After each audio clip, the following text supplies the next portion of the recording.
at the invitation of Commissioner Cabrera and Ambassador nominee, led by the pledge, our Vice Chair. So, Father. Good morning, brothers and sisters. In the name of the Father, and the Son, and the Holy Spirit, we stand before you, Holy Spirit, conscious of our sinfulness, but aware of the garden in your name.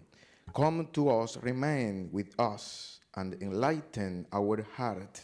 Give us light and strength to know your will, to make it our own, and to live in our life. Guide us by your wisdom, support by your power. You are a God, sharing glory of the Father and Son. You desire justice for all. Enable us to uphold the rights of others. Do not allow us the minds in ignorance or corrupted fear the Savior. Unite us to yourself in the bond of love, and keep us faithful to all that is true.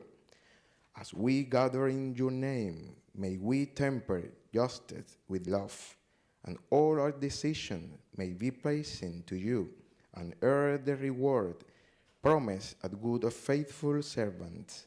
You live and reign with you, Father and the Son, one God, forever and ever. Amen. The United States of America, and to the republic for which it stands, one nation, under God, indivisible, with liberty and justice for all. All right, you may be seated.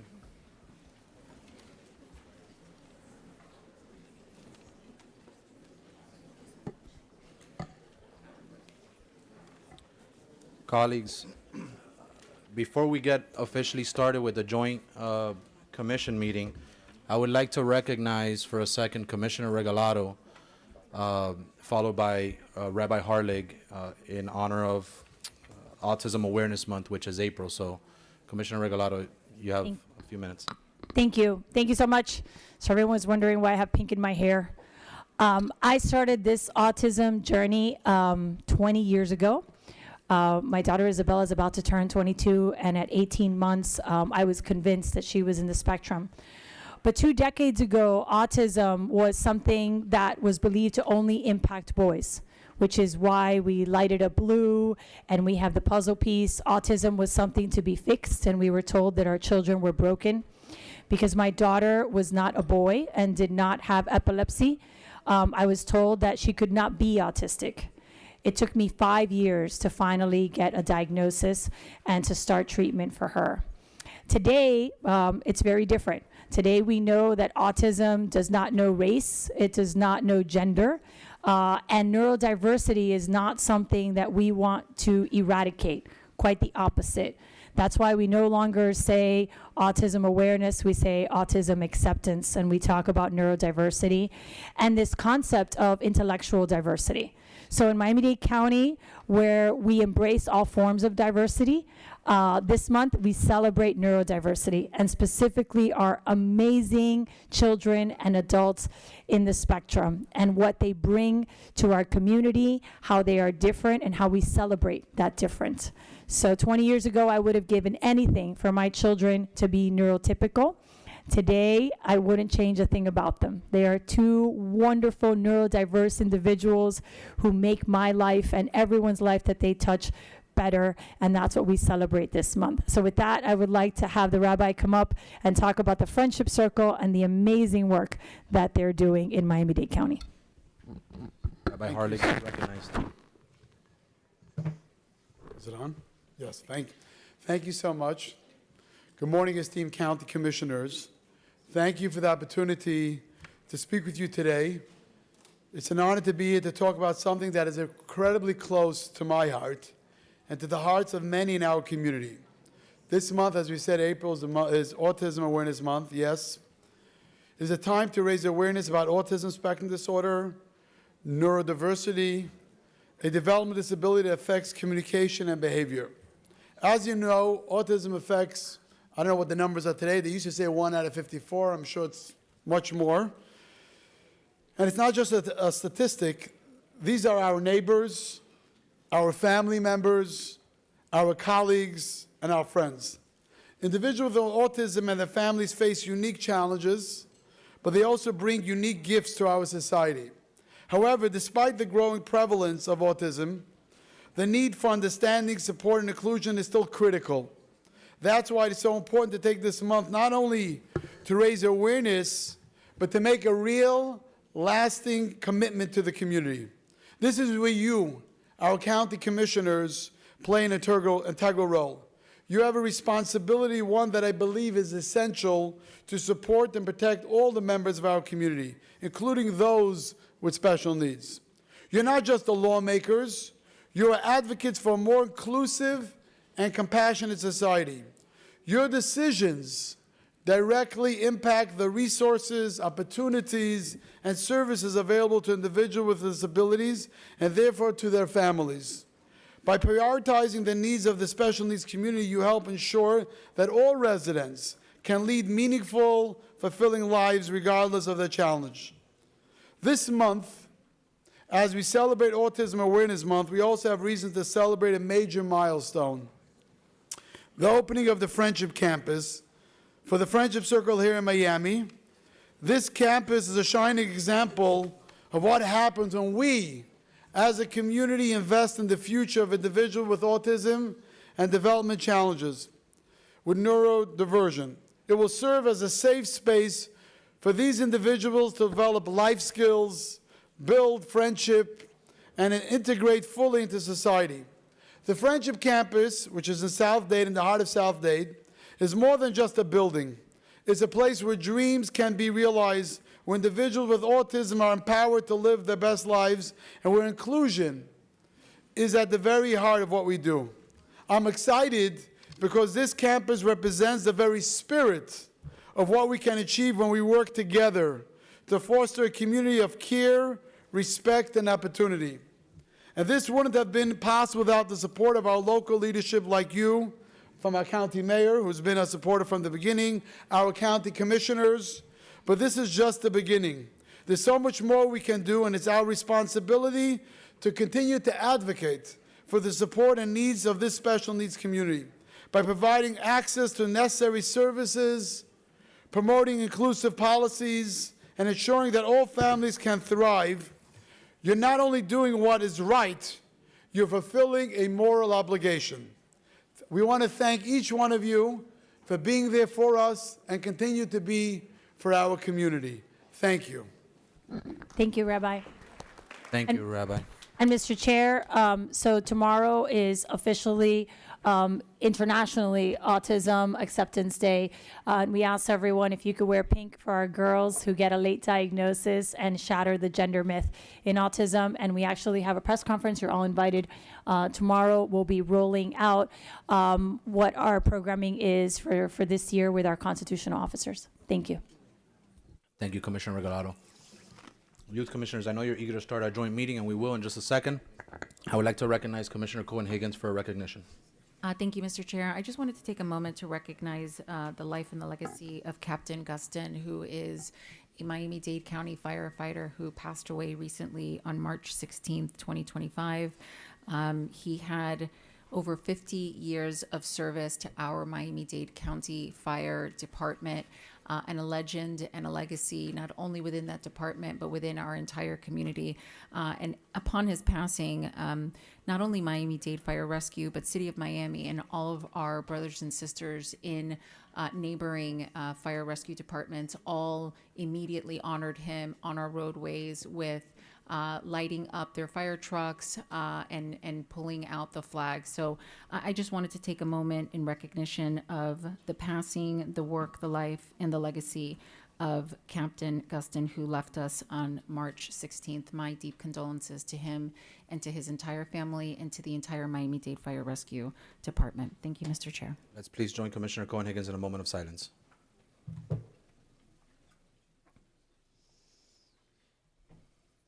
Thank you. All right.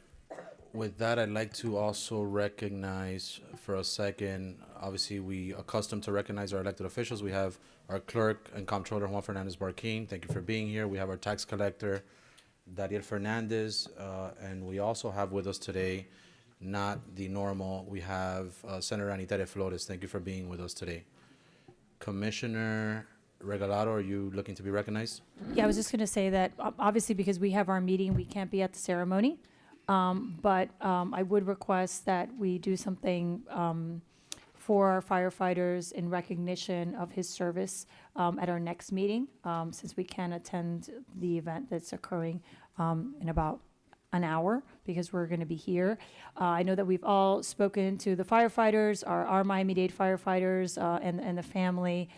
And I think it's also an opportunity for us to have a much broader conversation about mental health. So I hope that that comes of that and the impact that the work that our firefighters do have on their mental health. Thank you. Thank you, Commissioner. Madam Attorney, before we get started with our scheduled agenda items for our joint meeting, is it in order for the clerk to swear in those youth commissioners that need to be sworn in at this time? Now would be an appropriate time. All right, Mr. Clerk, would you like to come down and instruct the youth commissioners that require to be sworn in today to stand up, and this is where the photographers would, this is where we need our photographers. Do we have photographers in the chamber?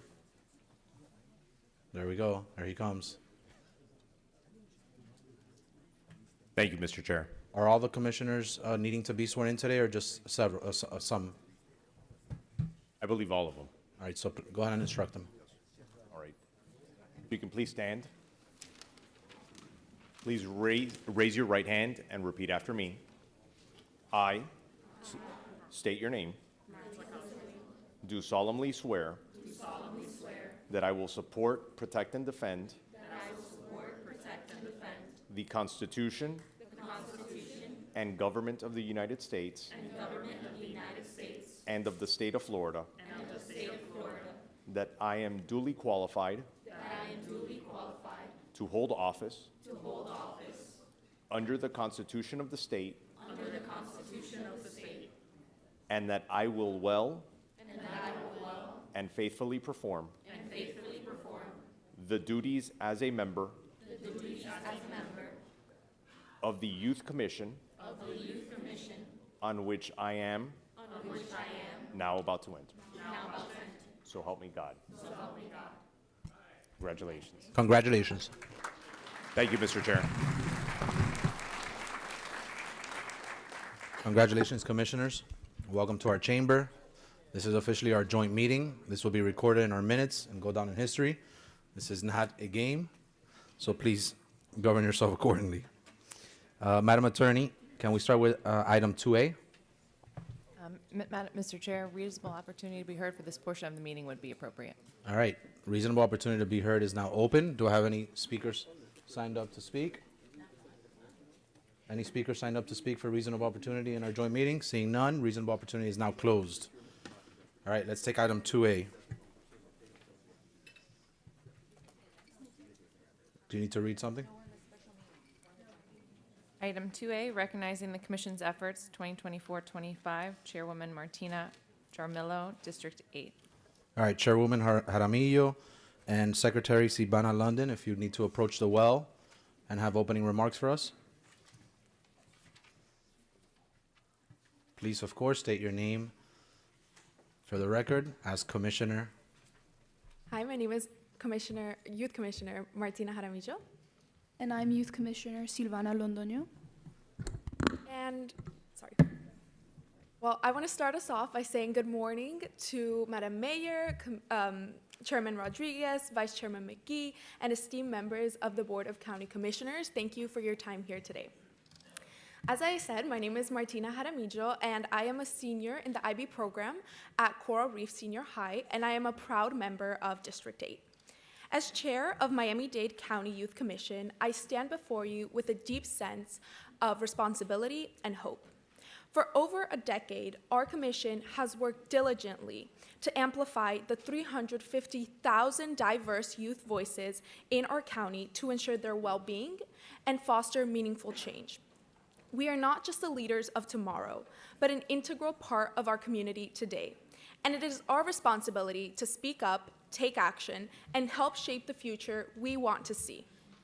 So when I first joined the Youth Commission in my sophomore year, I wasn't exactly sure what to expect. I was passionate about service in local government and grassroots activism. However, I quickly found myself surrounded by the most passionate, driven individuals who share a commitment to serving our community. Over the years, these fellow commissioners have become more than colleagues, but close friends and a source of motivation. The work we do together, from drafting policy proposals to engaging with local leaders, has shown me firsthand just how powerful youth advocacy can be. This past year, the Youth Commission has actively participated in various initiatives aimed at empowering and serving our community. We passed 4 urging resolutions addressing critical youth issues, these include raising fentanyl awareness, celebrating arts educators, promoting safe volunteerism, and protecting mobile homes communities from displacement. I am also incredibly excited to share that this June, the Youth Commission will be traveling to Washington, D.C. to participate in our annual legislative tour, where we will meet with congressional representatives from Miami to expand our advocacy on a national level. However, none of this would be possible without the support of the Board of County Commissioners, and for that, we are incredibly grateful.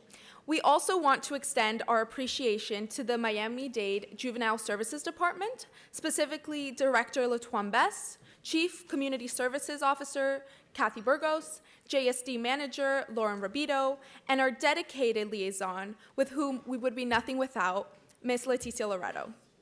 And of course, I want to thank my fellow youth commissioners, who are some of the most dedicated and inspiring leaders I have had the privilege to work with. We have accomplished so much together in the past year, but our work is far from over.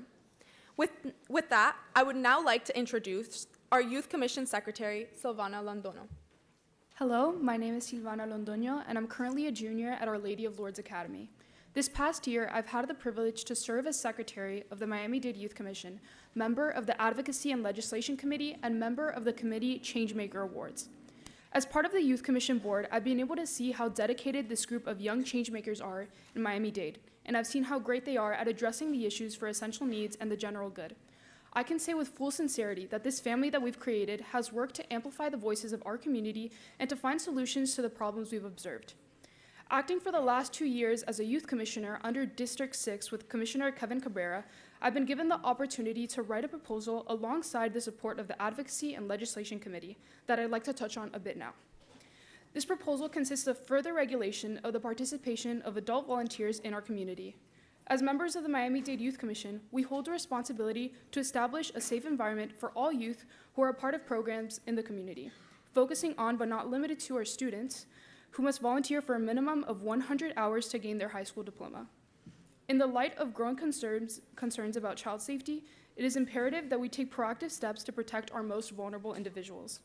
This proposal advocates for the implementation of a policy requiring that all adults who may come into contact with children through their volunteering must undergo thorough background checks before being permitted to volunteer in any capacity or time frame under the jurisdiction of the Miami-Dade County. High school students that are 18 and older must provide approval letters from their teachers or counselors assuring that they meet certain standards to be volunteering around minors. These letters can only be used up to one average school year, August 1st to following August 1st, before they must be renewed again.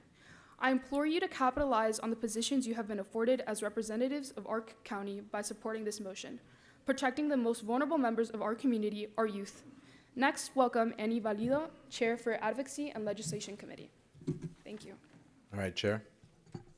Thank you, Silvana. My name is Annie Valido, and I am the District 13 representative appointed by Commissioner Rene Garcia, as well as the chair of the Advocacy and Legislation Subcommittee. It is an honor to represent District 13 and lead initiatives to advocate for your involvement and legislative changes. One notable event that the Advocacy and Legislation Subcommittee has sponsored is the Miami-Dade Youth Commission Seminar that will be held at Hialeah Senior High School. This seminar will serve to spread awareness of the Youth Commission while providing students with an open forum to engage in conversation about what it means to be a youth leader. Today, the Advocacy and Legislation Subcommittee is proud to present 2 important proposals. First, we bring forth the Keep Roofs Over Miami's Head. This was drafted by Madison Moreno and Alyssa Leon. This proposal serves Miami-Dade County tenants from displacement by requiring mobile park owners to give at least 9 months notice before eviction due to development, opposed to the current 6-month period. It highlights the struggles faced by residents of the Little Adner Mobile Home Park and Palm Springs North, where redevelopment projects threatened both affordable housing and small businesses. The proposal aims to amend Miami-Dade County's ordinances to ensure more security for vulnerable residents during large-scale developmental projects. Additionally, you have already heard from Sylvana's proposal on background checks for all adult volunteers working with children. This is a crucial step in safeguarding our community and ensuring Miami-Dade County remains a safe place for children to grow, learn, and thrive. As chair of the Miami-Dade Advocacy and Legislation Subcommittee, I would like to express our gratitude and the support of the Miami-Dade County Board of Commissioners has given to this commission. It is through your continued encouragement that our students are able to engage in civic activities, learn and teach through hands-on experiences. Thank you for your time and your consideration of our proposals. I would now like to introduce Eva Agozi, Chair of the Advocacy and Services Subcommittee. Thank you. Thank you, Annie. It is an honor to stand before you all today as the Chair of the Education and Services Committee for the Miami-Dade Youth Commission. My name is Eva Igozi, and over the past year, I have had the privilege of using my platform to advocate for equitable education standards across our county schools. At the heart of our committee's work is the strong belief that true educational equity can only be achieved when the students themselves play a vital role in shaping the future of education policies. As a commission, we have quickly recognized that we serve as those student voices, but we cannot do this work alone. Our mission is to amplify the youth perspectives that are too often overlooked in the very decision-making processes that shape our lives. This past December, the Education and Services Committee spearheaded the Miami-Dade Toy Drive, an initiative that spanned both the northern and southern regions of our county. In partnership with the Miami-Dade government, we were able to facilitate the packaging and distribution of gifts to children in need. We recognize that every single child, regardless of socioeconomic background, deserves to experience the generosity of the holiday season. Recognizing limitations in career-based opportunities for high schoolers, we have worked and collaborated with Miami-Dade Economic and Advocacy Trust for a career immersion program to be launched in May, where students will have the hands-on opportunity and experience of Port Miami. Through our career immersion programs, these interactive days will provide students with real-world exposure to different careers in Miami-Dade County. Beyond our work in opportunity and enrichment, our work extends to urgent crises that demand your immediate attention. For months, our committee has worked to address a growing epidemic, the fentanyl crisis. This synthetic opioid, 50 times stronger than heroin, has claimed nearly 58,000 lives in the United States alone and has quadrupled in Miami-Dade County in the youth. While our specific Miami-Dade County school system has not yet suffered a singular loss, we must take advantage of this number and act now to keep it at zero. The lack of standardized fentanyl education has led to gaps in student awareness. That is why the Education and Services Committee is proposing to proclaim August 21st, our already Fentanyl Awareness and Education Day, as a day of mandatory education and student and teacher recognition for response training on fentanyl overdoses. Through action-based solutions, I'm confident that we can save lives and foster a culture of prevention and action in our schools. After working with the Miami-Dade Youth Commission this year, I'm confident that the work we do today will shape and define the safety and well-being of the next generation of Miami-Dade students. Thank you, and I will now welcome our chair of the Cultural Arts and Community Engagement Committee, Jasmine Rossi. Hello, my name is Jasmine Rossi, and I'm honored to be joining you in this chamber today. For the past 2 years, I've had the great privilege of serving as a youth commissioner under District 5 Commissioner Eileen Higgins. And this year, my youth commission experience culminated in my position as chair of the Cultural Arts and Community Engagement, or CASE committee, which as both an artist and a student has proven to be really the most fulfilling leadership experience in my high school career. As a group, CASE's efforts have been colored by one core goal, which was making cultural opportunities more accessible to our youth. To this end, CASE published its first magazine, Arts for Youth Miami, in partnership with Culture Shock of the Department of Cultural Affairs to bring information about youth-serving arts organizations to over 24,000 county residents. This magazine also includes a fully interactive map of 36 free to low-cost cultural opportunities, which we created to enable more young people to locate organizations that are offering services near them. Later in the year, we drafted a proposal to collaborate with the nonprofit Avenues for Excellence, which provides mentorship to adolescent girls throughout the county. Additionally, we had the pleasure of facilitating 4 weekend workshops with Avenues of Excellence and the Juvenile Services Department, which several youth commissioners participated in. Now, our final projects for this academic year have involved appealing to you, the Board of County Commissioners, on the importance of continued support for the arts. Through an urging and proclamation proposal, the CASE Committee highlighted its desire to establish a Teach the Arts Day in Miami-Dade County as a means of celebrating the efforts and the accomplishments of local arts educators, and we're deeply excited to pursue this item with you in the coming weeks. On behalf of all of my peers of the CASE Committee, thank you to the Mayor, the Board of County Commissioners, and our wonderful liaison, Ms. Loreto, for your support in making cultural opportunities more accessible to our youth. I will now introduce Madison Moreno and Suri Chavez, the Changemaker Award Committee co-chairs.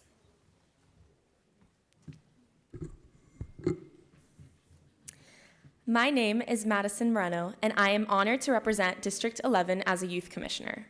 My name is Suri Chavez, and I'm also honored to represent District 9 as a committee member.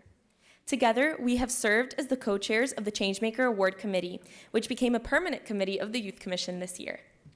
Although the Changemaker Award is a fairly new concept, we are excited to share such a wonderful opportunity with a wide range of students, starting from middle school all the way until high school. The Changemaker Award is dedicated to honoring and appreciating the work of our students inside of their own community.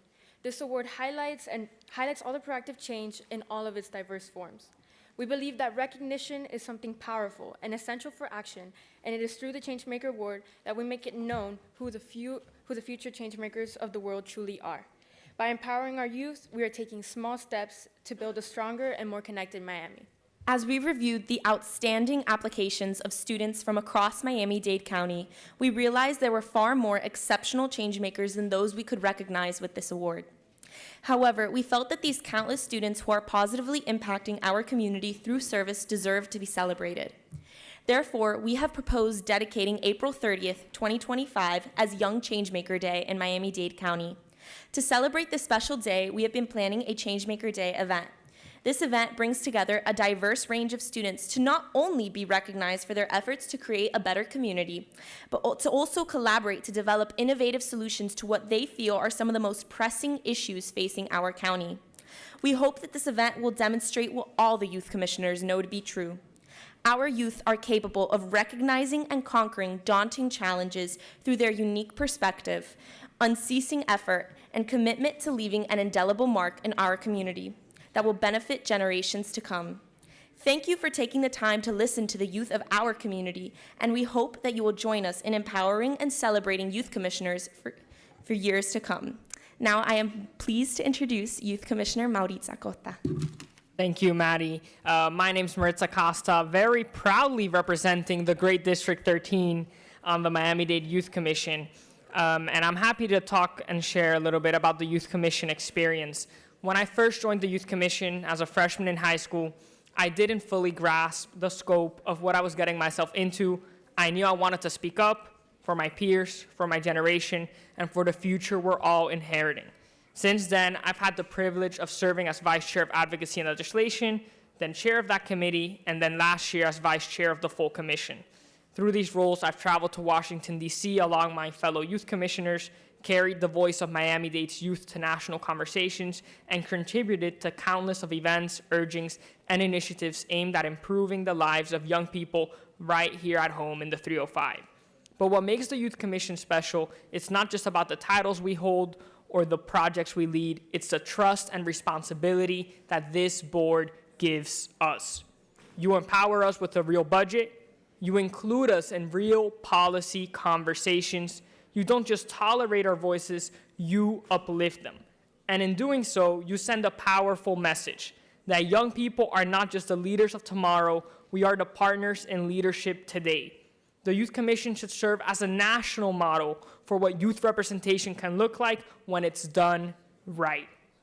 In a time when too many young people feel unheard or overlooked, this commission stands as a beacon of possibility, proof that civic education doesn't just belong in textbooks, but in chambers like this one. That advocacy isn't limited to adults, and that student voices belong in government. Being in the Youth Commission has played a role in my journey, helping me understand how local government works and allowing me to grow as a student, as a volunteer, and as an advocate. Now, as I leave Miami-Dade to go off for college, I am carrying these experiences with me. To me and to my fellow youth commissioners, being part of the Miami-Dade Youth Commission means more than attending meetings. It means learning how government functions and how to make it work better. It means turning passion into policy. It means realizing that you don't have to wait until you're older to fight for what is right. So thank you for believing in us, for standing with us, and for showing the rest of the country what youth empowerment truly looks like. Let us continue to raise our voices, not just for ourselves, but for every single student who hasn't yet realized the power they hold. Let Miami-Dade be the blueprint. Let civic education be the foundation, and let student representation in government not just be the exception, but the expectation. Thank you. I will now introduce Kalia Mobley.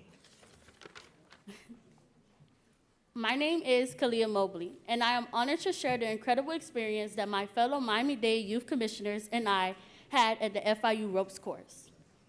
Located on FIU's Biscayne Bay campus, the Team's Ropes Adventure Challenge is designed to enhance leadership, communication, and problem-solving skills through engaging outdoor challenges. It provides participants with the opportunity to step outside their comfort zones, face challenges head-on, and discover their own strengths while fostering deeper connections within their teams. Our day at the FIU Ropes course was about more than climbing obstacles. It was about building trust, developing confidence, and learning the value of collaboration. From the first very activity, we quickly realized the success required us to follow through and work effectively. Each challenge pushed us to think critically, work efficiently, and support each other. It was a powerful reminder that the great leadership is just not individual strengths, but how about, we uplift one another and rely on one another. A particular impactful moment came during a time where we had to manage. As youth commissioners, we often get into engage in passionate discussions over proposals, which can sometimes lead to lengthy debates. During the exercise, we learned how to set time limits, stay focused, and make decisions efficiently. Applying these lessons have significantly improved our productivity and effectiveness. We've been able to pass more proposals, engage in meaningful conversations, and ensure that our time is used in the most impactful way possible.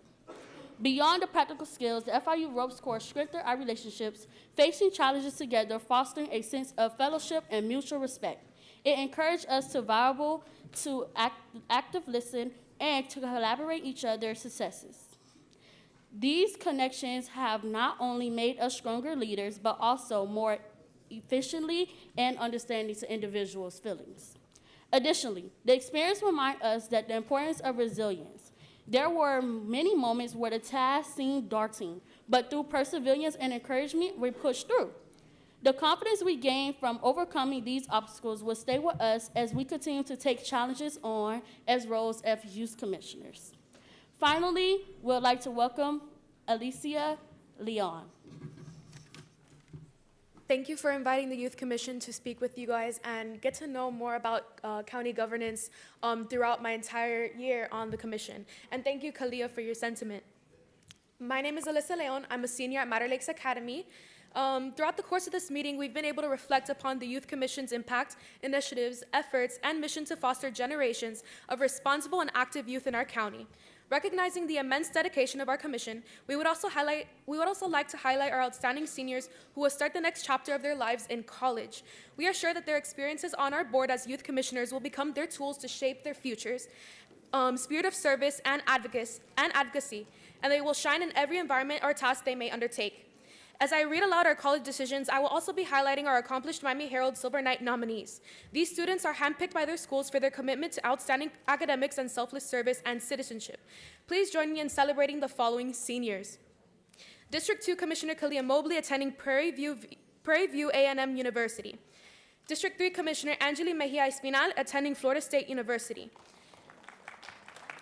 District 4 Commissioner Eva Igozi, attending the University of Pennsylvania, Silver Knight nominee in speech and winner of the Coca-Cola Scholarship. District 5 Commissioner Jasmine Rossi, attending Harvard University, Silver Knight nominee in music and dance. District 5 Commissioner Federico Capanella, attending University of Chicago. District 6 Commissioner May Lynn Wenzing, attending University of Tennessee Knoxville, Silver Knight nominee in vocational technical. District 7 Commissioner Alfredo Wolf, attending University of Chicago.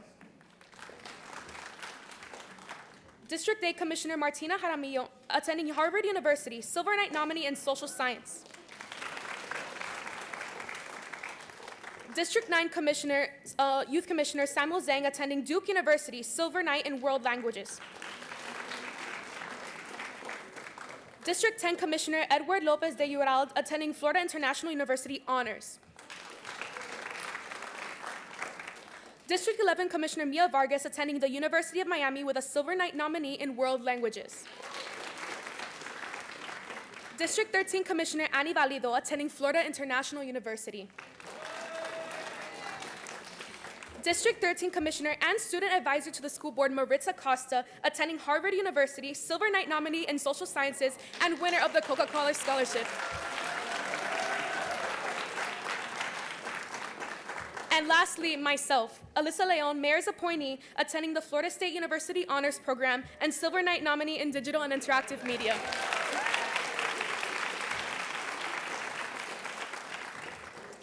We are so proud of our peers and their contributions to the Miami-Dade County Youth Commission. To the Board of County Commissioners, thank you for your continued support of the Youth Commission.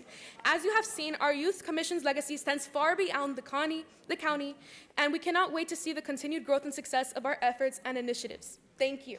Thank you so much, Commissioner. Thank you. And Madam Attorney, I think that covers items 2B and 2C as well, right? That concludes your agenda. Okay. Is there any questions on behalf of our commissioners on the dais?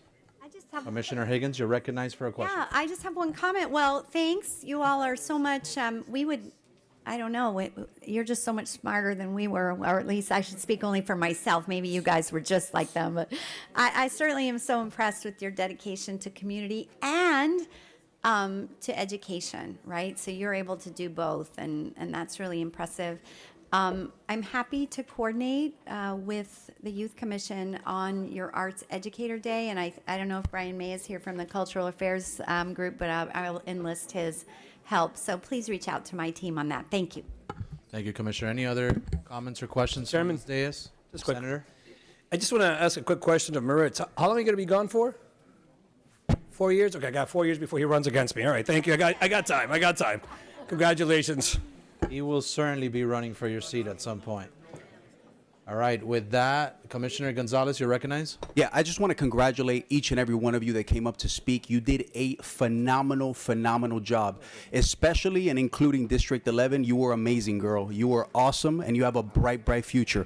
Also, Mr. Chairman, I'd like to acknowledge that Moss High School is here. Their legal magnet program is here, and they are also incredible speakers, and I am extremely proud of them.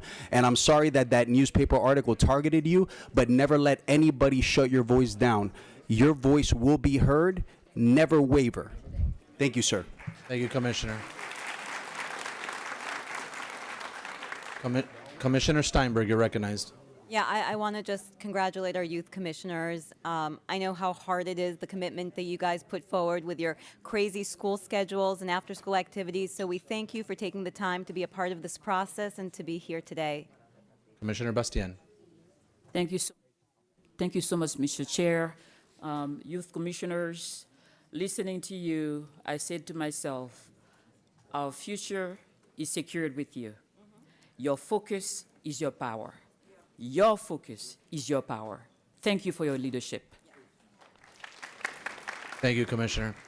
And I echo the sentiment of my colleagues. I could have never dreamt of even doing a fraction of what you all are doing just at your age. Congratulations, and I want to congratulate, of course, my youth commissioner, Victoria Puente. Thank you for being here as well. But to all of you, I know I see Senator Flores' son has joined us as well, Max. Thank you for being a commissioner, and to all of you. With that, Chairwoman Jaramillo moves that we adjourn. We have a motion. We have a second by Commissioner Bastien. All in favor of adjourning signify by saying aye. Show us adjourned. Thank you, commissioners.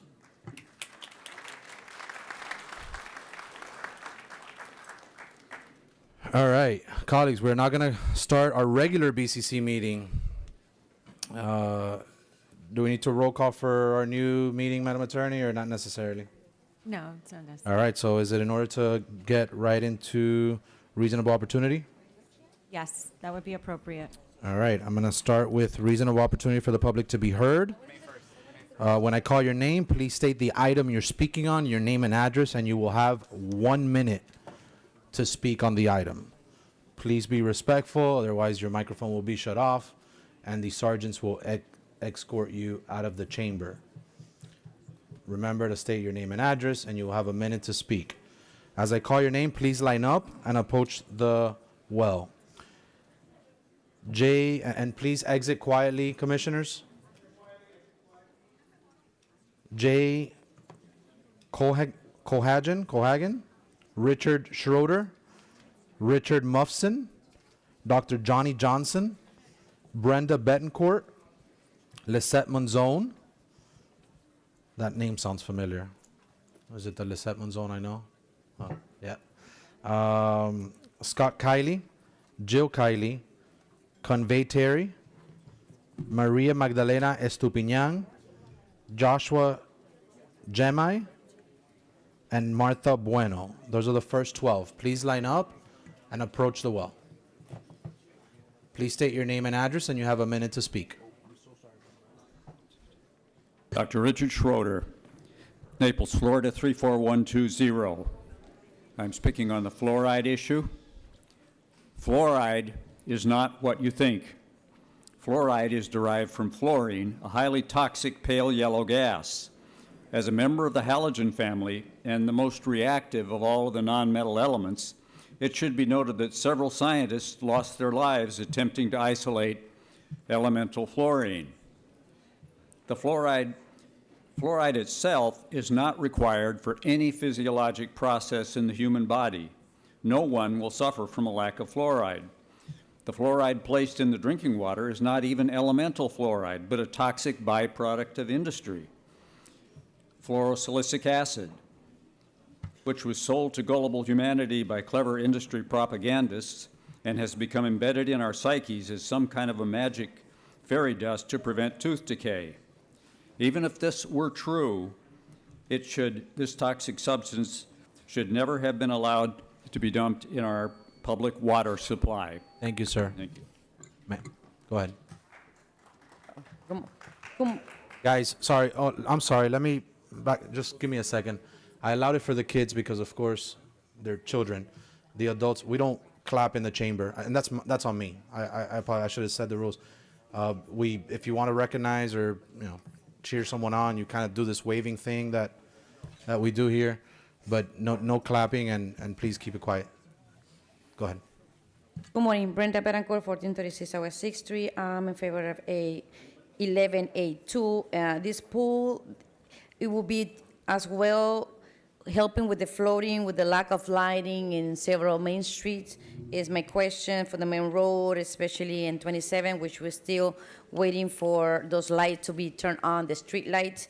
And 11A3, just a question, how many spaces available will be for new leases, if that is and how would that be able to apply for it, and if that is possible, how can we find out as local businesses to be able to apply for those empty spaces in Miami International Airport? It would be very interesting to find out if that's still available, or we'll have to go through this process of the 11A3 in order for us to see how many there are. Thank you. Thank you. My name is Richard Muffson. I am born and raised in Miami. I live in Sunny Isles Beach, Florida. I'm a board-certified oral and maxillofacial surgeon who has been practicing for over 30 years. And I could sit up here, and 1 minute is not enough time to really speak to the benefits, the proven health benefits of fluoride at a certain small level on our water supply. I can only say that I was impressed when this commission, as of the meeting a couple of meetings ago, or the last meeting, said we need more information. We cannot decide on this important issue with so little information, only hearing from one side. I have another colleague with me here today, Dr. Johnny Johnson, but other than that, you still will not have information, I hate to say. After a long line of people come up here, and although well-intended, presenting information that still is going to leave you with no information on fluoride, very little information in this short a time frame. My suggestion would be from the heart, if you really wanted to have information on such an important issue like this, please find it within yourselves to have an actual town hall meeting where people can discuss and debate and show literature or ask about studies that are not accurate. You're going to hear a lot of information today that's not accurate. Thank you very much for allowing me to speak. Thank you. Go ahead. And by the way, the beep is that's your minute. Thank you, sir. Yeah, Jay Colagan, 34112 for the record. Commissioners, as public servants, your primary responsibility is to protect the health and safety of your constituents. Yet, by continuing to fluoride the water supply with fluorosilicic acid, you are disregarding both the public consent and growing scientific concerns. It's time to turn the page on fluoridation and align with the other communities in our state that have recently removed this toxin. And if you're waiting for the state to remove this poison, you're missing out on history today. Utah's ruining it from their water. Ohio, Tennessee, North Dakota, and Montana are on board to do the same. These moves reflect growing awareness about the potential risk of fluoridation and the importance of informed consent in medical treatments. So, water is to hydrate, not medicate. Back in the 40s, they started doing this nonsense, putting this in the water as fluoride. That was back at the time when doctors used to prescribe cigarettes to asthma patients. Let's just get these cigarettes away from her. Thank you. Good morning. My name's Jill Kiley, 1450 Cutler Court, Marco Island, Florida. Thank you, commissioners, for bringing light to the subject of mass medication through fluoridation. I brought with me the MSDS sheets from your water department that I would like to enter into the record so you can see what you're putting into our water. It is not naturally occurring fluoride, but rather the industrial waste byproduct of the phosphate and aluminum industries. Fluorosilicic acid. It is not purified and contains arsenic and lead. The pro-fluoride advocates would like to have you believe that when added to the water, the toxins magically turn into ions that are not harmful. Obviously, this is blatantly untrue. Many citizens in Miami understand that mass medication without informed consent is tyrannical.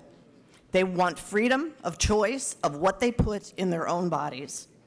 Please end supplemental fluoridation of the water and protect your citizens, especially the babies and children who are most susceptible to harm. Thank you.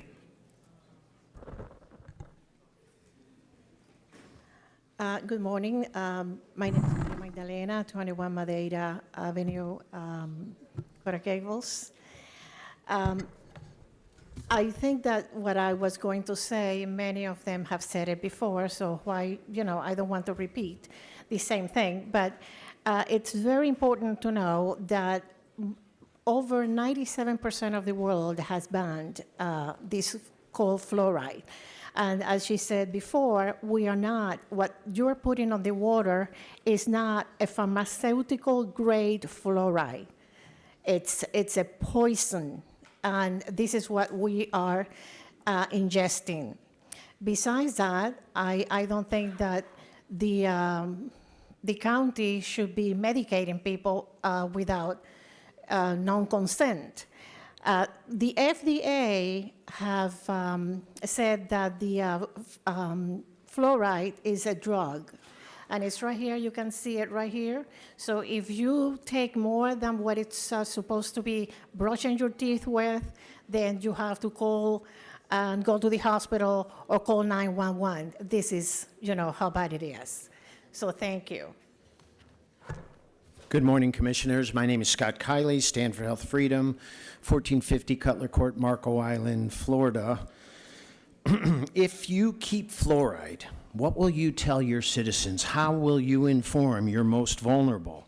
Will you inform your pregnant women of the CDC's admissions under oath? Pregnant women should avoid water fluoridation. Will you warn young mothers? The CDC does not recommend fluoride in the first 6 months of life. Will you suggest, or better yet, provide filters to the most vulnerable citizens to remove the toxin that you are adding to the water?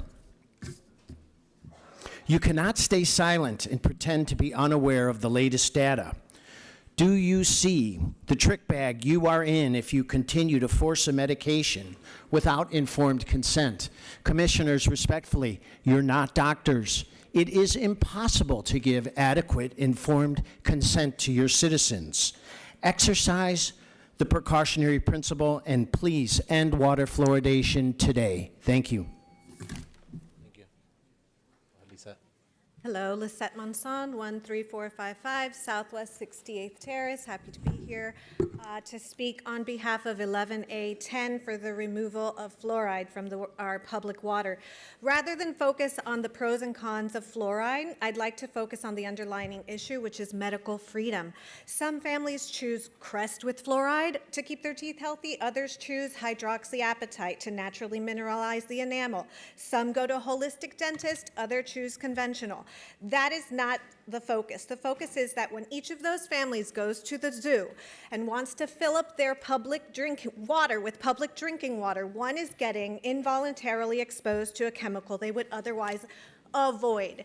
This unsolicited exposure is comparable to, and I just have to mention, a family that turned their Wi-Fi off at night, and then all of a sudden a 5G tower pops up next to their window, involuntarily radiating them 24 hours a day. It makes no sense. This resolution gives me hope. Please make the right choice towards removing uninvited toxins. Thank you. Good morning. My name's Terry Convey. I'm with District 7 in Coral Gables. And first I would like to thank Commissioner Gonzalez and the board and the mayor for bringing forward this resolution and your consideration and possibly your favorable vote for removing fluoride from the drinking water and our water supply in Miami-Dade County. I wanted to be here today. This is the first time I've spoken at an event like this, just because I think it is a courageous and bold action to review what we've done for decades in light of new information and the need to further evaluate and study the health and risk benefits of putting fluoride in the drinking water. I've heard from the colleagues and have been made aware and believe that there are plenty of affordable and reasonable options for protecting the tooth decay of children, and that we don't have to do it with this wholesale, broad brush, changing our drinking water with a toxicant that is actually an industrial byproduct. Thank you. Thank you. Good morning, Commissioners. My name is Josh Jemmy.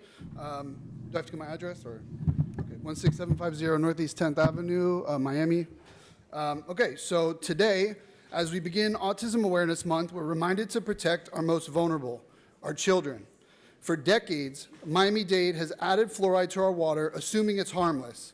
Yet emerging science links fluoride exposure to neurodevelopmental risks, including lower IQ and behavioral challenges, issues that echo concerns in autism research. Fluoride's benefits are topical, from toothpaste, not ingestion, and today, we all have that choice. Adding it to our water forces an unnecessary chemical on everyone, pregnant women, infants, and families without consent.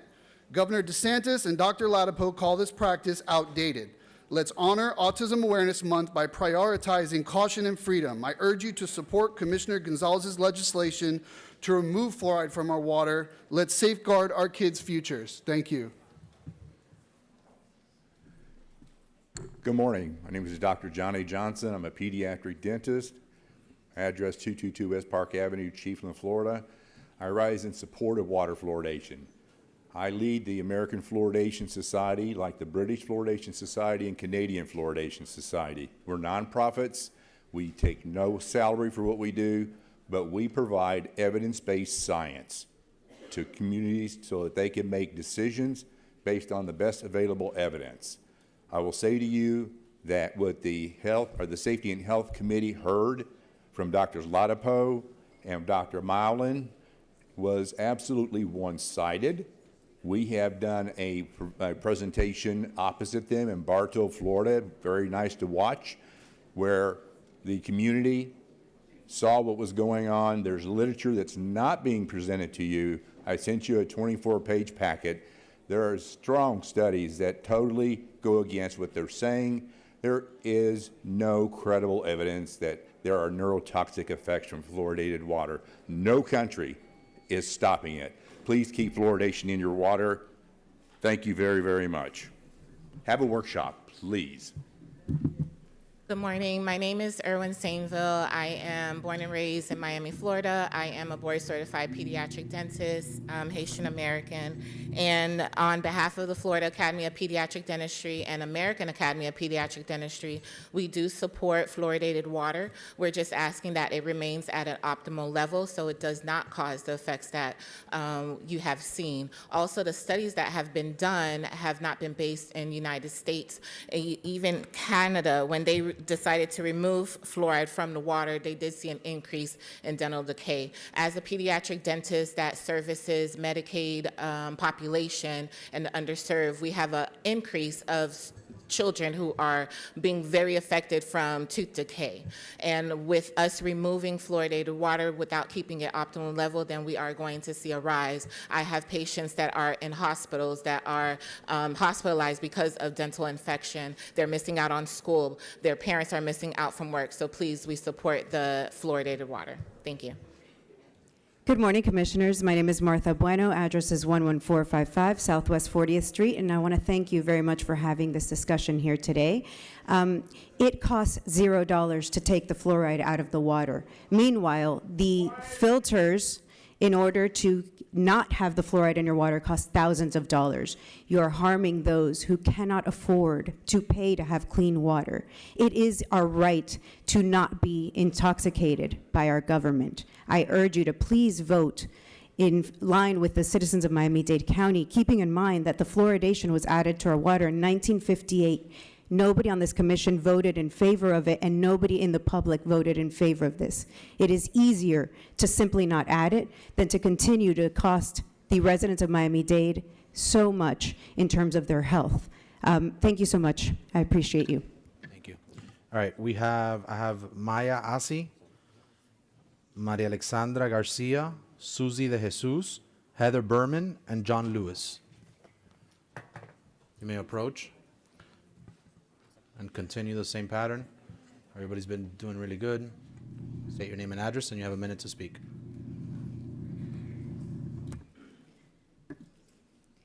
My name is Dr. Maya Georges Asi, 6877 Northwest 107th Terrace, Parkland, Florida. I'm here to speak on fluoride. Just last week, I saw a patient in my chair, a young patient with dental fluorosis. Dental fluorosis happens when there's an overexposure to fluoride, which causes a disruption in the normal development of a tooth. This was widespread. Every single tooth had it. The enamel looks pitted, chalky, white, and on this particular patient, second molar came in with an entire piece of the structure just missing. It's hard for me to understand how other dentists can look at dental fluorosis, which has been deemed only a cosmetic issue, and think that during the first 9 years of the development that this did not disrupt other systems in the body. What happened to the skeleton? What happened to the thyroid? What happened to the brain? What happened to the kidneys? I thank you so much for considering this, and I ask you to please vote to remove it from our water. Thank you for your time. Thank you, Doctor. Hello, my name is Susie DeJesus, and my address is 8403 Pines Boulevard, Pembroke Pines, Florida 33024. Basically, clean water starts with the removal of fluoride. In 1983, John Y. found that fluoride ions disrupts hydrogen bonds. They can also disrupt enzymes, DNA, and wreck molecules, lead to genetic damage that will be passed on future generations. Fluoride hazards are dental fluorosis, sterility, birth defects, cancer, and brain damage. Panacea or poison. As a medical journalist in London, Anne Lees, in 1945, dedicated decades of research. She created the concept that was called dental mafia, and they were naive, and this was back in 1945. And fluoridation was pushed by mind control plot by the Rockefellers back in the 1940s. Rockefeller paid Erwin Syndicate astronomical salary at the ALCOA. In 1992, Mr. Mullen wrote a dumbing us down. Please remove fluoride. Here it shows you how hydrogen ions are damaged in your body. Hi, my name is Heather Berman. I live at 307 Northwest 1st Avenue, Fort Lauderdale. I was injured in 2017 from the tetanus vaccine. It's a neuro injury, and I'm half numb from the waist down. Fluoride is a neurotoxin that is in the water that I cannot avoid. So every day I'm getting a neurotoxin on me and in me. The children who have autism, who were injured from vaccines, are getting a neurotoxin put on them in their water every day. All of you should be looking at every single one of us, listening to us, and knowing that your service is to take care of the citizens. You went into service to listen to the community, and I don't even see many of you listening. We're telling you that we want clean water, clean food, and clean air. Take the neurotoxin out. You do not have the right to medicate us. Thank you, ma'am. Sir? Good morning. Dr. John Lewis from 6792 Southwest 69th Avenue. I would like to encourage the commissioners, thank you for taking the time, by the way, to please look at the most recent federal court judgment ruling that the EPA basically has not been doing its job. It's ruled now that there is reasonable risk, especially to children, that fluoride is a neurotoxin. So please look at this case if you're not familiar with it. I would really encourage you to do that. In addition, if you look at the data, at least for the last 50 years, if you look at the epidemiological data of countries that fluoridate their water versus those that do not, the level of cavities is non-significantly different. So there's really no good reason for us to continue medicating ourselves with this neurotoxin. I would highly encourage you guys to please get the fluoride out of our water. It is a health freedom choice and issue. Thank you so much. Thank you, sir. Ma'am? Good morning, Commissioners. My name is Maria Alexandra Garcia, 11455 Southwest 40th Street. And I stand here before you not just as a concerned citizen, but as someone who has personally felt the devastating impacts of fluoride in our water. I have Hashimoto's thyroiditis, an autoimmune disease, and after years of struggling with symptoms, one of the most significant changes that helped me improve was removing fluoride from my water.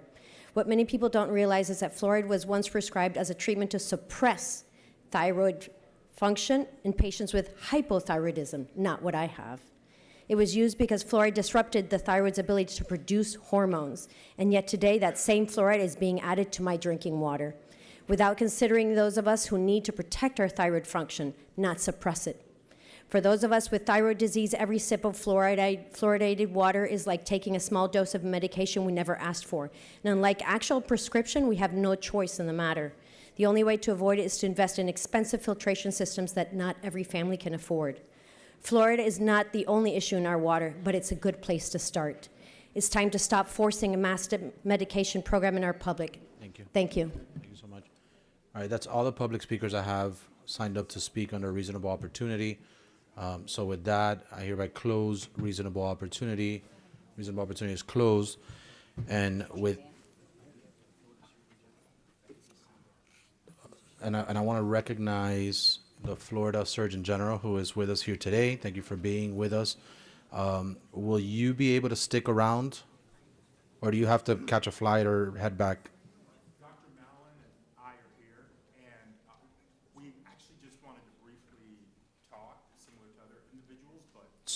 So here's what I'm asking. We're going to take this item up a little bit later in the meeting, and at that point, you can be recognized, because I have a time certain meeting that I have to start with the city of Hialeah, the council's here. So if you have to go, I'd recognize you now, give you that courtesy, obviously, but if you're going to stick around, I'd rather do it when we get back. No one's ever rushing to leave Miami. All right, that's fair. That's a great point.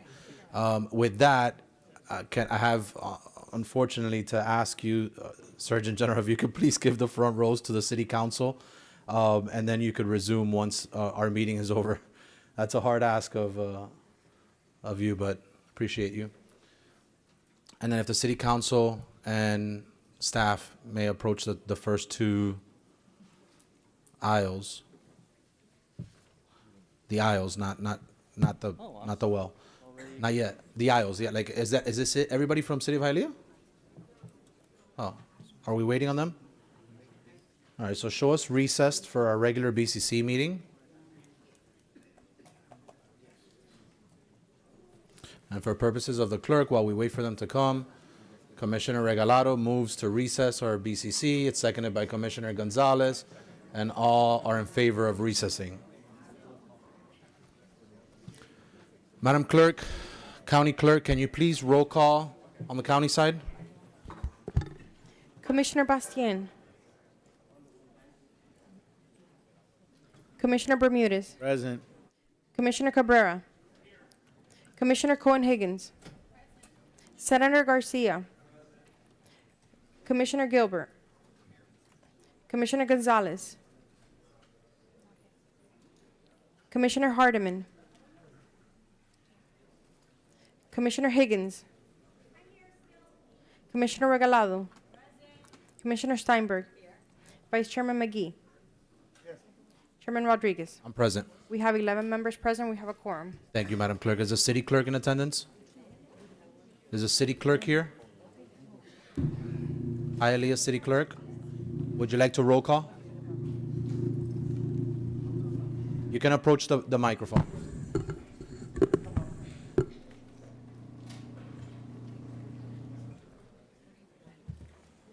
Good morning. For the record, we have present Councilman Zogby, Councilmember De La Vega, Councilmember Perez, and also Council Vice President Garcia Robles. I think she's on her way. I just saw her in here. She here? There she is. Okay, so we have a quorum. You have a quorum. All right, awesome. All right, show us officially in our joint special meeting with the city of Hialeah. Madam Attorney, do you have any statement you need to read into the record? Yes, if I may read the position statement. This joint public meeting relates to the conflict resolution proceedings that both the City of Hialeah and the county have initiated against one another regarding amounts billed to the city by the county for sewage services. The amount in dispute is approximately $17.8 million. Florida law requires that the City Commission of the City of Hialeah and the Board of County Commissioners have a joint public meeting. In this meeting, the governing bodies of these entities are required to consider the statement of issues, seek an agreement, and schedule additional meetings of the entities in conflict or of their designees. Recording in progress. To continue to seek resolution of the conflict. Miami-Dade County, through its Miami-Dade Water and Sewer Department, provides wholesale sewer service to the City of Hialeah. In exchange for accepting and processing the city's wastewater, the county bills the city for these services on a monthly basis. The city has not paid the county the full amount billed for the period between fiscal year 2020-21 and fiscal year 2022-23. The outstanding balance is approximately $17.8 million. The city has not paid the full amount on these bills because it contends that the county's meters at the city's pump station are the incorrect technology, resulting in inaccurate readings and overbilling under the parties' wholesale sewer service agreement. By contrast, the county contends that its meter at PS 200 is accurate and adequate and demands payment in full for the outstanding balance. Since December 13, 2024, the city and the county have been attempting in good faith and in accordance with the provisions of Chapter 164 to resolve the conflict between the parties. To date, such negotiations have not been successful and have included the initiation of conflict resolution proceedings pursuant to Section 164, 1052 Florida statutes and participation in conflict assessment meetings as required by Florida statute. Now the parties engage in a joint public meeting under Section 164, 1055. If a conceptual agreement to resolve the conflict resolution proceedings is reached today, resolutions will be prepared for approval by the board and the city council at the next available regular meeting of the board and the city council respectively. If a conceptual agreement is not reached at the joint public meeting, a vote will be taken to either conduct additional joint public meetings or schedule mediation between the designees of the county and the city. Mr. Chair, would be appropriately to open reasonable opportunity at this time. Reasonable opportunity to be heard is open at this time. I have no public speakers signed up to speak, so reasonable opportunity is hereby closed. And I will go straight into, of course, first recognize the city council for coming out here and joining us downtown. I know it's a little bit far from the La Ciudad que Progresa, or que Progresó. I don't know what the saying is these days. I do want to, for the record, note that I understand I can't see him on my screen, but I understand that Mayor Bovo is logged on via Zoom, and he has been listening to the meeting. Hopefully he has not been listening for too long, because here we are. We could see you, Mayor. I hope you could hear us. I could hear you, Mr. Chairman, and hello to everybody present. And sorry that I can't be there personally. I find myself in Israel on a delegation trip here, but wanted to make sure I made time to participate in the meeting because I think this is extremely important, obviously, for the city of Hialeah as well as the county. Thank you, Mayor, and please say a prayer for this county while you're in Israel. We need it. Amen. All right. All of us do. All right. With that, Chief Coley, if you can approach the well. I don't know if City of Hialeah has a presentation, but I'm going to go ahead and start with our county first, with Miami-Dade. Chief Coley is our chief that oversees water and sewer. Chief Coley, if you could introduce yourself and how much time are you going to need for your presentation? Can we mute the Zoom for a second? And our comms people? All right. Chief Chairman Coley. Rodriguez, members of the commission, Mayor Bovo, members of the council, I'm Roy Coley. I'm the Chief Utilities and Regulatory Officer for Miami-Dade County. I will need about 10 minutes for the presentation I have prepared. That could work because it's an important issue. If you can make it briefer, it would be greatly appreciated. Okay, Mr. Chairman, I would like to start by reporting to you that Miami-Dade County has met with the representatives of the city of Hialeah, including Mayor Bovo, a number of times. What I can tell you is Miami-Dade County has no interest in collecting monies not due it. If the city of Hialeah is able to show where the county has made any kind of error or mistake, we would gladly credit their bills. Miami-Dade County holds two wholesale agreements with the city of Hialeah. One is for providing drinking water to the city of Hialeah. We charge them $2.40 a thousand for that. We also have a wholesale agreement where we provide wastewater services to them for $4.28 per thousand gallons.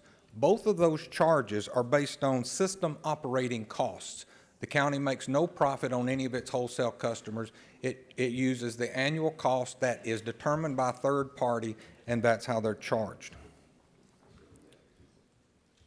Today's disagreement is only about one of these agreements. It is the wholesale wastewater agreement. Today's discussion has nothing to do with drinking water. I want to point out two things in this agreement for your consideration. In Section 15 of our wholesale agreement with Hialeah, it spells out the requirements for meter accuracy. The meters are required to work within 98 and 102% of actual consumption. The city or the county, either one, has the right under this contract to test the meters for accuracy. Section 16 of this agreement also gives the city the right to audit the county's records. It requires the county to provide those records upon request, and it requires that any audit be done in the fiscal year for which it's being requested. What you see here is a depiction of the 4 connection points Hialeah has with Miami-Dade County. Here's a 5th point I bring to your attention because this is a connection point where the community of Hialeah Gardens connects into the City of Hialeah system, and there is a meter there for which the City of Hialeah's bill is deducted. So the flows that come from Hialeah Gardens into Hialeah is deducted. I point this out because this is one of the contentions. Today, Hialeah's claim is only about 1 meter. It's called P72, as depicted on your screen, that shows that where they believe they're being overcharged.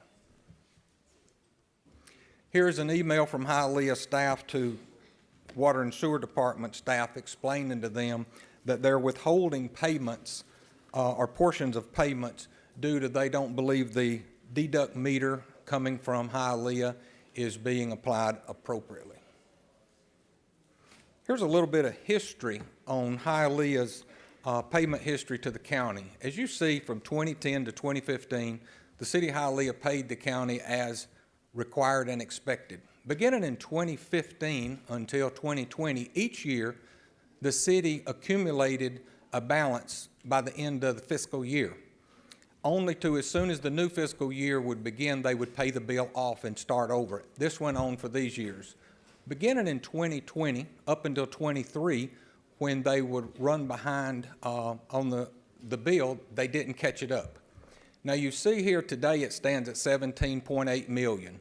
You have probably heard several different numbers along the way because since this dispute first began, the City of Hialeah has paid some monies against the amounts that the county claimed they owed. So the bill has been reduced down to 17.8. From 23 to present, the City of Hialeah has paid the bill in full each month without disputing its accuracy. In 23, the city paid payments towards the unpaid balances of September of 2020, October 2020. As I stated, they've continued paying their balance in full. We had a joint meeting at the metering site in 23 where representatives of the city and county were both there, and all seemed to agree the meters were working appropriately. The county interpreted this as there was no longer a reason for a dispute. Here is what the city's accusation to us was initially, and that is that the county's flow data shows that they have an increase in sewer usage and that the county cannot explain it, and that we can't explain for any reason why the flows are up. It is not the county's contractual obligation to know why the city's flows have increased. We can't by any means know for sure. We can only speculate why their flows may have increased. Pretty conventional wisdom would say that flows would increase from additional connections, from inflow and infiltration from rainwater and groundwater, and for pump station upgrades could increase flows. Additionally, it's well known that as meters age, they slow down and they don't read as proper. They read less. In 2018, Miami-Dade County replaced this meter, and this meter has new meters in 2018. In investigating this claim from the city, we learned that the city has entered into a consent agreement with county regulatory agencies for unauthorized connections. Included in this consent decree is identifying that the city has a high amount of inflow and infiltration. Here is an email from one of the city's consultants informing the city that they have a peak amount of inflow and infiltration into their system. And here's a report from another one of its consultants informing the city that they have rebuilt pump stations. Accusation number 2 towards the county was that this graph in the top left corner was provided to us as evidence that this pump station is working erratically, and therefore the meter is not working properly, and it's either the wrong technology or it's installed wrong or it just doesn't read right. I would submit to you that that graph that you're looking at is a very typical graph of a pump station that turns off and on. The vertical axis on that graphic is a pressure reading. When the pump turns on, you see the pressure rise. When the pump turns off, it drops. I don't see anything here that indicates erratic activity. The graphic to your right is an email that the City of Hialeah shared with us indicating that water and sewer staff from back in 2018 or 2019 were concerned that air could be going through that meter, P62, the deduct meter, and not working properly. What I would say to you is upon our evaluation, we don't believe there's any significant air going through there, but I would also point out that if air goes through a meter, the meter will read that air as a mass just like it was water, and it would read too high. But note, this is the deduct meter that we're talking about. If it reads too high, it's to the benefit of the City of Hialeah, not the county. Here is the meter, that P72 that is being questioned. You have in the right picture in the foreground a magnetic meter that their bill is generated from. Attached to it is a Venturi meter. And what that meter is used for is a spot check to make sure the mag meter is always working correctly. The display you see on the left of the picture is two numbers, each of them showing reading similar. The videographic recorder is an alarm system that if anything malfunctions or if there's air in the system excessively, it would give an alarm code so staff would know something is wrong. What you see here is our records of the last 6 meter testing cycles where the county has tested the meter. And what you see is in each case, the meter has tested within the contractual tolerance. But because the City of Hialeah questioned the technology or the installation, we reached out to the meter manufacturer and asked them to review this meter and its application. They sent a third-party reviewer here. They were on site on March the 10th. This report you see is dated on March the 14th. These third-party experts identified to the county that they observed no erratic flows, nothing operating insufficiently, and that it was the appropriate application for this meter. This is just a depiction of the deduct meter that's taking the Hialeah Gardens flows into Hialeah. You see the meter there, it is red, and this is deducted. What you see circled on this graph is deducted off the City of Hialeah's bill at every bill.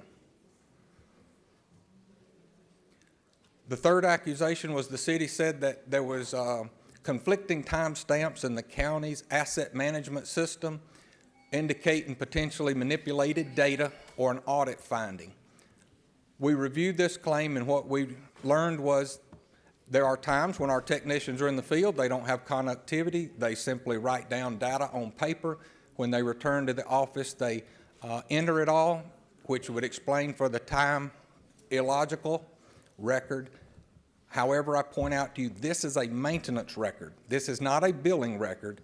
And even if this was an error in some way, it would have no impact on Hialeah's bill. This is maintenance staff entering maintenance records. The folks that read the bill for billing purpose is a different activity than this, so this has no impact on the city. In summary, I would say to you the contract lays out our responsibilities. The county has fulfilled its responsibilities. We would submit to you for consideration that the city's obligated to pay the bill. There's no contractual provision that they can just arbitrarily decide not to pay us. The city has the right to test the meters.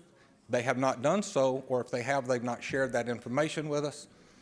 The city may audit our books, and to date, they've not requested to audit the books. In conclusion, we believe the money's owed to us. We don't want to collect anything that's not owed to us. However, if we do not collect all monies owed, those expenses get spread across our other wholesale customers. To date, the bill is $17.8 million. The contract does allow for the county to charge interest. That interest would be $2.5 million. And that's the end of my presentation.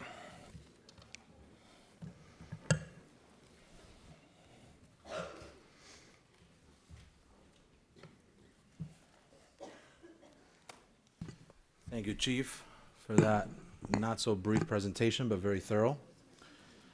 All right, does the city have a presentation?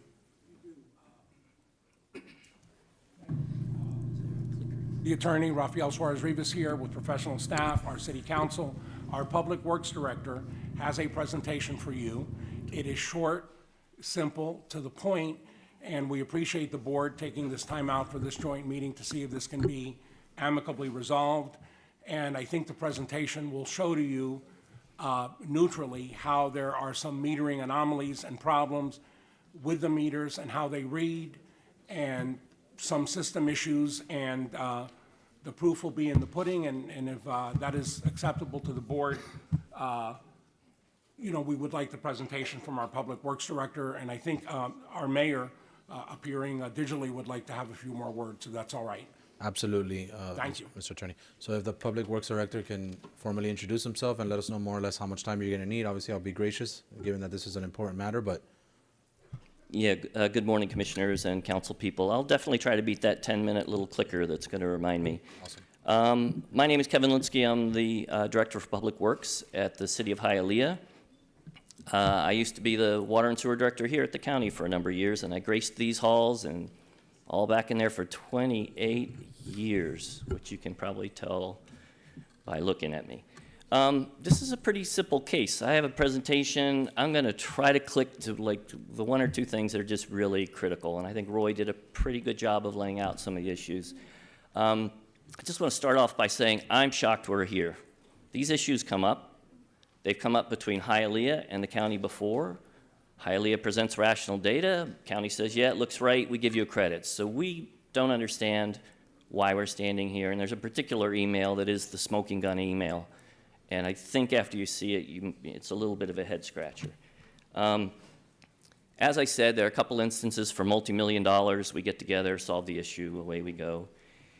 These are kind of throwaway charts, but it just shows you how the flows at one particular meter jumped dramatically when the county changed the meter. Not months later, a day later, just jumped dramatically immediately, as if something new had happened.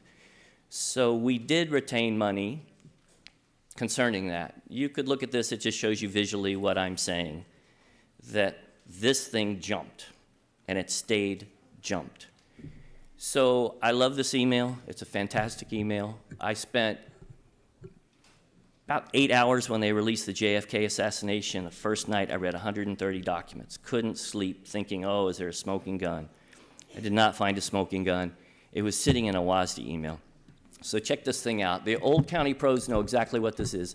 If you're a guy in the middle of the chain and you email 15 people, up and down the chain, goes everywhere but the director, I was the director by the way, saying that there's a big problem with the meter that is in Hialeah, and then it lays out in perfect detail our case. We're not saying anything different than what is in this email.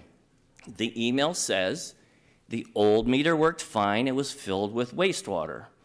The new meter is filled with water and air. As the director said, or Roy said, if a meter is filled with water and air, it all registers at water. That's exactly what's happening here. There's an email later by an interim director saying the same thing. We went out to this and found out that there were even pressures all the way down to zero, indicating the thing was filling up with air and wastewater at the same time. The literature, and this email doesn't say let's go fix it, it just says here's the problem, and here we are. This is a great county email, right? 6 years later, and nothing happened. 15 years. This is a manufacturer and a seller of these meters saying exactly what we're saying, right? You fill it with air, and it registers as wastewater, and this is a mag meter. We went out and got an industry expert, right? We gave him the data. You can get an industry expert, you know how that works, right?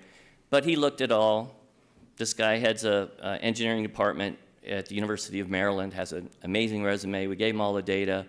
He says that this meter appears to be registering air as actual flow. It's down there in the key finding. So this is one of those fancy charts you put up, but you notice where everything kind of goes haywire, where the data within WASD starts misaligning. It all ran beautifully. Hialeah never made a comment. We just paid our bills as they happened. And then bing, right when the new meter comes in, nothing makes sense anymore. And that happened with our meter, it happened with Hialeah Gardens meter, because they both suffer from the same issue. I have a chart or two on calibration. I don't really care about calibrating because the meter probably works perfectly fine when it's filled with water. That's not our contention. We've never even asked to go out and try to calibrate this because it's filled with air. We don't care that it can be calibrated. It's measuring the wrong thing. You can read what else I have to say about the calibration data, but if you looked at it, it kind of lines up with that crazy email that never got to me, the director, saying there's a big problem. The calibration data cannot be true, right? You can go through there, meters were running backwards, running forwards, just couldn't be true. These are estimates, the next two, both the internal engineer for WASD and the external engineer for WASD both agreed on how much flow should be coming to the city of Hialeah. Guess what? It immediately jumped to some other number. The city of WASD agreed how much flow there should be. The engineer agreed how much flow there should be. Hialeah agreed how much flow there should be. What didn't agree was the new meter, which was registering air. This is yet another internal email from WASD recognizing, you can find it in there, the pressures are all over the place. This is supposed to be continually filled with wastewater. Their data, they tested it, they acknowledged it, filled with air, inaccurate. Again, I'm not sure why we are here. There are other issues. This has never worked properly. I'm not going to go through it because it doesn't involve the 18 million, but nothing about the county design has ever worked. It was supposed to. We, the city of Hialeah, take Hialeah Gardens flow because their station doesn't work. Something went wrong in the design and the operation. This is the last chart, right? Roy put up a chart, which was probably fair. Hialeah was not paying its bills on time, and you would think, okay, same old Hialeah thing. When I got there 2 years ago, I sat down with Mayor Bovo. We both have a little bit of history with the county. Maybe you know some of it, maybe you don't. And, we both agreed the county is a great place. We're not going to worry about who happens to be running it at any one moment.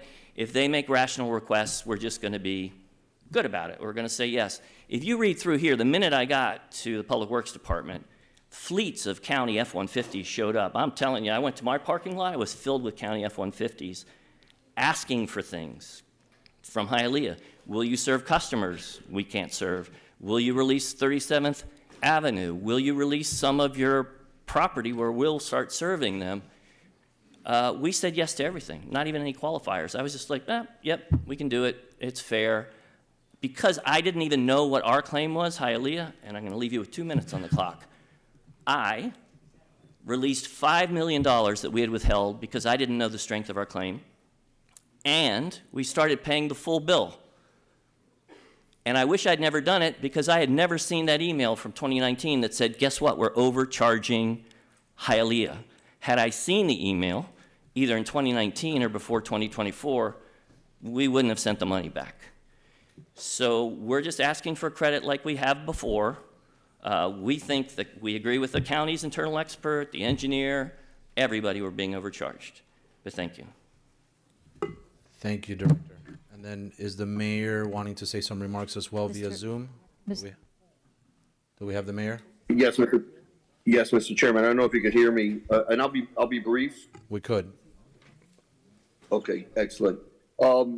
I'm just going to pick it up there at the very end. When I first arrived to the city as its mayor, I didn't understand what this relationship with the county and the city and how it had evolved.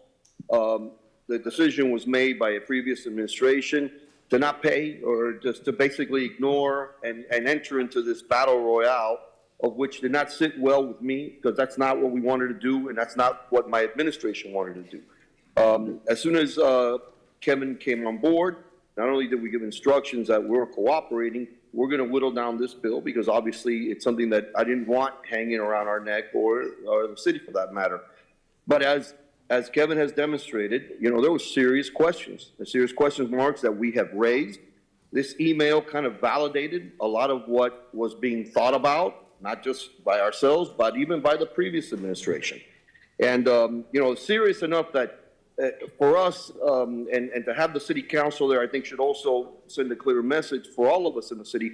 You know, we don't have the resources to just throw away.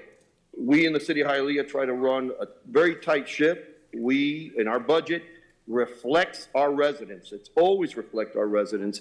And I would ask you all to consider, you know, I don't know what that dollar amount is as far as a deduction, but I would strongly consider that the council and the commission, depending on how this really works, first time for me, is to be able to consider a deduction that would not only help the residents of the city of Hialeah, but also address this issue so that we could continue working together with a lot of issues that we have in common that we try to address. So with that, again, I'm sorry I'm not there personally today, and I missed seeing many of you, but please understand, for the city of Hialeah, this is serious enough for us to get to this point, and I would, again, ask you all to consider a deduction. Thank you. Thank you. Thank you, Mayor. So give me 1 second, Commissioner. I'm going to go ahead and get into item 2B, which is discussion by both the commissioners and city council. Just as a courtesy for them coming to us this time around, I'm going to start with them. If there's any city councilman, Madam Chair, or anyone that would like to discuss, if not, you don't have to, but I wanted to start with your end.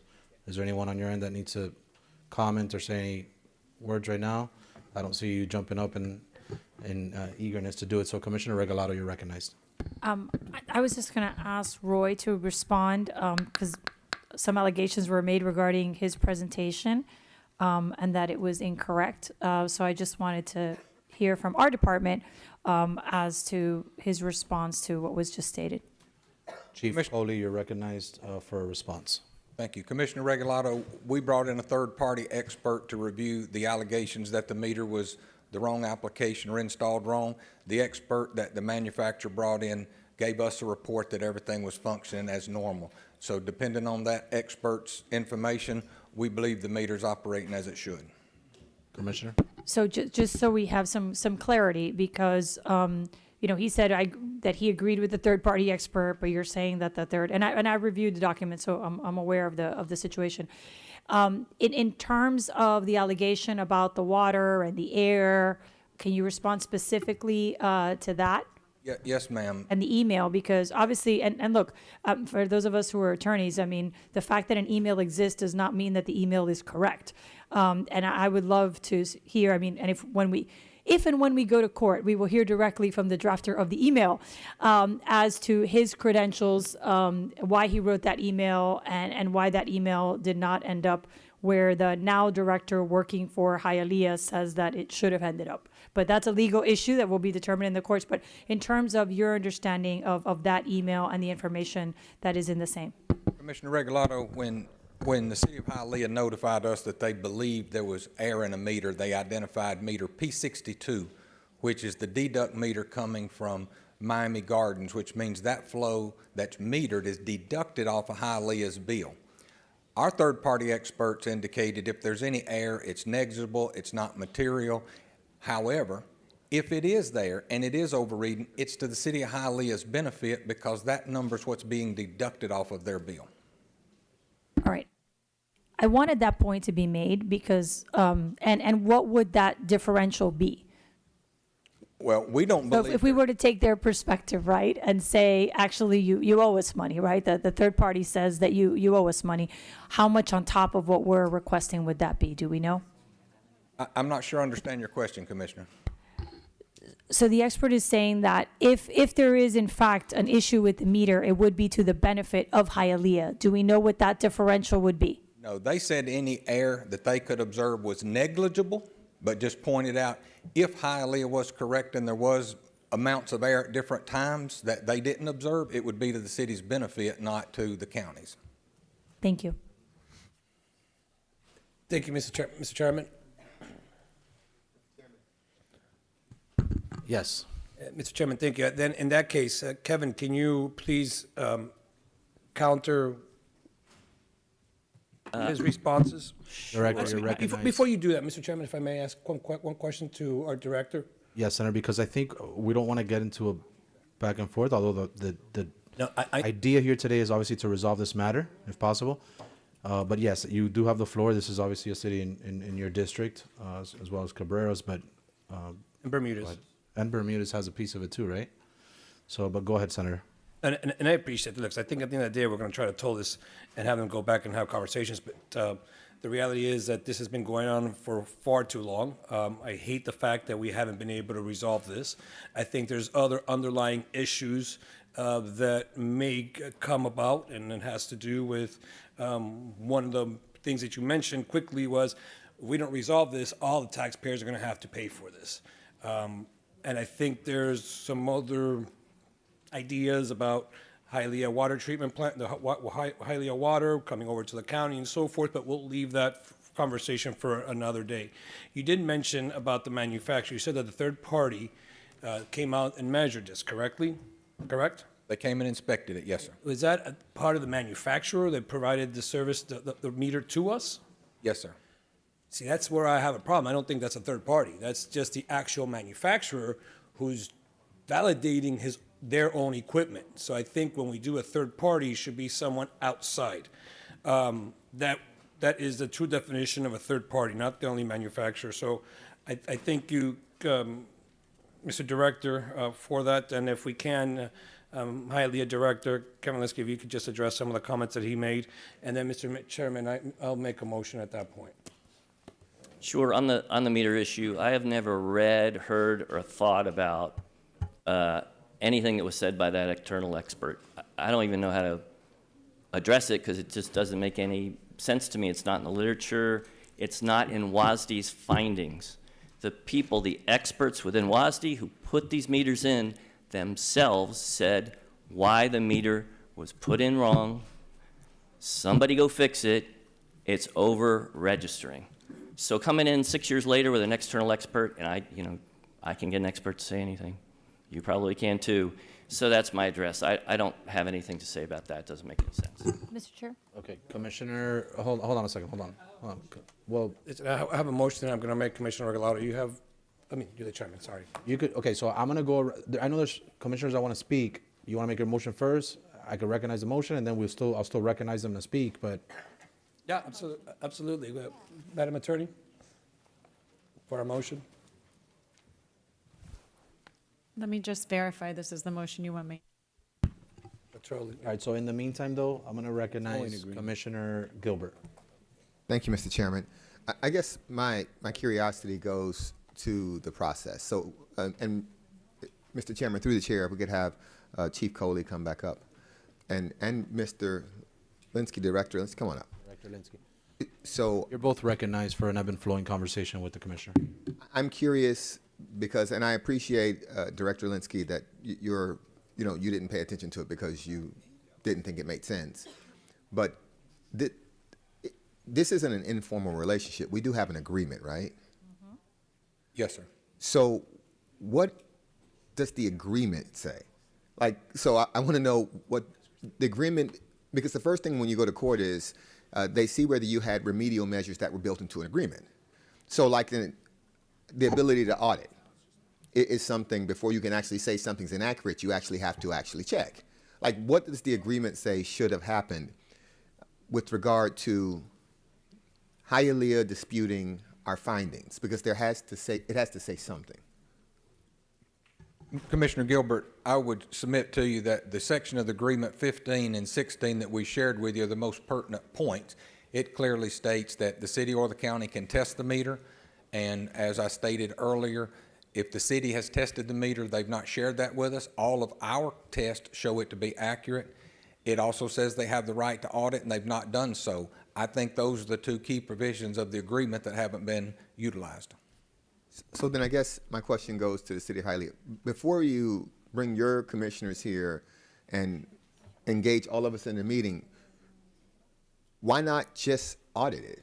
And why not just test the meter? So if you hire your person to test the meter and the meter comes back inaccurate or in dispute with what their test showed, then you all agree on a mutual tester, and then you test it, and the number's a number. I don't understand how it took it takes litigation and the, dispute resolution mechanism of the statute between the city and the county to get here. Why not just use the things that are available to you in the actual agreement to at least get before us a number that you could agree on?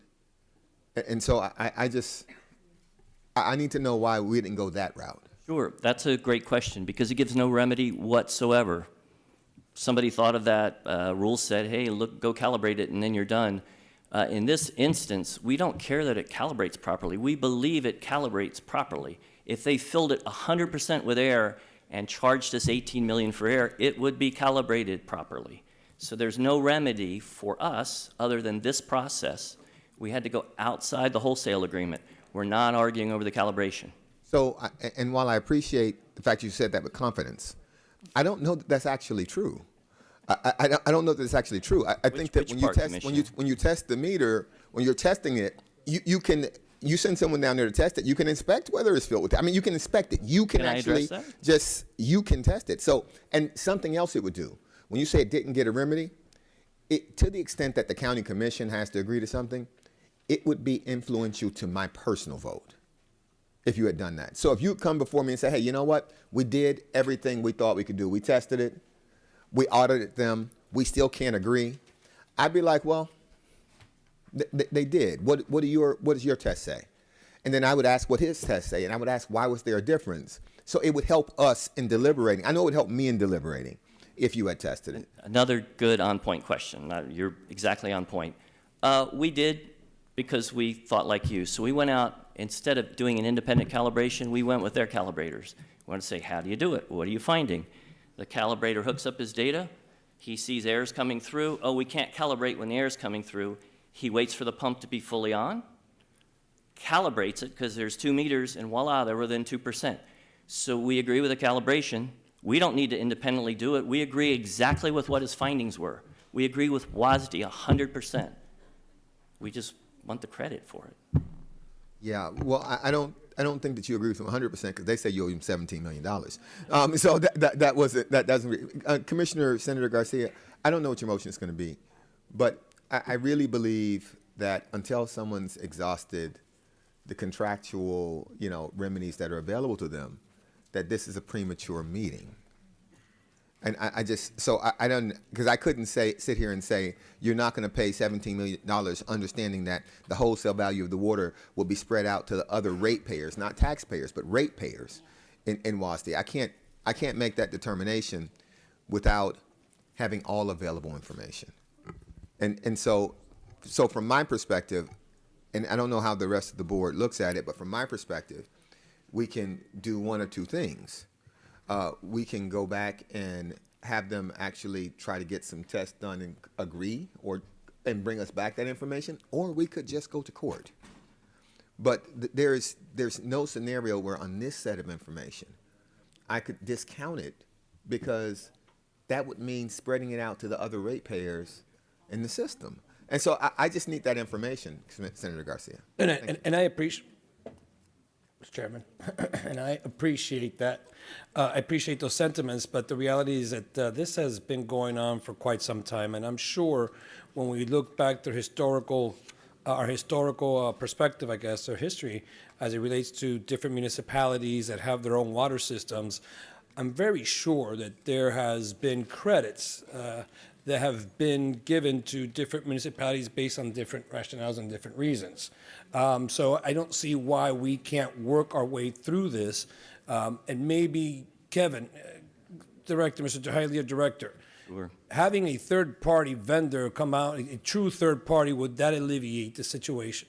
So we're now in 2025, and we're talking about an issue that existed. Would certainly verify that there's air in there. Now, that it would do. But at the end of the day, we're just we need to resolve this situation. So what would be the best way to resolve this? Can I make a suggestion, sir? Yes. I'm sure. Yep. The matter is probably more complex than one data point. I would suggest, for your thoughtful consideration, that perhaps we have a third-party mediator that could allow both sides to work through this and let a third-party mediator recommend to both elected bodies what's reasonable. All right, Commissioner Cohen-Higgins, you're recognized, followed by Commissioner Regalado. Thank you, Mr. Chair, and thank you to the members of the Hialeah Commission and to the mayor for being here, and thank you, Director Coley, for what I thought was a very thorough presentation. To Director Linsky, you were, I was taking notes as you were giving your kind of opening remarks on this, and you started by saying, I don't know, and I'm shocked as to why it is that we are here, but who instituted the Chapter 164 proceedings that brings us here today? I guess there have been two, and the one today we initiated, and the county has initiated one. Okay, Director Coley, who instituted the 164 proceedings that brings us here today? The one we're before today, the city of Hialeah instigated it following a demand letter that I sent to Mayor Bovo for the bill. Then they filed for this, and then subsequently we have filed for dispute resolution on a water matter not being discussed today. Okay, so you're not shocked as to why we're here today because you received a demand letter from the county saying you owe us $18 million, and in response to that demand letter, and I believe a number of negotiations or conversations that you all triggered the litigation proceedings that brings us here today by filing the appropriate documentation under Florida statutes 164. So Yes, the county letter was a demand letter saying we, the county, are going to file the 164. Allow me to please finish. Director. Allow me to please finish. I also think it's interesting that you couched and framed your document as a smoking gun. And that's completely irrelevant. But what is concerning to me, and when I say irrelevant, I mean irrelevant as to whether or not it is actually a smoking gun. What is more concerning to me is the idea that a municipality that we have partnered with for years and that we will continue to partner with into the future, of which we have many of these relationships. We have relationships through our water and sewer department with many, if not most, of our municipalities in Miami-Dade County. The very idea that one line in one email from 2019, which is what you put up before us. It's the first time that I'm seeing it, but I believe that it was the email that you referred to as the quote-unquote smoking gun. But that an email from an employee within the county absolves a municipality of their contractual obligation to pay us $18 million is something that I have a difficult time getting my head wrapped around. That would open the door to every one of our 34 municipal community partners to say, well, listen, I have an email here that essentially supports what it is that I'm saying. It's a smoking gun email, and therefore I too am not going to pay you our contractual obligation. In this instance, it's a very high amount, which is $18 million. I agree with Director Coley that this is something that needs to be fully mediated. I don't think that this body here today is going to be able to articulate or give a direction that is going to be sufficient to build a bridge between these two parties. I do, however, believe that a certified mediator sitting in a room with both of you for 8, 12, 15 hours, which we as lawyers do frequently, will allow for a meeting of the minds to take place. And I don't believe that a formal mediation has taken place as of yet. Director Coley, have you all sat down and formally mediated this matter between the county and the city of Hialeah? Not with a professional mediator. Mayor Bovo led a contingent of his staff, and I did of our staff, and we've had a number of meetings, but not in a mediation type fashion. Yeah, I'm concerned the message that we would send as a body if we were to allow this to kind of catch wind and allow for an email to absolve an $18 million bill. And so I'd like to see this mediated to Senator Garcia and the commissioners that represent the district at the appropriate time, Mr. Chairman. I have a motion that simply directs you all to do exactly that. Go sit down with a certified mediator, and should that not bear fruit, i.e. an impasse is reached, for the county to move forward with the proper litigation proceedings to make sure that we're able to collect the money that is duly owed. So I don't know if that's the appropriate time, Mr. Chairman, to make that motion. Senator Garcia, I'm not sure if your motion is similar in nature, but I do think that it is important for us as a board to send a strong message to our community partners, especially on critical infrastructure like water, that this is something that we take seriously and deserves the time and attention that a certified mediator would provide. So at the appropriate time, Mr. Chair, I'd like to make a motion. Thank you. Thank you, Commissioner Cohen-Higgins. And I will circle back with you because I did kind of pause Senator Garcia from making a motion, so I want to go in the right posture here. But Commissioner Regalado, you're on cue. Thank you. Thank you. I understand the frustration. But there's a few things that I think is important for everyone to understand. Number one, even when we say go to mediation, we need to prove that there needs to be proof that Miami-Dade County Water and Sewer committed an error in order for us to provide the credit. And the reason for that is because that credit comes from our bond.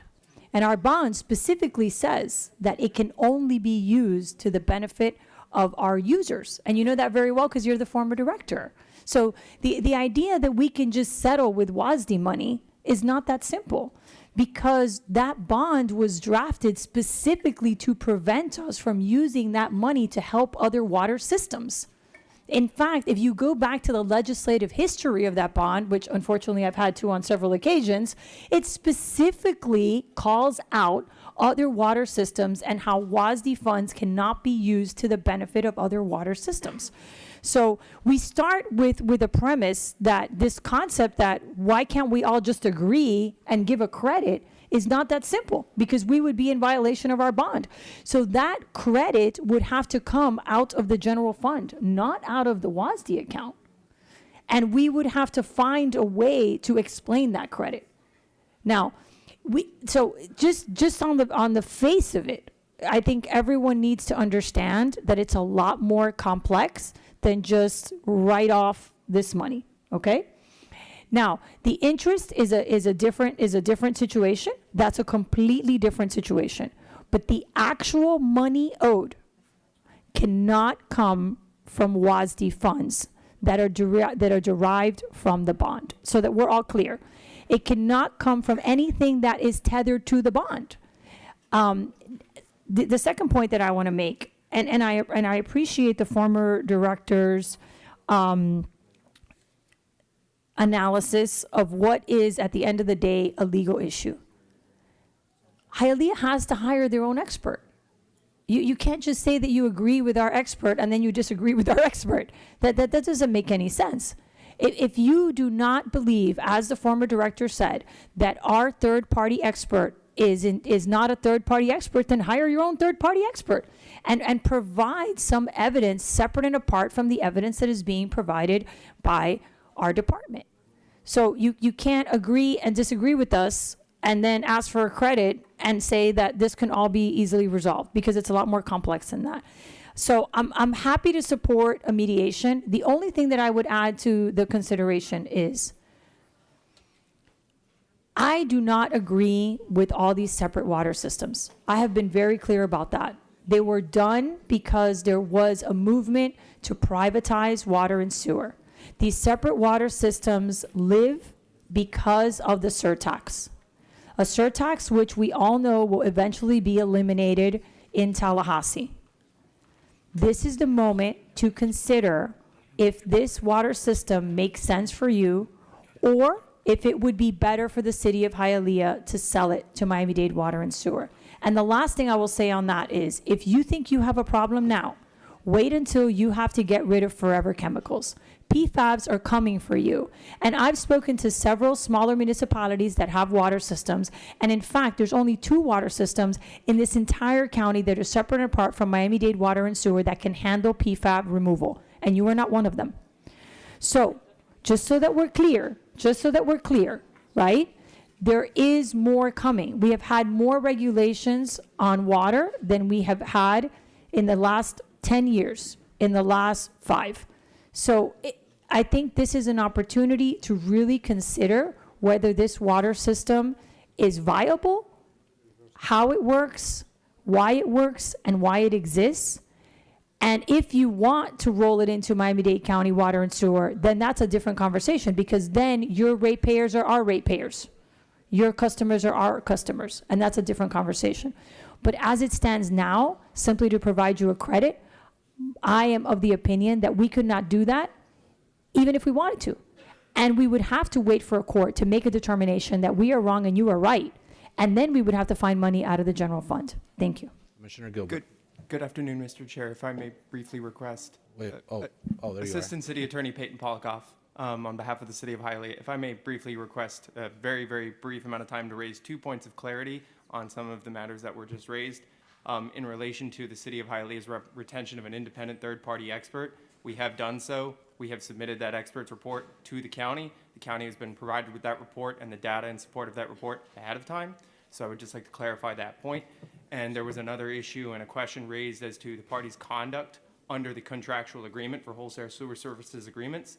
In Mr. Linsky, the Director of Public Works presentation, it was noted that on several instances in the past, the conduct of the parties under this agreement has been to informally meet, present data to each other, and credits have been issued to the City of Hialeah in substantial amounts on separate occasions pursuant to the parties' conduct under this agreement. So as it relates to how courts may recognize how the parties have behaved and acted under this agreement and what remedies have been exhausted, the conduct of the parties in engaging under this agreement is incredibly relevant. Okay. What is the, since you've Commissioner, decided to. Commissioner, hold on. What is the third party? Hold on. Okay. Because Linsky So, said they didn't have one. I know, but, That doesn't make sense. okay, so we're gonna go Commissioner Gilbert, and then I'm gonna recognize, now that there's been like a round, I'm gonna recognize if there's any council men or women that would like to speak as well on the City Hialeah Council as well. But we're gonna go Commissioner Gilbert, Commissioner Higgins, and then if there's anyone, like, just wave me down. Thank you, Mr. Polikoff. I appreciate your comments. Your Assistant City Attorney, Polikoff, I appreciate your comments. I would note that I think it was your director that said they didn't get a third-party evaluation. It was him who said that. It wasn't. Director. So we were using information that he actually You were with the gave us. county, right? Hold on, Commissioner, because I see the director approaching the well. Yeah, no, him. Director. He said he was. You were here 20-something years. You know that you don't just come and respond and like go like this. You know, you lose your, after 3 years, you free yourself. In They Hialeah? all have to. After 3 years in have to Hialeah? remember Come on. quorum And rules you're- here. That's what, it's because we're from Hialeah, right? Please, take a seat. But so, I don't have a question, but I just want to be clear that we received that information. That's what he said. So that's what we understood him to say. If you're saying that you all did have an independent examination, if you're saying that you did now, we'll take that information. But that's in the not what was actually said initially. That's the first thing.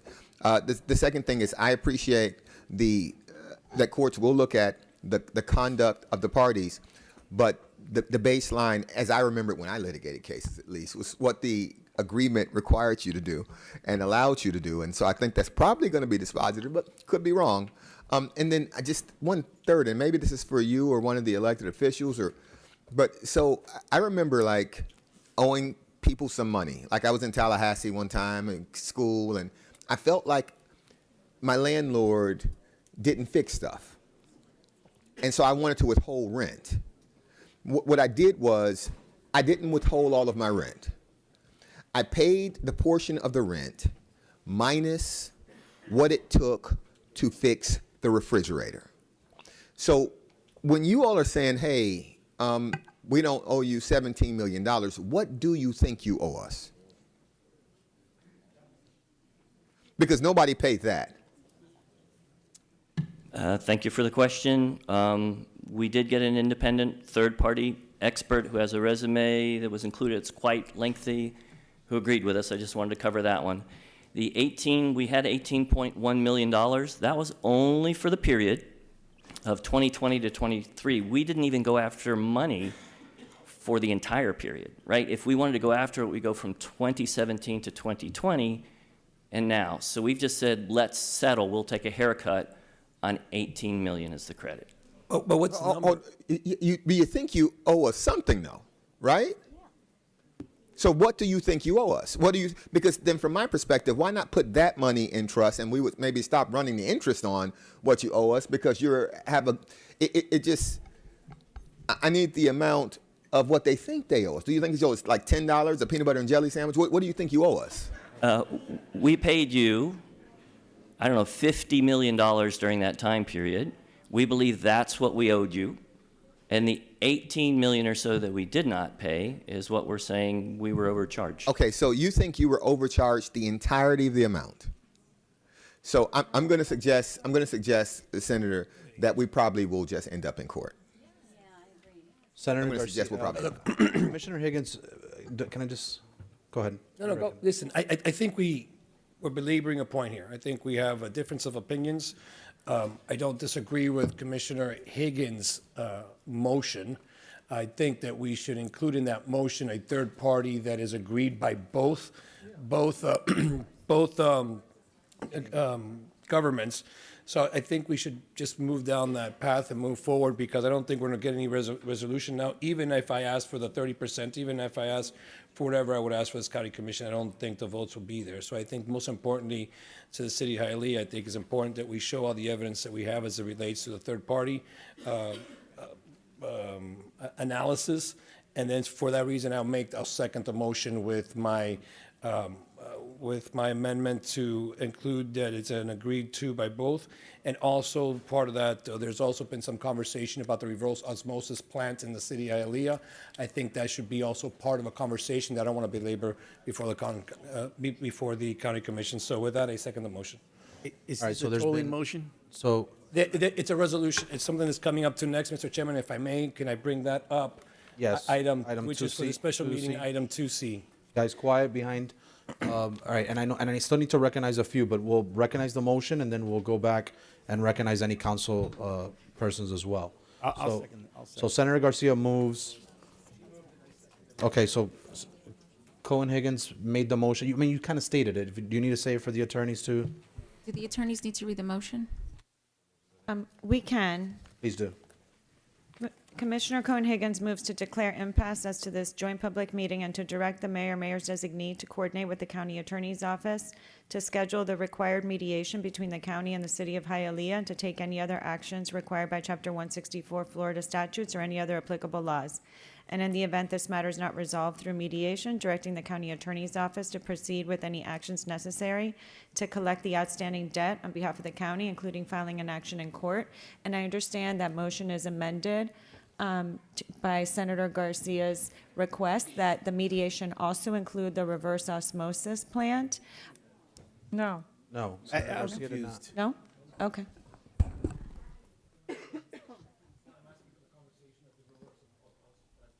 Mr. Chair.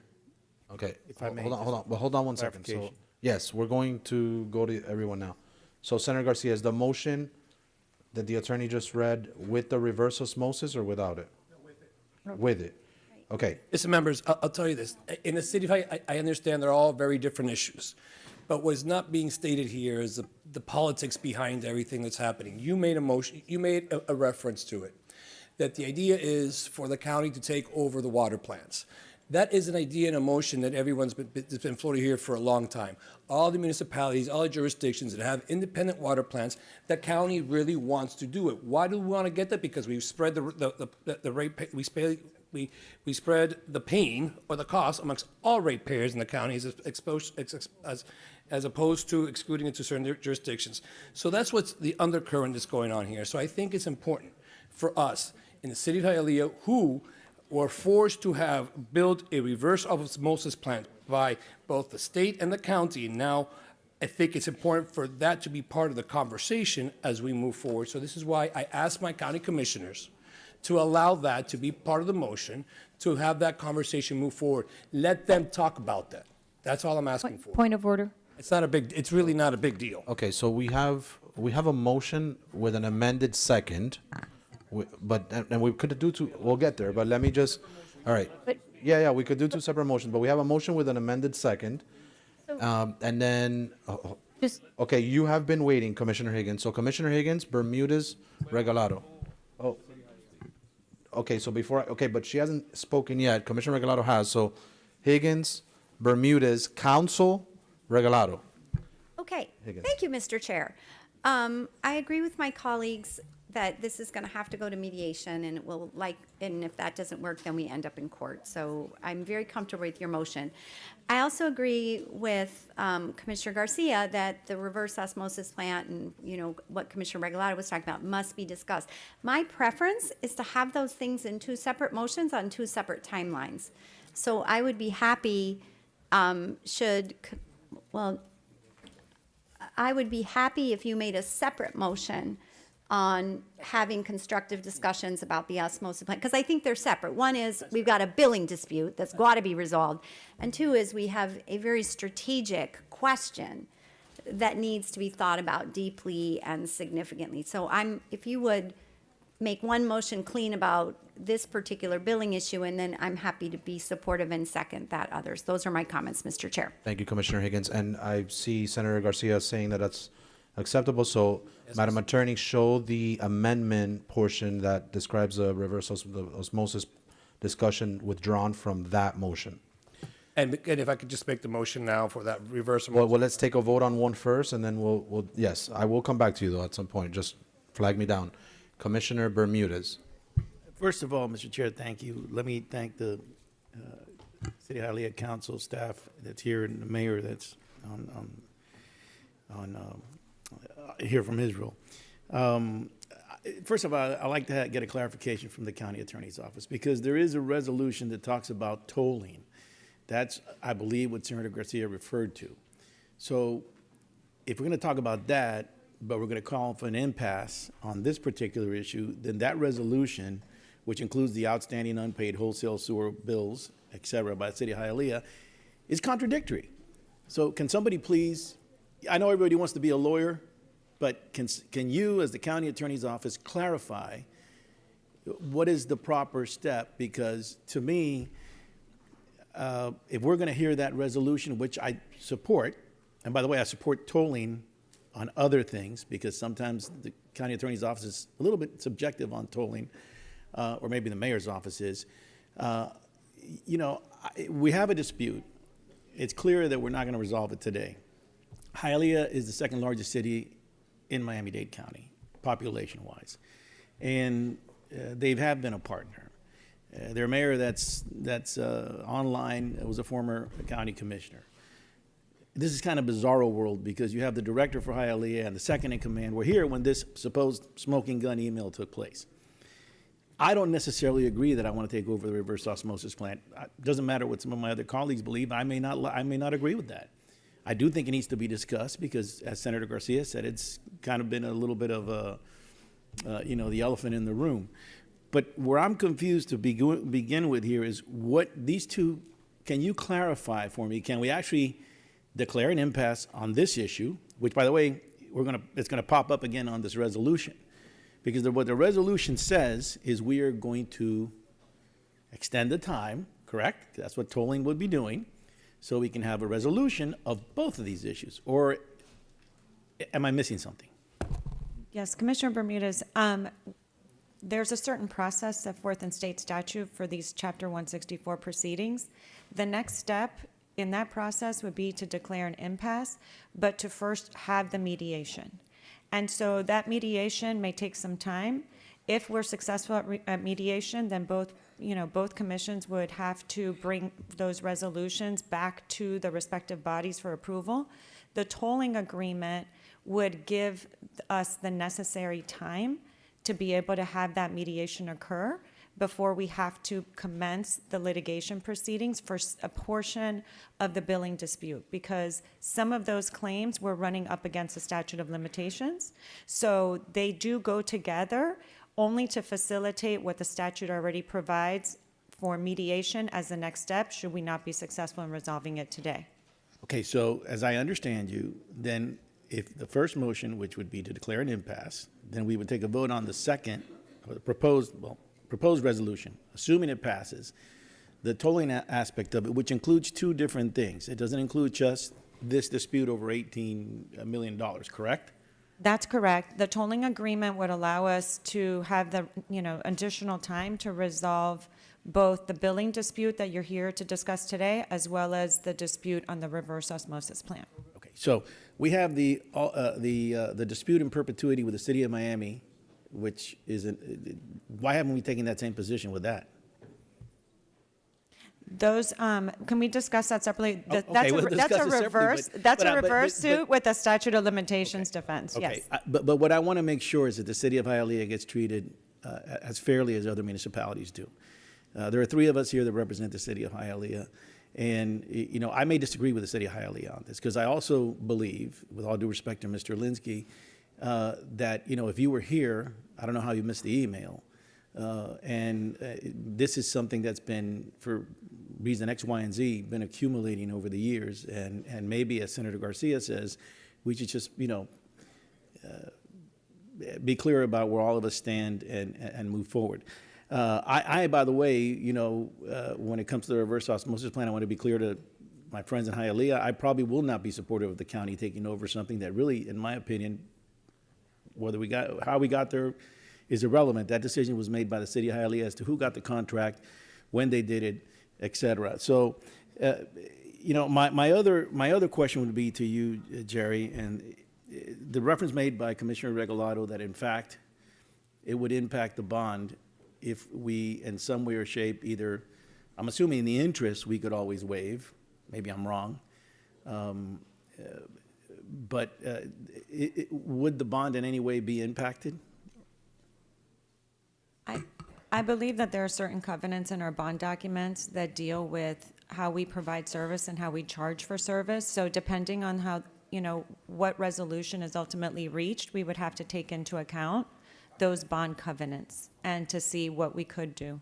So the answer is you don't know. The answer is today, I don't know. Depends on the resolution, yes. All right, so these are the things that when we get here, when comments are made, I'd like to know if they're actually right on point or not, because it makes a big difference if the bond is impacted or not. My decision, the way I make decisions, trying to be logical, I need to know that what's stated is actually fact. With all due respect to my colleagues, it doesn't mean that whether I say it or they say it, it's actually fact. And that's why it's important to know these things. I'm going to go back to the point that Commissioner Gilbert made. I do believe, that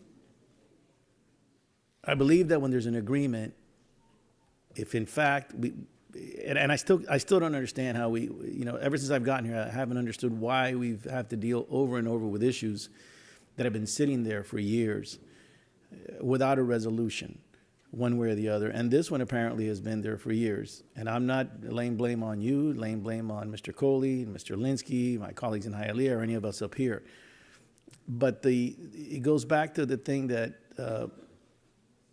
and it doesn't matter what part of whether it's the RTZ, whether it's this, whether it's that, we are over and over and over extending some of these issues without getting to, a solution one way or the other. Maybe they win, maybe they lose, maybe we win, maybe we lose. I don't know.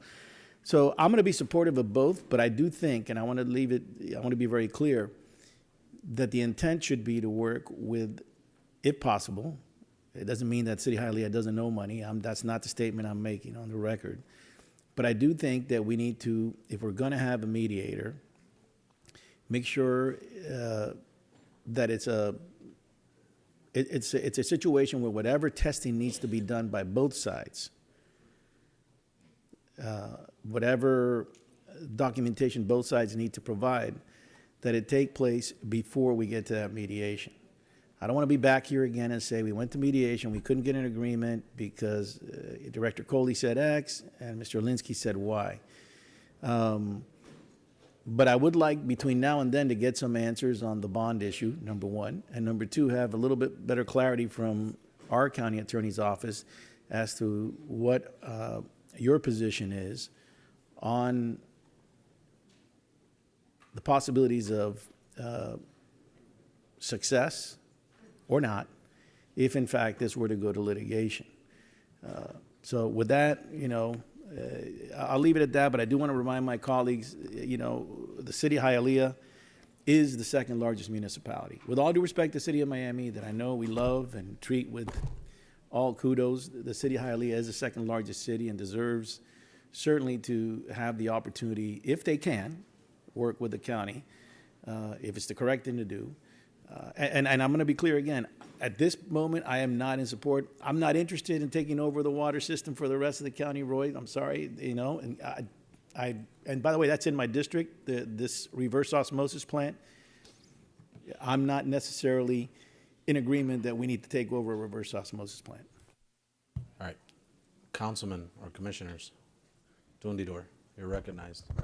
Thank you, Mr. Chairman. Jesus Tundidor, Councilman for the City of Hialeah. Thank you for the time, Chairman, County Commissioners. I was hoping to see you all again under different circumstances, but here we are. Just to kind of highlight, record, Councilman, just to sorry yes, sir. To do this to you, but I want to make sure that your Madam Chair is recognizing you as well. Madam Chair. I'm recognized. Thank you, Chairman. I just had one question, and I know that decisions have already been made now moving forward. I just wanted clarification, Chairman, on the difference between some of the prior claims that the city has made compared to this one. Commissioner Gilbert made a valid point that resonated with me about process, and I want to be able to understand what was different with the last two claims where we were credited. I think it was over a total of over $10 million compared to the claim that's being made today. Director Coley, can you approach? And you could stay up as well, Councilman, if you like. But Councilman, thank you for the question. The difference today is no one at Water and Sewer recognizes an error made, to the point that Commissioner Bermudez and Regalado were talking about. If I can identify a clear error on the county's part, I can credit that account, and that's what I would want to do.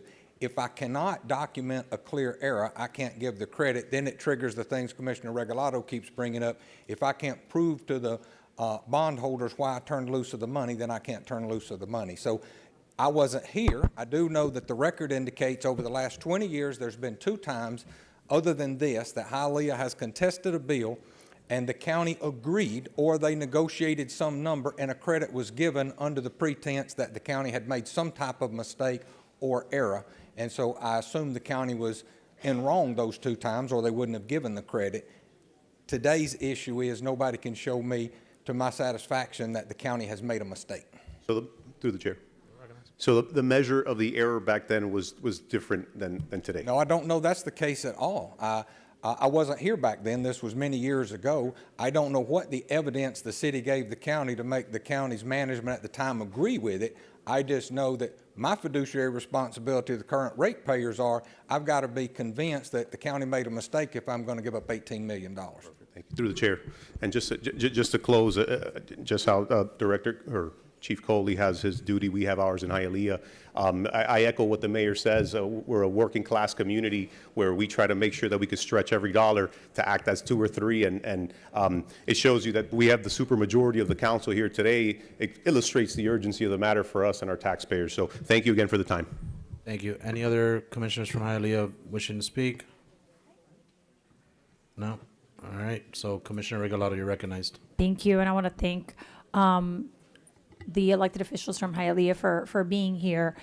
My point of order regarding the items is, number one, with the current item on the mediation, I think we all agree that this has taken long enough. We need to put a time on it, a tight one if possible, because now they need to have a time in which we have to agree on a mediator and a time in which they have to mediate. So I'm not going to set the time for the maker of the motion, but I mean, I really think that we need to 30, 60, 90, I wouldn't go beyond that. We need to resolve this issue. I agree with the bifurcation of the 2 issues. Every time this issue has come up, the city of Hialeah has asked us to buy the osmosis plant. To Commissioner Bermudez's point, the fact that the osmosis plant was built incorrectly is not our fault. And we, you know, it's a dog. We all know it's a dog, right? And this has come up several times. That being said, if we're going to have a separate motion to consider the osmosis plant, then that motion must also include the purchase of the entire system, because that's what has always been the issue. They want to sell us an osmosis plant that we don't need and we don't want. And we have said that we're interested in buying the entire system because the entire system is what makes sense for us. Now, this board will decide if they want to do that. But the reality is that once the constitutional officers separate from this government, which has already occurred, I've been saying it for 4 years now, 5 actually, we have to build a regional government that is sustainable. And part of that regional government could be, and I believe should be, the growth of water and sewer.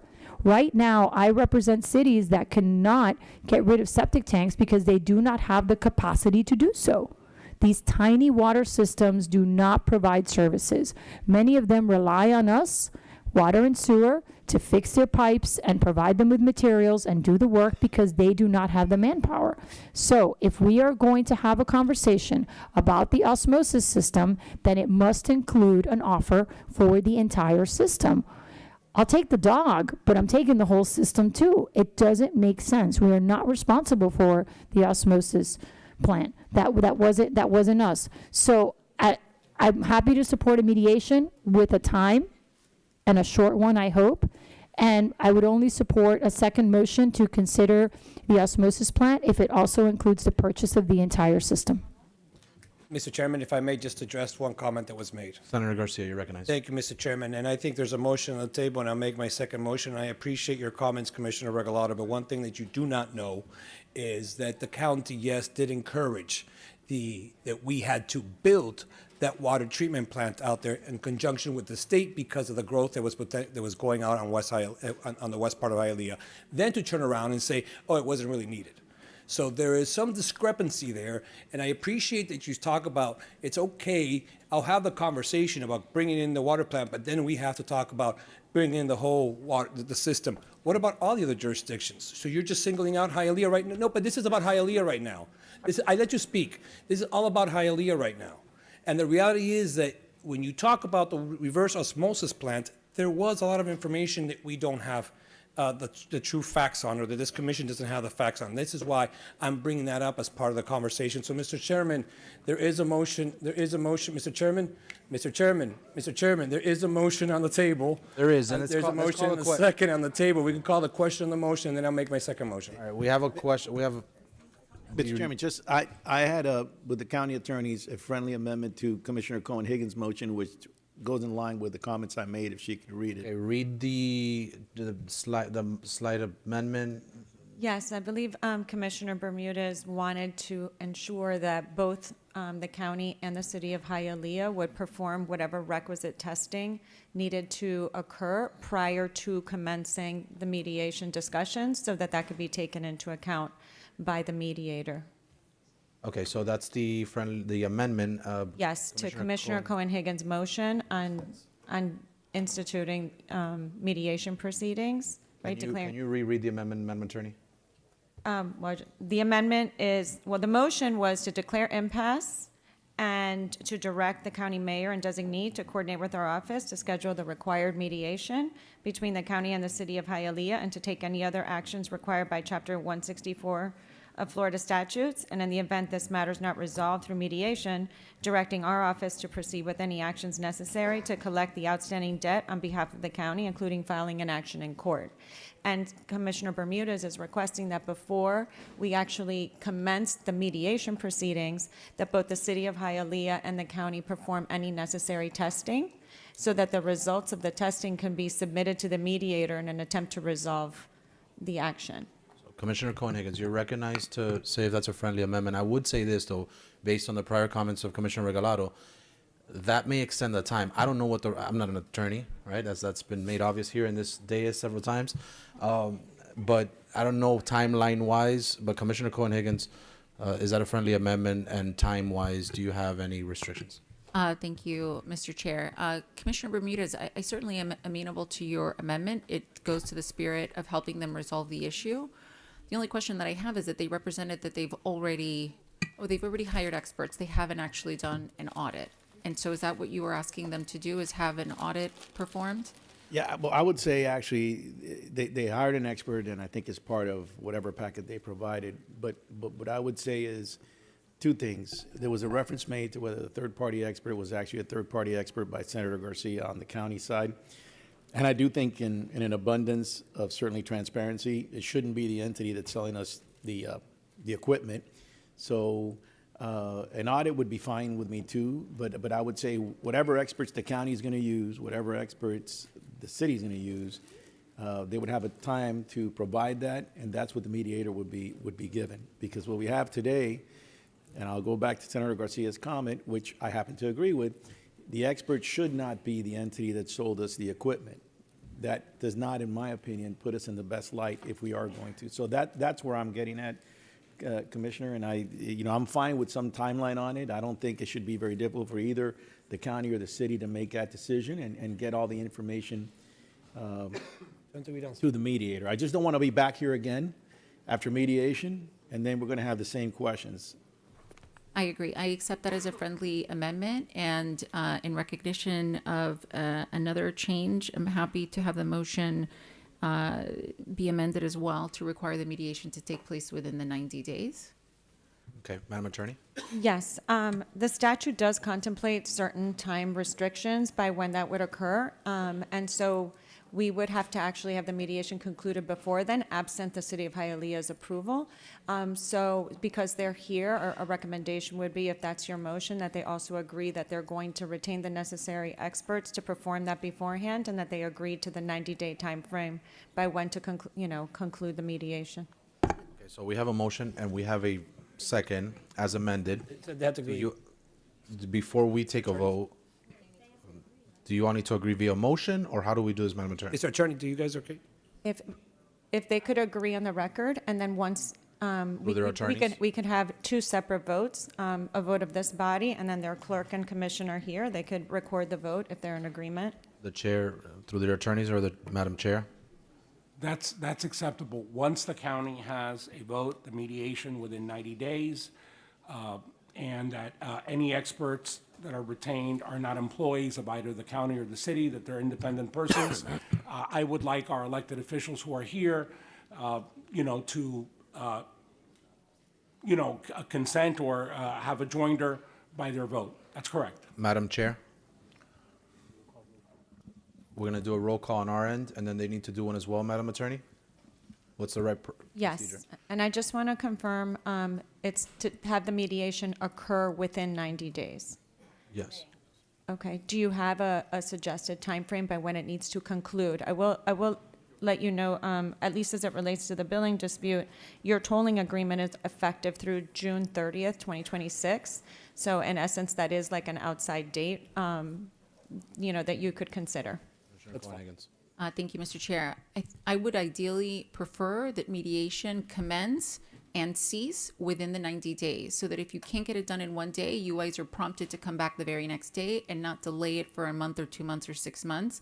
And in a similar spirit, the filing of the action within the court, should an impasse take place at mediation, should be done within 14 days, so that this is not dragging on. It's been going on for a long time. If you all are not able to reach a mediation, and knowing that a lawsuit is coming within 2 weeks after that mediation will hopefully encourage you to sit down in a room and get this resolved. But I'd also like to add a timeline on the time in which proceedings would be instituted by the county, and to be clear on that, in 15 days after the impasse of that mediation. We have a motion, we have a second. Clerk, please call a roll on our end. Commissioner Bastien. Commissioner Bermudez. Yes. Commissioner Cabrera. Commissioner Cohen-Higgins. 4. Senator Garcia. Aye. Commissioner Gilbert. Commissioner Gonzalez. 4. Commissioner Hardiman. Commissioner Higgins. Commissioner Regalado. Commissioner Steinberg. Vice Chairman McGee. Chairman Rodriguez. I vote yes. Motion passes unanimously. All right, City Clerk, would you like to call roll on City of Hialeah? Mr. Chairman, if I may be recognized for a brief moment. You are.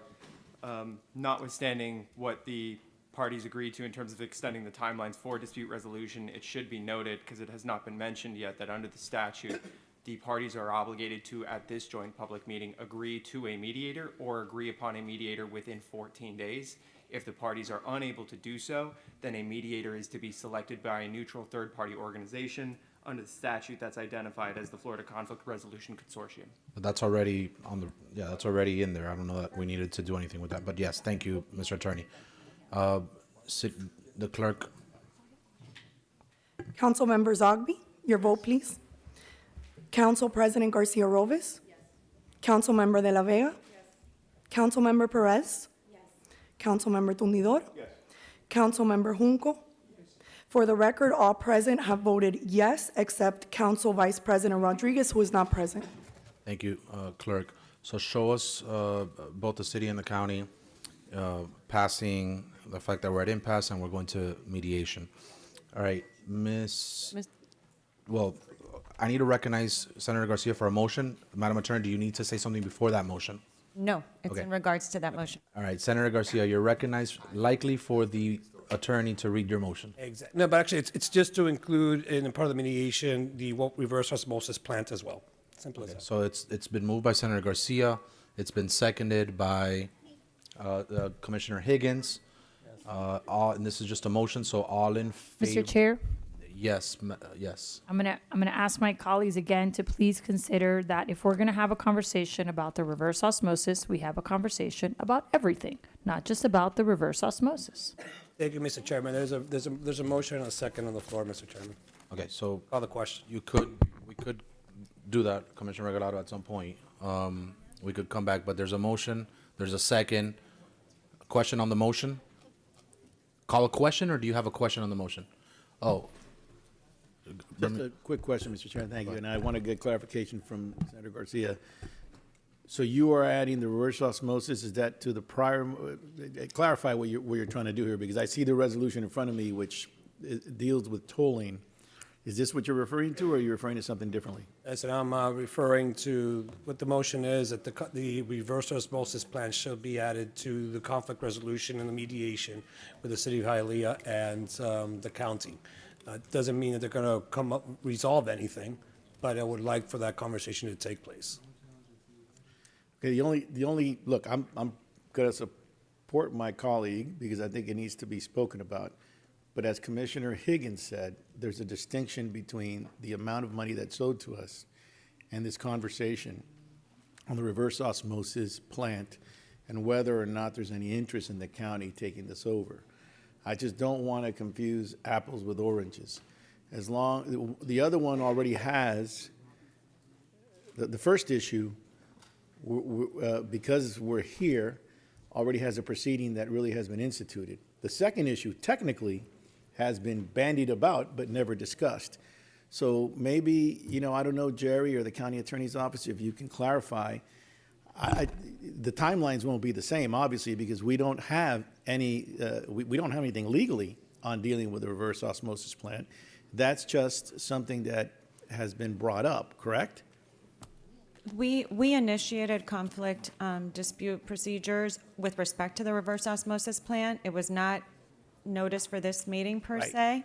I believe what Senator Garcia wants to do is just include it as part of the conversation that's being had. But because it's not part of this process, we would have to, to the extent that the directive is to go and file, institute litigation with respect to the billing issue, if not concluded within 90 days, we believe the reverse osmosis issue would be separate from that. We would then have to come back and have a joint meeting, and then go through this process with respect to the joint, with respect to the reverse osmosis plant. So if it's the pleasure of the board to have the conversation, considered at that mediation, we could do that. But the pieces that deal with instituting litigation would not necessarily apply to the reverse osmosis plant. That would only apply to the billing dispute. Yeah, I'm going to be supportive of my colleague because I understand his intent, but I want to be clear again on the record of my opinion on this issue, and I just do not want to be, I don't want anybody to be confused, including our colleagues in the city of Hialeah, that this mediation, whatever happens, if there is an impasse at the mediation, we're going to go to litigation on issue 1, not necessarily issue 2, because we have to come back. And I don't want anybody to be confused about that. I'm not against, there should have been conversations anyways over the years. I don't know why there hasn't been. But I want to be clear on the record and there's no confusion, because I don't want to come back and then mixing the apples and oranges, we don't get to move on item 1. Mr. Chairman, if I may, Commissioner Bermudez, it's exactly what we're trying to accomplish. We hear you loud and clear, 2 separate issues, but the reality is that there is a lot of undertones, political undertones that have affected this whole issue, but I agree with you, so thank you very much for that clarification. I think everyone understands that as well. Thank you. Commissioner Regalado on the motion. On the motion, just to clarify, because the way that this is being roped together, Miami-Dade County is not responsible for the osmosis plant. So the osmosis plant now being interjected into a mediation regarding the legal issues that we do have with the city of Hialeah, to Jerry's point, is improper and confusing. I don't have a problem with having a conversation about the osmosis plant. However, we are not responsible for the osmosis plant. And if we interject it into this particular conversation, we are claiming that somehow we have something to do with this plant, which we do not. If they believe that we are responsible for the osmosis plant, sue us. provide documentation as to how we're responsible for it. Alternatively, if you want to have a conversation about selling an asset that we are not responsible for, we can have a conversation about selling an asset. Selling all your assets. That is a separate and distinct conversation. You're interjecting an issue that is not legally binding and is improper. Commissioner. I have a All right. point of order. No. I'm calling the question. All in favor of the motion signify by saying aye. Aye. All opposed, nay. Nay. Show the motion carries. All right, Madam Attorney, further business on this joint meeting? Yes, we need a vote on 2C, which is the tolling agreement, on your agenda. So moved. All right, it's been moved by Commissioner Higgins, seconded by Senator Garcia. Is this a motion? All in favor signify by saying aye. All opposed, nay. Does the city need to take any action on this? No. I defer to the city attorney if they wish to take separate action on the tolling agreement. They should take separate action on the mediation for the reverse osmosis plant, to include it in the way that was articulated in the record, and to. If you want for clarification, it is our understanding that the reverse osmosis plant is going to be included as an item of discussion or between the parties, but it is not subject to these timelines and these proceedings or the mediation. And in fact, the bodies, correct me if I'm wrong, have not discussed the reverse osmosis plant today. So the state law would require you go through that separate process for that. Yes. Correct. All right, does the city clerk want to call a vote on both of those? So first on the reverse osmosis motion, just as it was read in by Senator Garcia, and then on item 2, what was it, 2D? It was 2C. 2C. All right, so first on the motion by Senator Garcia. Council President Garcia Robles, your vote, please. Yes. Councilmember De La Vega? Yes. Councilmember Perez? Yes. Councilmember Tunidor? Yes. Councilmember Junco? Yes. Councilmember Zogby? Yes. Motion passes unanimously. Thank you, City Clerk. Now on item 2C. Your vote for item 2C, please. Councilmember De La Vega? Yes. Councilmember Perez? Yes. Councilmember Tunidor? Yes. Councilmember Junco? Yes. Councilmember Zogby? Yes. And Council President Garcia Robles? Yes. Motion passes. Thank you, City Clerk. And with no further motion, with no further business, the Chairwoman of City of Hialeah moves that we adjourn. Commissioner Gonzalez seconds the motion. All in favor signify by saying aye. All opposed, nay. Show us adjourned. Thank you all for coming out. Appreciate it. All right, show us reconvening our BCC meeting. Do I have a motion? Do I need a, or opening up our BCC meeting, do I need to roll call for that? No, right? All right. By the way, I think everybody knows by now, but there's lunch in the back. Yeah, Since we're not breaking for lunch, y'all could take individual breaks. I'm trying to swallow some Chick-fil-A here. What they're asking for what? All right. Somebody's mic is on, by the way. Madam Attorney, might be you. All right, Madam Attorney, can we move into first reading items? Oh, I haven't even gotten that far yet. Welcome to the meeting today. Yeah, we did. Where? All right, no, we have done reasonable opportunity. Yes. Yes. We did. All right, Madam Attorney, can we set the agenda and all the pool list items and et cetera, et cetera? April Fools, right? Just kidding. Just kidding. All right, Madam Attorney, please, let's go ahead and set the agenda. Yes. Just one, I'm sorry, I'm still getting requests. Okay, we do have a number of preliminary matters. Item 4A, the prime sponsor has withdrawn this item. 8B1, Senator Garcia adds this item to the poll list. 8B1. 8K3, Commissioner Hardiman is adding this item to the poll list. 8P4, Senator Garcia adds this item to the poll list. 11A1 and its supplement, Commissioner Hardiman is adding this item to the poll list. 11A3, Commissioner Gilbert adds this item to the poll list. 11A5, Commissioner Higgins and Commissioner Gilbert are adding this item to the poll list. 11A8 and its supplement, Commissioner Higgins adds this item to the poll list. 11A10, Commissioner Gilbert is adding his name to the poll list. Item 14A1 is a public hearing item, and we'll consider that with the other public hearing items. But Commissioner Higgins and Commissioner Regalado wish to bifurcate this item. I also have additional requests for co-sponsorship. 1D1, Commissioner Regalado. 1D2 and 2B4, Commissioner Regalado. 3A11, Commissioner Bastian and Commissioner Regalado. 5A, Commissioner Cohen-Higgins and Commissioner Regalado. 7B, Commissioner Steinberg. 8B1, Commissioner Bastian. 8P3, Commissioner Regalado. 11A7, Commissioner Cabrera. 11A12, Senator Garcia and Commissioner Gonzalez. And 14A4, Commissioner Regalado. The items to be considered at today's meeting will be those listed in the printed final agenda, with the additions, deferrals, withdrawals, and scrivener's errors noted in the chairman's memorandum and the items I just mentioned.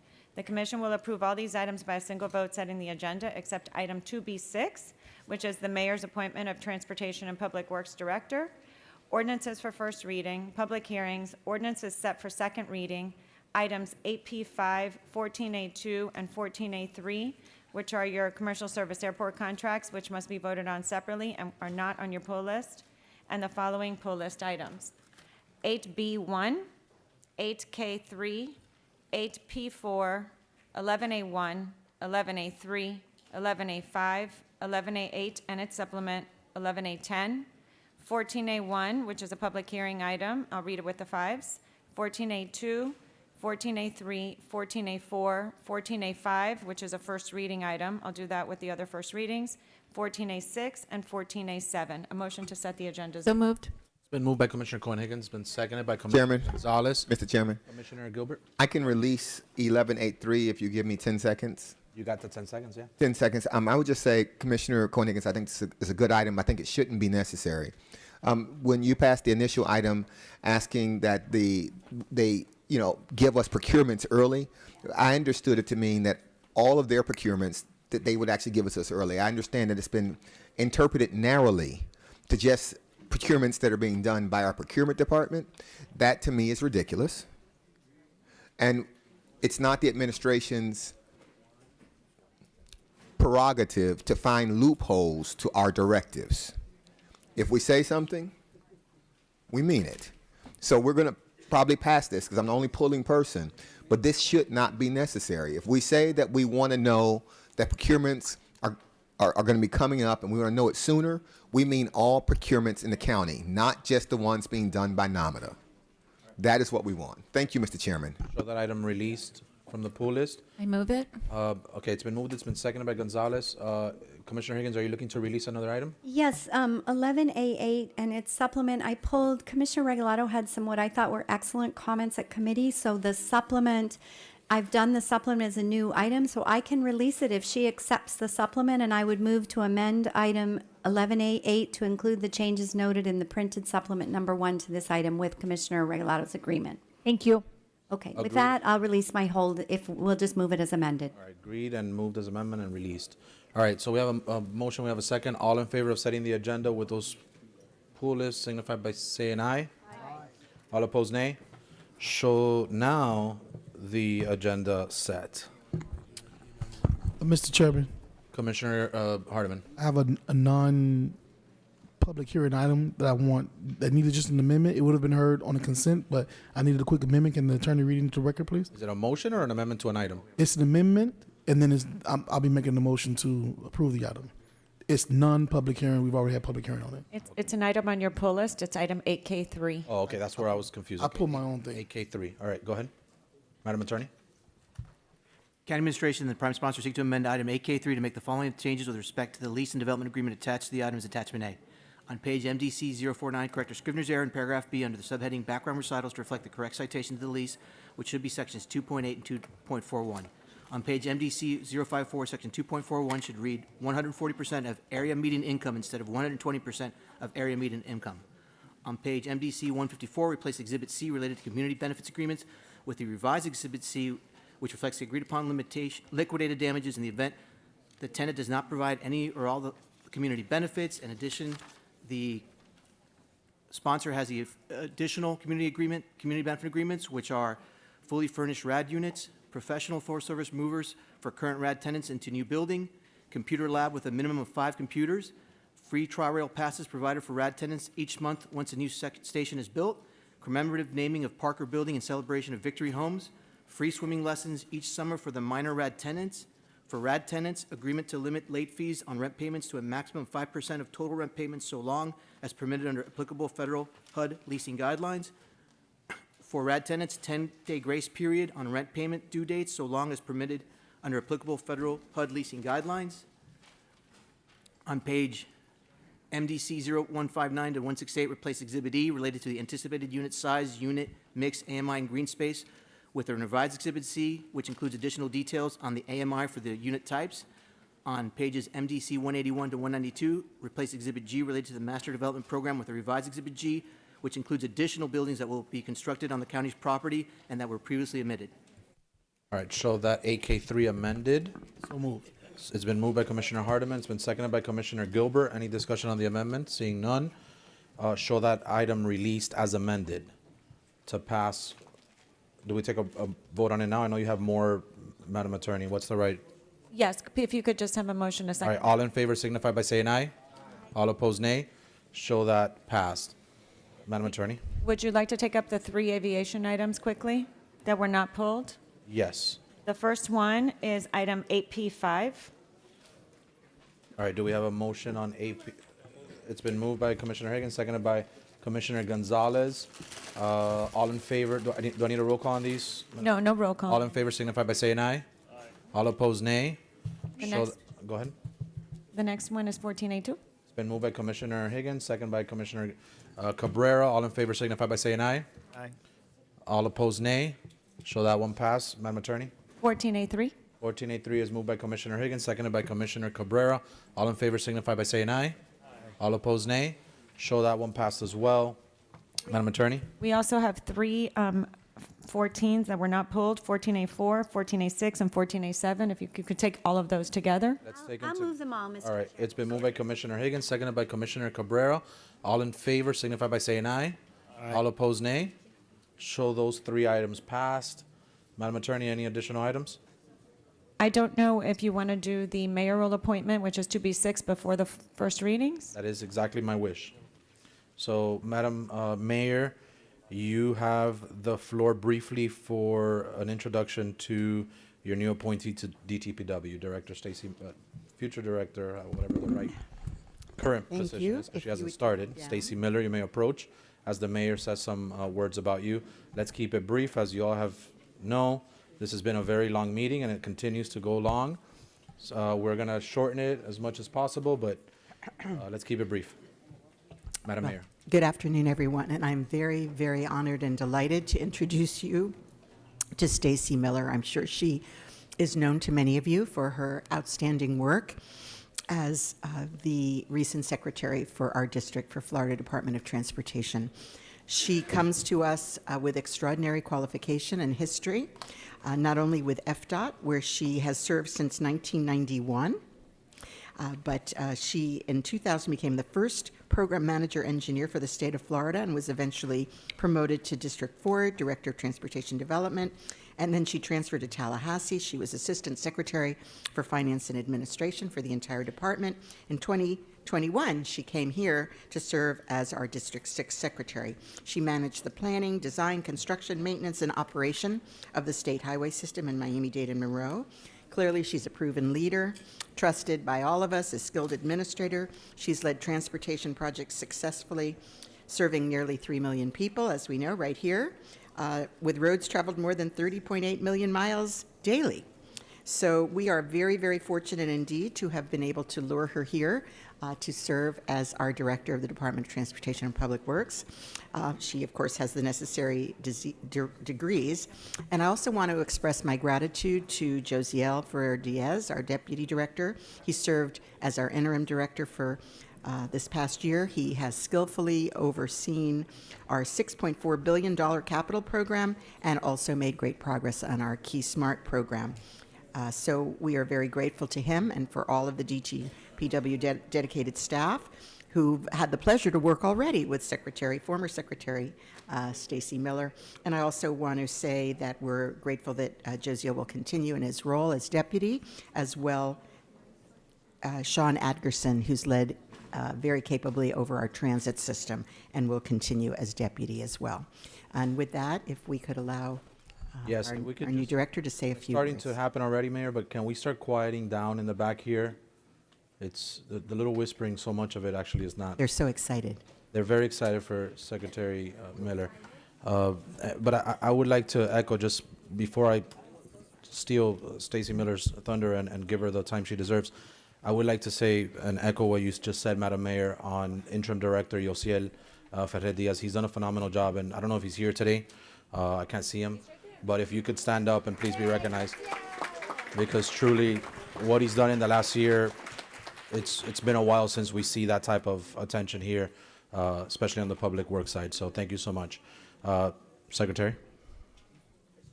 Thank you, Chairman. And Is it director yet? technically, I'm not secretary or director. All right, so neither. Stacy April Miller. 7th. April 7th is our start date, sir. I am looking forward to starting on April 7th. I look forward to working with you all on what is an extremely important facet of the county.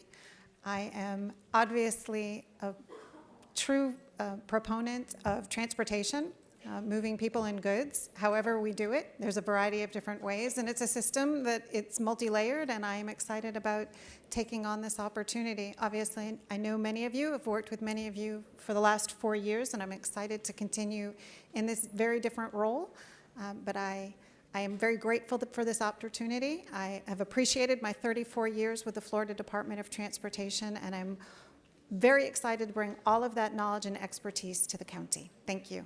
Thank you, and thank you for making this so brief. Appreciate it. Thank you very much. And we will start bothering you on April 7th, if not some of us before. Yeah. Mr. Chair, just a quick question.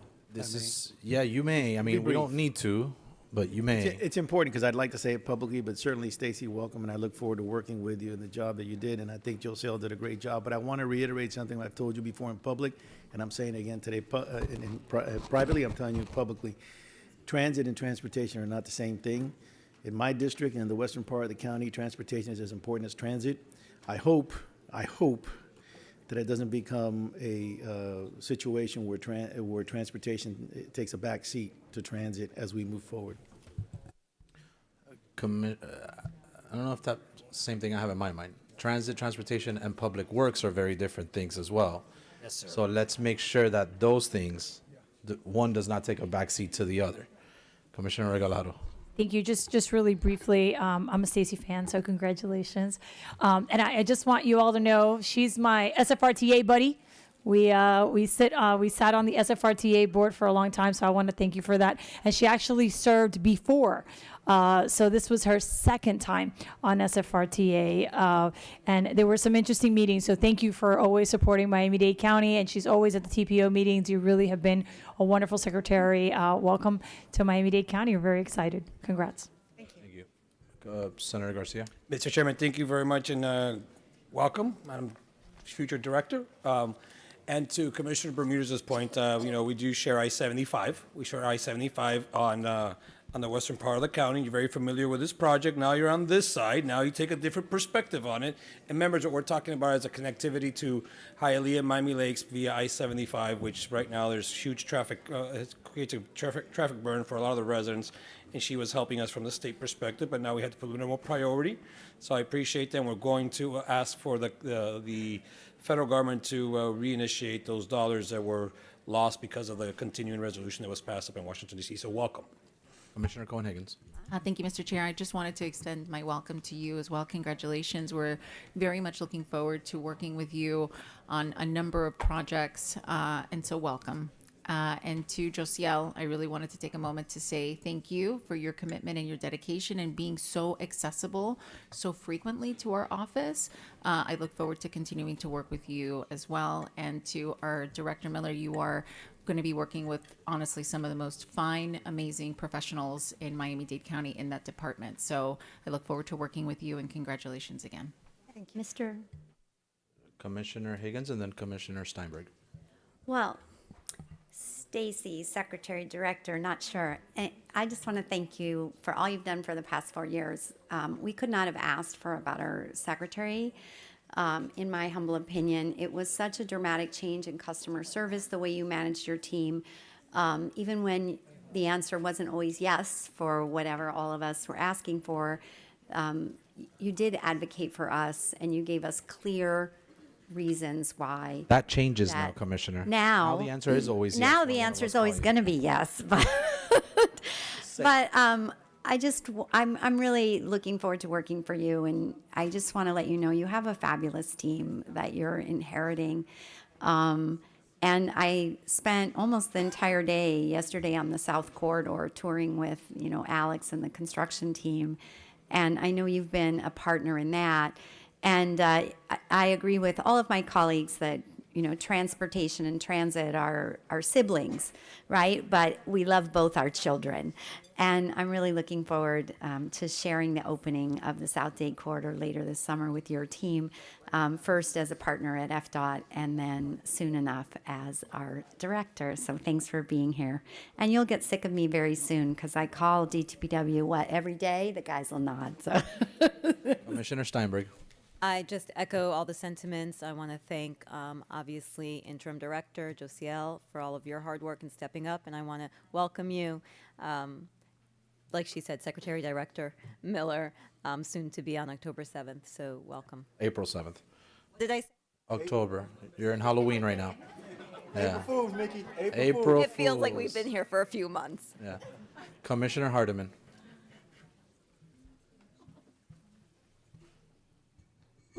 I'll talk to you soon. I look forward to it. Commissioner Gonzalez. So, a good friend of mine is Secretary Perdue up at the state, and he has very, very kind things to say about you. I've had the pleasure of working with you on a few items, and you've always been great and very responsive. I will say this: I don't want to lower the tone here, but you have great shoes to fill. Okay, to Mr. Josiel's credit, he took that department and he elevated the service and elevated the response time, at least in my district. And so I'm not gonna lie to you, I have high expectations, with all due respect. And my Josiel can fill you in, but the residents in my district are very involved. And I would only assume that you're going to be just as responsive as he is. So congratulations and welcome to the NFL. Commissioner Bastien. Thank you so much. Just want to welcome you and to congratulate you, and I'm looking forward to our continuous conversation and engagement. Again, congratulations. All right. That being said, Mayor, is it necessary? I just want to acknowledge that Jimmy Morales, our Chief Operating Officer, has this as part of his portfolio, so you'll count on them working as a team. All right, Jimmy, we will be. Oh, Commissioner Gilbert. Stacy, I'm just going to say congratulations. I'm very happy with this choice, Madam Mayor. I think you did wise.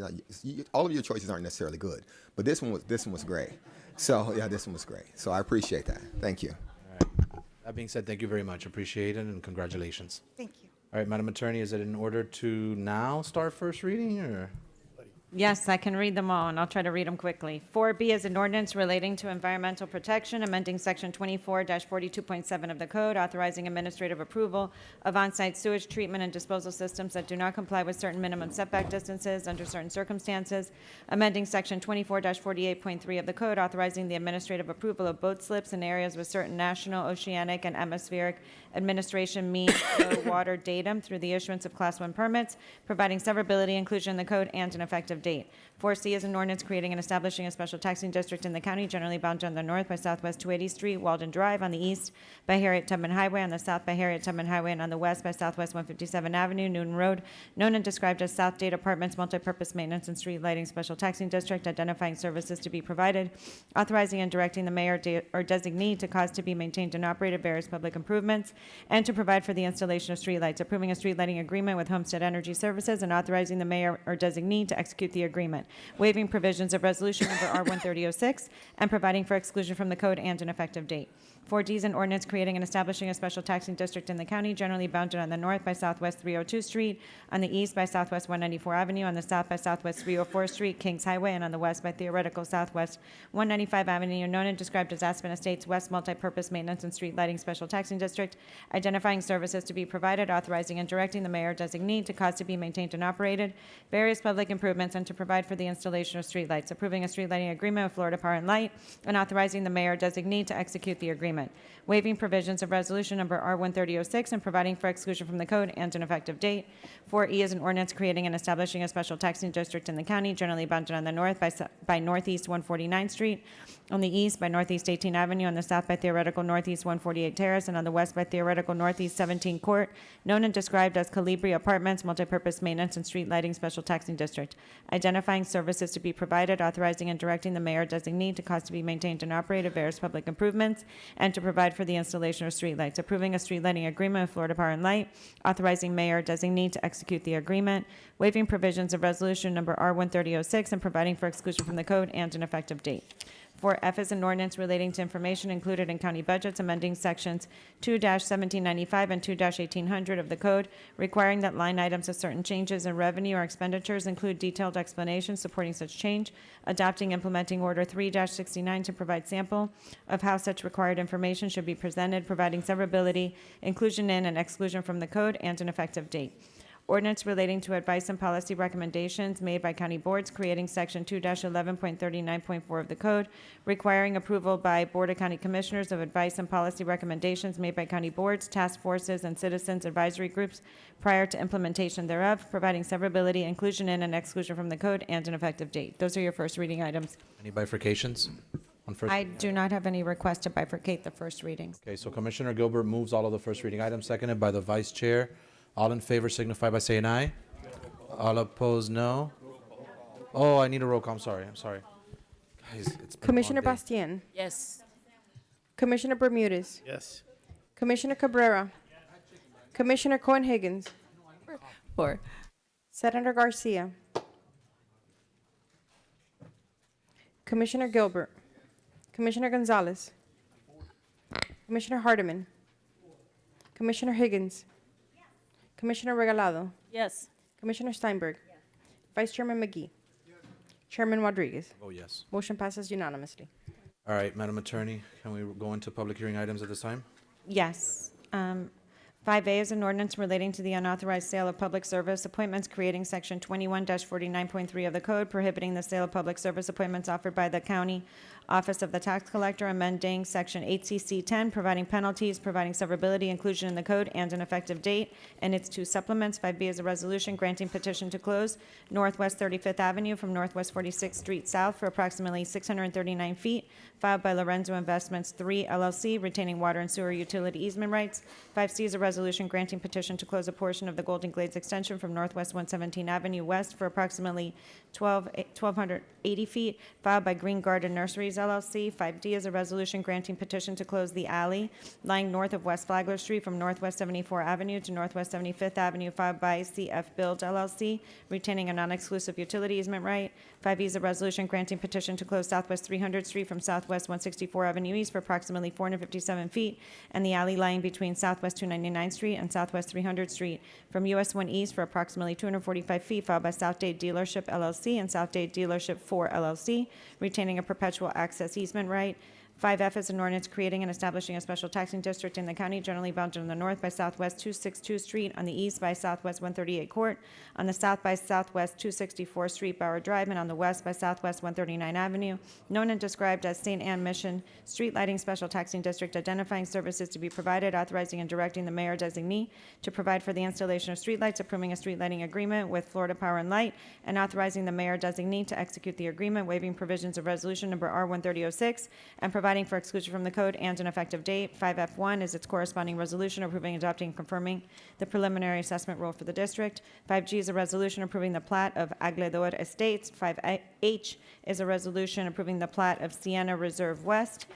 5I is a resolution approving the plat of Foundry Meek SPEC Warehouse filed by Miami-Dade County. 5J is a resolution approving the plat of BP Gratney filed by Miami-Dade County. And 14A1 is a resolution declaring as surplus one county-owned property, revising the inventory list of real properties for affordable housing to include the property, authorizing the sale of the property to Habitat Creators, Inc. for the development of property with affordable townhomes, authorizing the transfer of certain Miami-Dade Water and Sewer Department property to the Miami-Dade Aviation Department subject to certain conditions. Those are your public hearing items. I do have some requests to bifurcate, which I can tell you at the appropriate time. All right, let's go ahead and go into public hearing for these, for the public hearing items. I have two speakers, our tax collector Fernandez and Juan Jimenez. Are you all here? The tax collector had to leave, okay, so he is waving in info, because it says he just wants info. And then Juan Jimenez, is Juan Jimenez here? Okay, so public hearing is now closed. Madam Attorney, any bifurcations that you have? Yes. Senator Garcia had bifurcated 5G. I don't know if he's here. And Commissioner Higgins and Commissioner Regalado wanted to bifurcate 14A1. So 5G? 5G, right? Correct. All right, so show 5.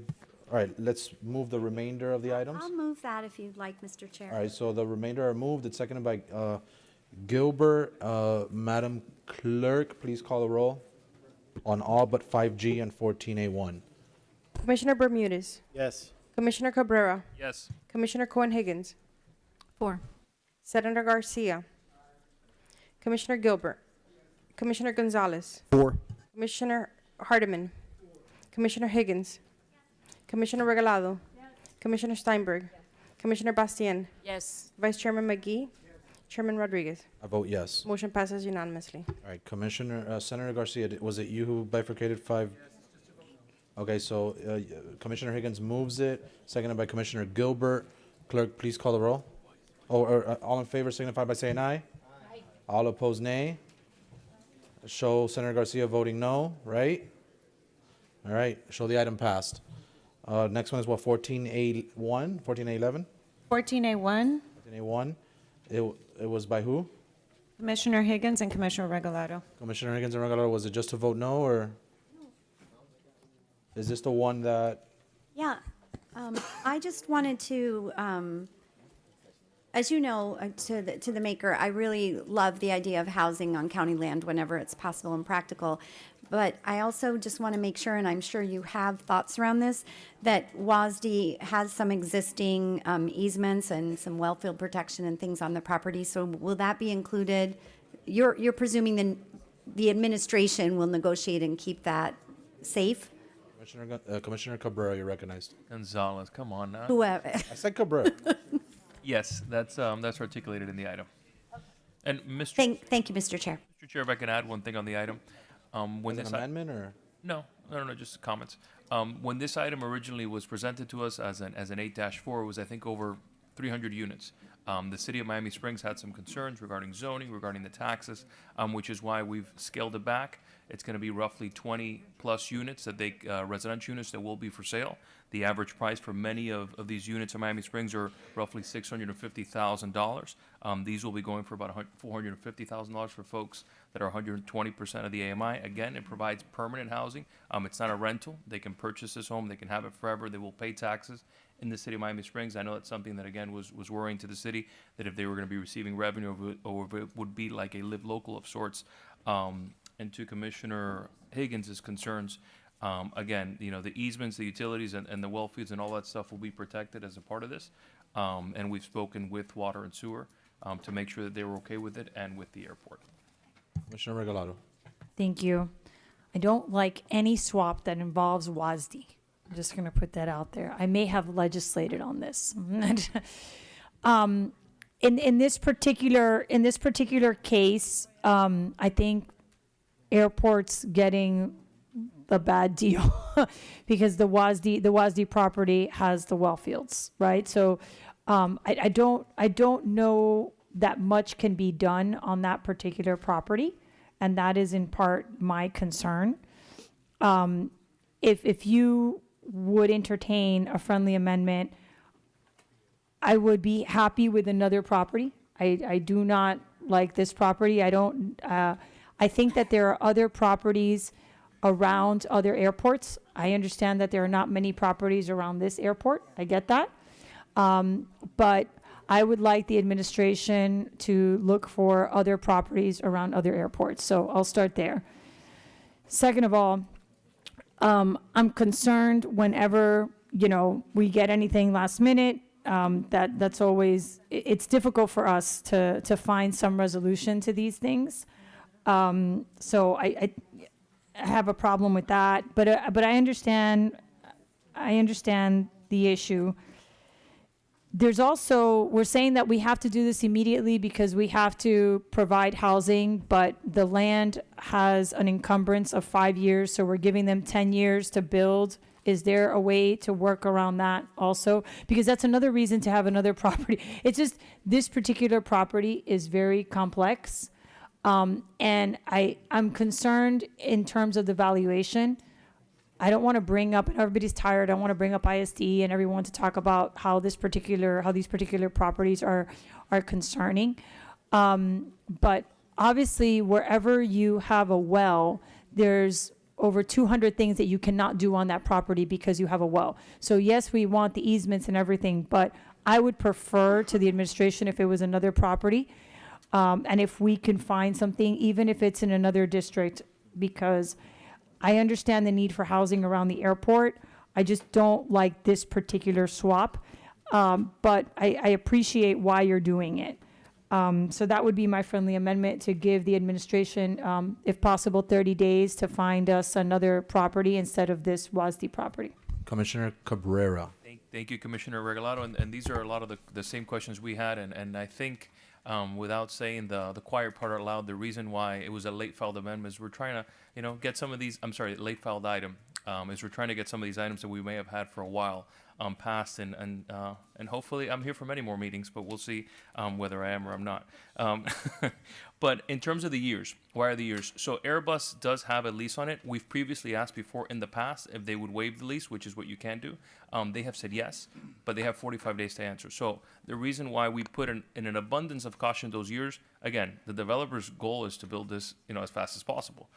So I anticipate that happening, but we wanted to make sure that we accounted for the fact that in the past, Airbus has said no.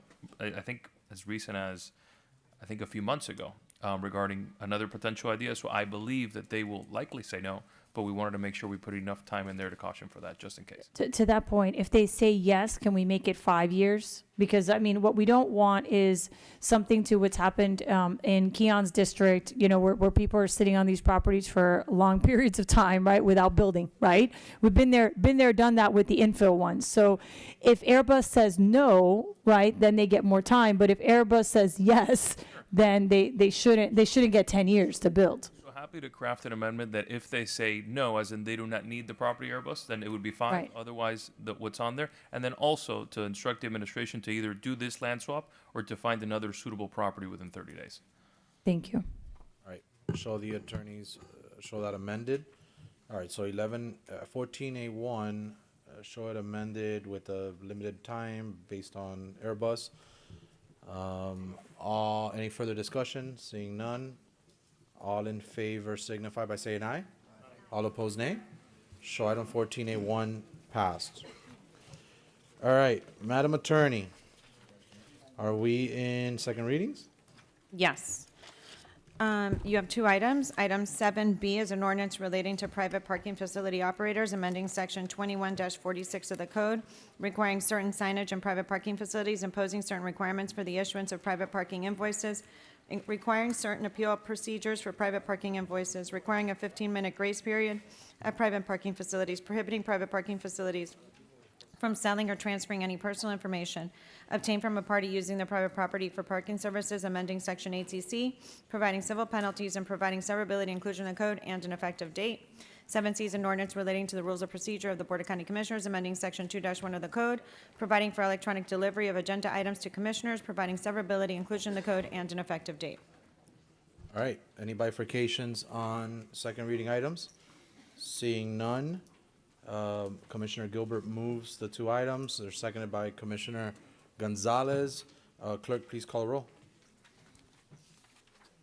Commissioner Cabrera.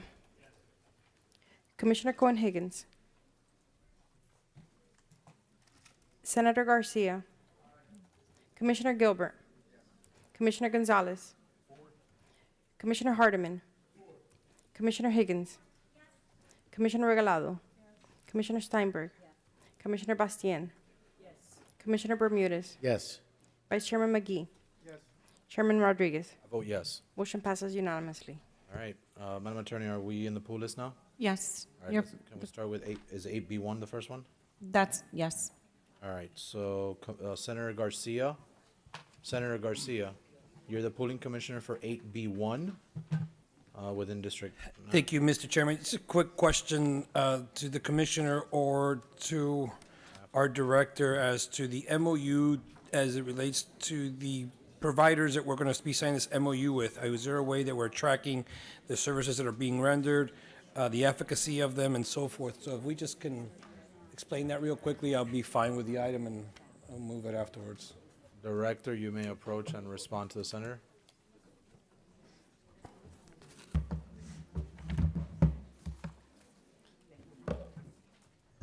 Good afternoon, through the chair. Commissioner, I'm sorry, can you rephrase your question? Understand we'll be signing this MOU. We spoke outside briefly, so just quickly as to the CBOs we're going to be signing this MOU with, can we get a list of those CBOs, those providers, and how are we measuring the efficacy of the providers and what they're doing for us and the services that we're getting? So some of those partners that we're currently working with are FIU, Peace Education Program, Silent Victims of Crimes, VIP Reentry, Children of Inmates, Florida Justice Center, Universal Beyond Bars, Gang Alternative Incorporation, Florida Rights Restoration. Director, I appreciate that. And if you could get us that list, that'll be great. And is there a way that we're measuring their response time or their efficacy with the services they're providing? And that's the purpose of wanting to or desiring to establish an MOU so that we can begin to collect our data to see how successful we've been with these programs. Okay, Mr. Chairman, I'll move the item. Thank you. All right, so you're the only pooling commissioner, all right? It's been moved. Senator, would you move it? It's been moved by the senator. It's been seconded by Commissioner Higgins. All right, all in favor signify by saying aye. All opposed, nay. All right, so item 8B1 passed. Is 8P4 the next one, Madam Attorney? Thank you. Yes, Mr. Chair. 8P4, Senator Garcia, this is you again. Releasing it, Mr. Chairman. I'm good. It's released. All right, so the senator moves 8P4. It's been seconded by Commissioner Gilbert. All in favor signify by saying aye. All opposed, nay. 11A1, Commissioner from District 3. You're recognized. Mr. Chairman, I have sorry. Commissioner from District 3. District 3? Yes. Thank you, Mr. Chairman. In this item, this refers to the Tourist Development Council. I've had the pleasure of serving on that council now for about 12 years. I'm currently the chairperson of it. And those council, if that sounds like I've been serving for a long time, people on that council have been serving for upwards of about 20 years, maybe some a little bit more. So they're very dedicated to their service. And what I'm asking from my dear senator is to allow this nomination that he has, that he wants to appoint, just to go through the committee. I don't see any issue with the acceptance of her as a committee member, but they're very cautious of how they follow their rules, and they would appreciate if we ran this nomination through the committee to be approved by the board. It's purely procedural, and I'm asking for that opportunity. Thank you, Mr. Chairman. Senator. No, and I appreciate it. Just know that we asked staff on the best way to approach this, and they said there was different avenues to do, so this is why it's done this way. So if I can get your assurance, I would truly appreciate that. I have no problem having her follow the process or making the motion to transmit I move to transmit Robin Jacobs' name as a nominee to be considered by the Tourist Development Council, and I appreciate your serious consideration of this item. Not only will I do that, I'm the chairman. I will champion it. Thank you. Thank you. All right, it's been moved, it's been seconded. All in favor signify by saying aye. All opposed, nay. Item 11A1 passed. All right, is 11A5 the next one? Yes, Mr. Chair. All right. Commissioner from District 1, you're recognized. 11A5, concessionaires. Yes, thank you, Mr. Chairman. I actually had a motion that I wanted and I'll tell you what the preface of the motion is. I appreciate the fact that we want to move things along, but I also think that we ought to be adding some level of access in the concessionaire program, some more diversity in there, and so I have a motion I prepared. The attorneys can read my motion. Commissioner Gilbert moves to direct the county mayor's designee to expeditiously negotiate a lease and concession agreement with SJC ATL Airport LLC and Royal Cleaning Solutions, a joint venture to be referred to as the Zaxby's Group Miami, to introduce 2 Zaxby's locations at Miami International Airport. Both locations will be located at post-security spaces that are either vacant, underutilized, or planned to be repurposed, located in North, Central, or South Terminal. Section 2 directs the county mayor, county manager designee to negotiate separate lease and concession agreements with Miami Air Ventures LLC, Premier Travel Solutions, in spaces that are currently vacant, underutilized, or planned to be repurposed in the North, Central, or South Terminal. Section 3, in the event the county mayor commission designee is unable to have a mutually agreeable existing space with these concessionaires, the concessionaire should be granted right of first refusal in the North, Central, or South Terminal. 4, this motion is subject to the county mayor filing with the clerk of the board a waiver of formal procedures pursuant to Section 530D of the Home Rule Charter and non-competitive bidder provision of Section 2-81B of this code. This board have concluded that waiving competitive bidding is in the best interest of Miami-Dade County, or the reason denying the county mayor's memorandum, and order to expedite improvements at Miami International Airport. Mr. Chair? Commissioner Cabrera. Come on, man. Come on. He's got me on the damn fluoride. What do you want me to tell you, man? Fluoride's got my head all mixed up, right? You can buy some, apparently. Commissioner Cabrera. Stop drinking the water. So to the county attorney's office, I think there were a few additional folks that they might have that they wanted to add if Commissioner Gilbert would be willing to accept as an amendment to his amendment. Absolutely. Attorney? My understanding is you'd like to add the Flavorcraft LLC and Vicky Bakery to Section 2 of the motion? I think those would be excellent additions to the airport. Vicky's Bakery is a staple here in the community. So yes, I accept. All right, so we got that. Anyone else? We got the vice chair, we got Hardiman, we got Bastien. I'm gonna throw in a few as well. I got one too. No, me too, yeah. But we'll do that now. Thank you, Mr. Chairman. And Commissioner Gilbert, if it's okay with you, would also like to add in there Soar to Shine LLC, and also, I'm sorry, strike that one. It's going to be Verge Group LLC, and the second one would be Tressler Brand Inc., TERSYLBRAN Inc. Okay, and these are concessionaires who have the wherewithal to actually. Yes. Okay, accept it. Are they going to be given? Okay, Commissioner Bastien, then Hardiman. Thank you, Mr. Chair. We're going at the end. We got to take a vote, so we're just going at it. Thank you, Mr. Chair. If Commissioner Gilbert agrees, I'd like to add Casa Champette Restaurant and Lounge. Thank you. Commissioner Hardiman? Yes. I'm paying attention now, yes? Okay, Commissioner Hardiman?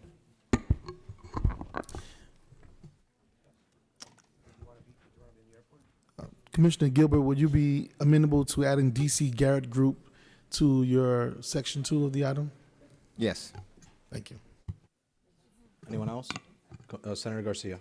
Thank you, Mr. Chairman. I would like to try to add Snap Crack. It's a chiropractic services to negotiate with.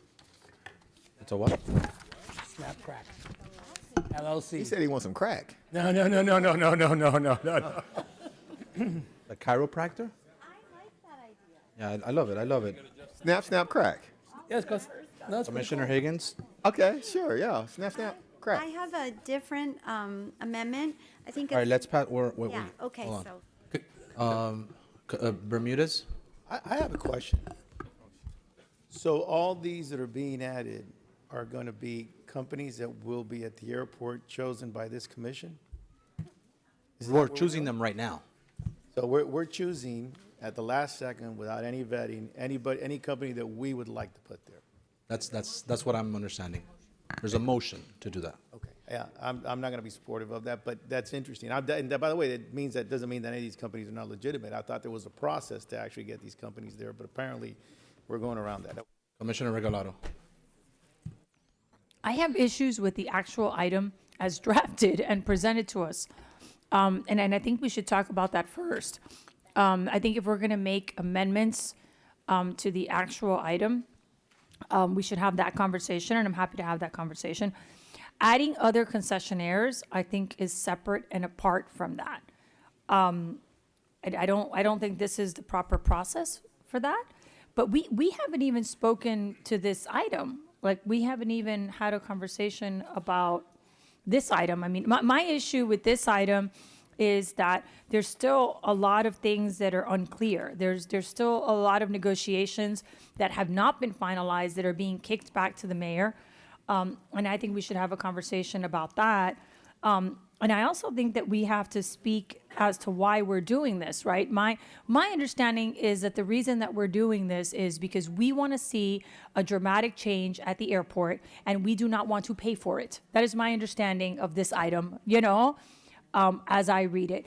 And that has to do, so what we're doing is we're having the existing concessionaires pay money to fix spaces that we do not want to pay to fix, and we do not want to spend a time putting them out on RFPs. So that's what we're doing. And I think we need to have a conversation about that.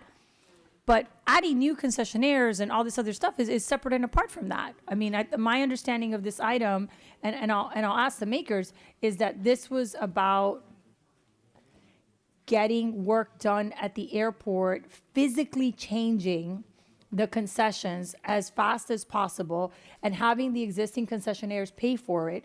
And in exchange, we are extending their agreements. Like, that was my understanding of the item. And now it's morphing into a bunch of different things. But can we have a conversation about that? Because that's really what I thought this item was about. So we'll go into that in a second, but we still have to discuss the item. I just recognize the motion because he was a pooling commissioner. But so, Yeah. there's a motion. There's lots of motions. Do you want to? There's more motions. Go ahead, attorney. Just to clarify, I inadvertently read Flavorcraft LLC. The correct reference should be to Jam Subs MIA LLC. Okay, so I have a question to the attorneys, presumably. I don't know. I'm with Bermudez. I don't know how I feel about all of these last-minute add-ons. I don't know. I jokingly said I was going to add some, but obviously I'm not. This is probably one of the most important items we voted on in a long time. Not the only important one, but a very important one, based on the investment that is being done to our airport that we so desperately need. So I guess the attorneys is, the original item is essentially in return of a lot of concessions, not to use that word or whatever the right word is an extension of time to businesses that have entered the airport, presumably, right? Correct me if I'm wrong, through an RFP process. So this is an extension of time to those that have already been vetted. I have some pause when I've not been able to speak with the administration or the attorneys or anyone as to, like, and to Bermudez's point, some probably very reputable businesses that probably should be in the airport, but we've not, like, I know we just put out, or there's an item, I think we just approved it, to RFP another terminal. That's a way to penetrate the airport as well, right? Like, you submit the RFP. Notwithstanding that, I guess my clarification on it is, how does this work now, right? Like when we pass this, if this amendment were to pass, does that mean that the administration is directed to negotiate with these businesses regardless of credentials? I just want to understand how it works. Is it the concessionaires that will negotiate? Is it directly with the airport? Just can you walk me through that and make me comfortable to support this amendment? Because I welcome the competition. I think we should have it. I want to feel comfortable with what we're doing. Can I possibly explain? The amendment, Mr. Chair, does direct the county mayor to negotiate or try to negotiate new leases with the firms that were identified. So that is a mandate from the board. Mr. Chairman? She would have to conclude, though, because again, this is a non-competitive process, and your charter requires that to award something, including concessions like this non-competitively, that both this board and the mayor independently have to conclude that it's in the best interest of the county to waive competitive bidding. And so the mayor would have to, independent of this board, and it's embedded in section 4 of the item, conclude that award of a contract to any of these individual firms was in the best interest of the county and file a recommendation with the clerk. So she'll have to make that conclusion herself. And to the extent that she doesn't conclude that it's in the best interest of the county to consummate a lease with any of these firms, at that point that the amendment or this motion at that point with respect to that individual firm would be inoperative. Okay. Commissioner. From my motion. Correct. That's your original motion. So can you give me some comfort as to, I'm okay with adding the competition. So I'm there. So don't push me out. I'm almost there. Just, I guess the question is, what is the criteria, the background? And I know that, I heard mumbling. I know some may already be in other airports. That gives me some peace of mind, but that may be only some. That might not be all. From my understanding, speaking to the current concessionaires, that I see some of them here in the audience, it is a whole other animal to operate a business in MIA than if you had, I'm going to pick on XYZ. I'm not even going to pick on one. XYZ business in, off of in Westchester or in Brickell. So Commissioner Gilbert, if you could just ease my mind a bit. Thank you, Mr. Chairman, for the question. The concessionaires that I'm proposing are actually airport concessionaires, and they're actually experienced business people. That was a criteria. Before this item came up, a lot of folks, and I think what you're hearing from this day is a lot of folks were actually talking to different airport concessionaires around the country about coming into the airport. What this item does is it extends the life of our current concessionaires, but by doing that, you essentially foreclose other people from the opportunity to bid on those spaces. We know that we have empty spaces in the airport, and we know we want to up the level, we want to increase the level of concessionaires, especially food concessionaires in the airport. I think that these amendments, not just the people that I'm proposing, but I have confidence in my colleagues that the people they're proposing are people who are well vetted to do business in the airport. If not, then the mayor can weed that out and the airport can weed that out during negotiations, and they can bring that back to us. But it is important to note that the very thing we're doing is waiving a competitive process. And while I appreciate, I look out in the audience and I have an extraordinary amount of affection and respect for our concessionaires, and I want them to still be our concessionaires. I have no problem with extending the time, but I don't think that we extend the time and we foreclose opportunity to other people, because that means that somebody else, a dais 20 years ago, made a list, and then they essentially gave us gatekeepers forever for our airport. And I just don't think that is right. To an initial comment, to some of us, this amendment is connected to the actual item. Because if you told me that I had to not give other folks the opportunity in order to give them the time, I might not want to give them the time. Because I think that people should have the opportunity. I took the time to actually vet out and assess to make sure they could do the business. And if they can't do the business, I welcome the administration, the airport, I welcome their scrutiny to them. But in truth, I don't think that this hurts. I think this improves our airport, And it also, look, when you talk about like Vicky's, we would love to have Vicky's in our airport and then have Vicky's in other airports. We want to export our brand. This is the way we do that. Subbies, we want to export our brand. Zaxby's, we want to, it's a growing national brand. We want people to have those type of opportunities. This is going to make a good airport better. Thank you, Mr. Chairman. Thank you, Commissioner Gilbert. Commissioner Cabral. Thank you, Mr. Chair. And I echo Commissioner Gilbert's comments. And what I will say is if we heard something in committee from our colleagues was that in addition to the extension, we wanted to see more variety of folks from the community. Again, a local flavor, whether it be, Haitian cuisine, Cuban cuisine, whatever it may be, Bahamian. Again, we wanted to see more of a local flavor. We wanted to make sure that if we were going to extend these contracts, that folks that might have not had an opportunity to participate would have an ability to participate. And what I'll tell you is some of the ones that we're working with, we're already further down this line. They already were negotiating with the airport, and we're hopefully going to be bringing an item.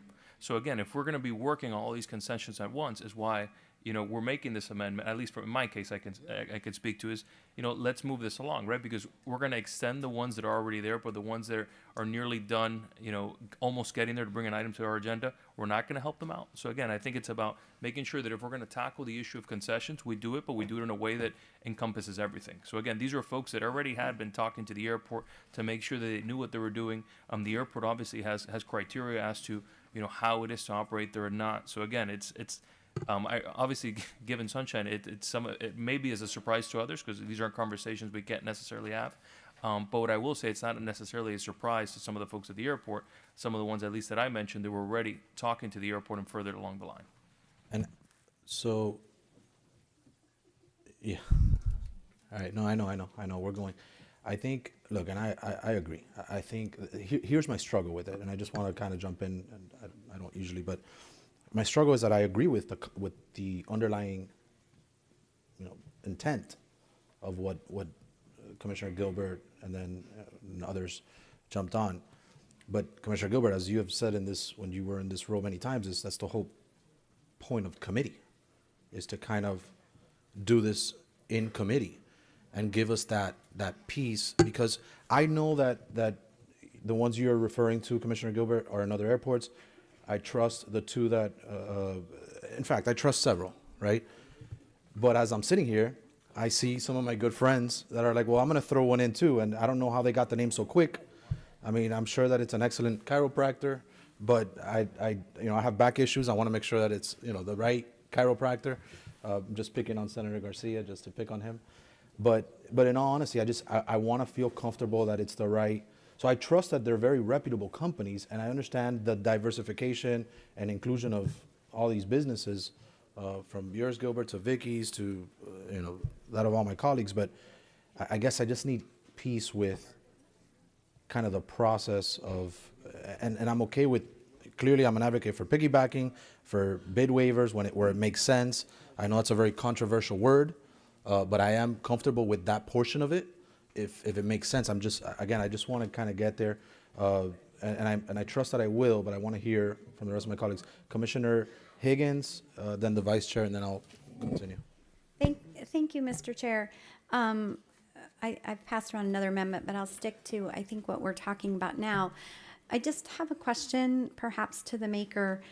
In what the mayor is negotiating, the terms will be equal or greater to what is in the original item? Because your amendment does not specifically make mention to that, should it? I think that this fits into the larger amendment, so they become folks that's subject to all of those requirements. So all of the investments, so the investments, they got to do all the investments. So the key is to add diversity and add options, but also to continue to improve our facility. So yes. Okay, so can I ask the county attorney, is this motion clear? Is it clear from this motion that it's subjected to all of that? If you could help me, Mr. Murray. Commissioner, my understanding is that the lease agreement, the amended lease and concession agreement that's attached to the item is the airport's now standard lease and concession agreement. So I would assume, but I can't speak for the administration, obviously, that they're not going to deviate from what their standard document is without some reason or cause. Commissioner Higgins, you brought up a great point. You can Can make we it. just affirmatively say that in this? I'm affirmatively saying that as a part of the Okay, motion. okay. Absolutely. Thank you. If that's amended, then absolutely. I feel better. So show that amended, and Jimmy, you and I have had conversations about this, and we've had many over the last several weeks. And it's in here, it's in your policies that there's equity across the board. Everybody is, i.e., charged the same amount, things like that. But that is the case, right, to Commissioner Higgins' point? Yeah, Mr. Chairman, through the chair, Jimmy Morales, Chief Operating Officer. Absolutely, one of the things we're achieving through these new agreements is, in fact, raising sort of the bottom of what people are paying to try to bring everyone closer to, not only does that generate more revenue to the county, but it also does create more parity. And obviously, these folks will be coming in at that level. One thing to add to the conversation to help, we have, in addition to all the existing concessionaires who are going to, hopefully 90% or more of them will sign on to this agreement, we've got about 12 empty spaces now at the airport. So folks could come into that space, of course, and I think, as David, County Attorney, said, they would have to then sign this new agreement, which would mean they'd be committing to the same financial commitment in terms of the investment in the space, the payment of the customer service fee, the after 7 years, the fresh up, all that stuff. They would be making that same level of commitment as the others. So they're not getting any different deal. But we do have additional space, we believe, to accommodate what we heard. Again, hopefully they'll meet the financial criteria and things like that, and hopefully they'll want to make that commitment as per the new document. So even just by result of our process, there is a vetting and an accountability that takes place. Sure. Deputy Director Boswell can probably walk you through what we require, how we vet them. They would have to go through the same process because at the end of the day, we want them to succeed. We don't want them to lose money, and we need them to succeed. So we would not put someone in there we felt couldn't succeed. And we try to help them and work with them. But yeah, absolutely. All right, so hold your thought, Basil. Let's continue going through the days. I'm starting to feel more comfortable, but I want to still get there. Vice Chairman. Thank you, Mr. Chairman, and yes, Jimmy, you've given me some comfort. I do know I put 2 names on that list, and those 2 names are already working inside of the airports. Secondly, what I'm hearing, if I'm hearing this, and along with reading the material here, is that what Commissioner Gilbert actually brought forth, and we've graciously asked him to include some of these names, is that he engaged in what we call diversity of concepts. Because of the fact that Miami is made up of a diversified group of people who like different things in different ways. Secondly, I'll just simply say also is that access and opportunities. We're talking about putting this on full display to be the second to none best airport in all of the country. Therefore, the diversity in its concepts will actually benefit us. And lastly, the idea of not giving away anything, but forcing them to go through the vetting process, similar to those who are already there, and meet those standards and expectations. I think we couldn't ask for anything better. So thank you so much. Mr. Chair, if I could just add a critical point. We are a national leader in the industry in terms of small businesses, local flavor, et cetera, probably more so than any other airport in the country. And at the same time, though, we're not sacrificing. J.D. Power's most recent report, we were over 90% positive rating on our concessions, on our F&B and retail. So we do have quality out there. And I think what we're doing here, and I think Commissioner Regalado went down this route, is we are now saying to this very good group of folks, and now even some new additional ones, we want you to invest into your space. We want you to invest in how that area is going to look and make a commitment. And which helps the airport, helps the customer experience, does generate some more revenue for us, but hopefully generates more revenue for them. In fact, one of the things we're doing is we're increasing the percentage of food and beverage because, in fact, that is the industry standard. Passengers aren't buying as much retail these days, but they're eating and drinking a lot. And so that I think will make more likelihood for success for the concessionaires, and again, hopefully more revenue for us. So really, it's a win-win, we believe. Commissioner Gonzalez. Thank you, Mr. Chair. And, I want to thank Commissioner Higgins for that clarification because that, like the chairman, I did have some hesitancy here But now that it's been clarified that no matter who is put into this pool, right? A lot of people are making suggestions. I happen to agree with Commissioner Gilbert that we need diversity. We want that airport to look like Miami. You want to walk through there and feel the Miami vibe. I would even suggest. I mean, I'd love to see a churromania in there. You get me? But at the end of the day, if they can't fill the criteria and those requirements, then they should not be able to get a pass. So I just want to make sure, because this is putting me at ease, and I want to thank Commissioner Higgins again on the record for bringing that up. So Jimmy, 100%, that is now the standard of the lease, right? You're not going to be able to come into Miami International Airport unless you're willing to beautify the airport, make a significant investment, and make sure that that airport is elite. Absolutely correct. Okay, thank you. Commissioner, you both went already. I'll go back to you guys, but Hardiman, did you still want to go on cue, or because you haven't said anything yet? So Yeah, just briefly, because I think I was probably the one that spoke the most at the committee hearing. And at the committee hearing, I think I laid the foundation even for this conversation that we're having right now. Most of my comments were about diversifying the businesses that are there, and also those who own those businesses. And so in the time, we haven't had a long time. We've had a real, it was like 2 weeks. And in that time period, we've had significant conversations with the concessionaires who are a part of this group that are getting the amendment to allow them to continue working there. And they are participating through this process. We've had conversations with the airport. And so the names, at least the ones that I submitted, and I trust in the same way as my colleagues, they are responsible airport concessionaires who operate in other places and who have local businesses as well that want to participate, that have been engaged with the airport for quite some time now.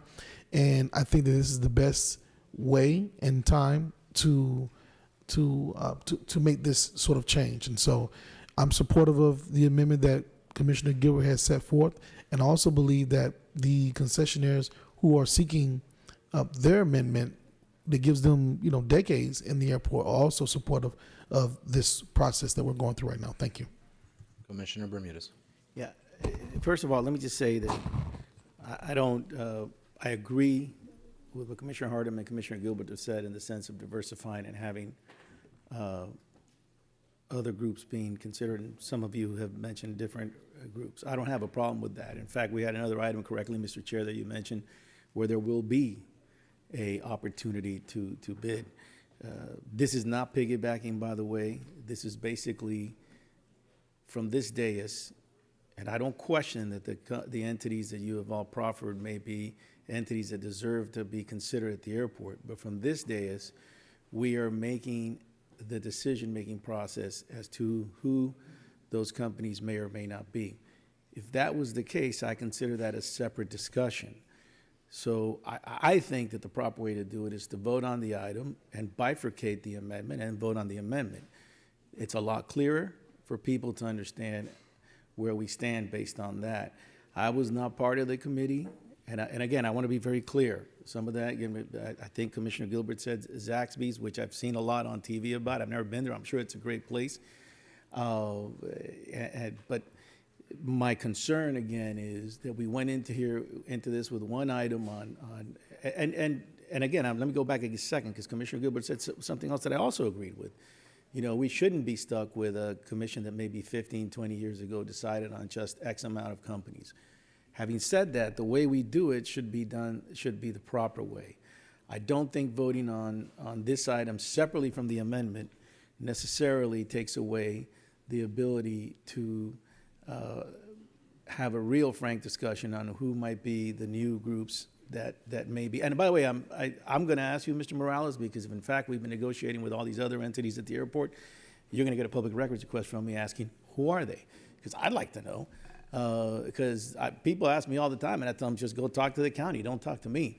But apparently, if that's not the process, I'd like to know that that's not the process, because then that changes to me, then really we should just have a meeting on each of us suggesting who might be the entities that should be considered to be added to the airport.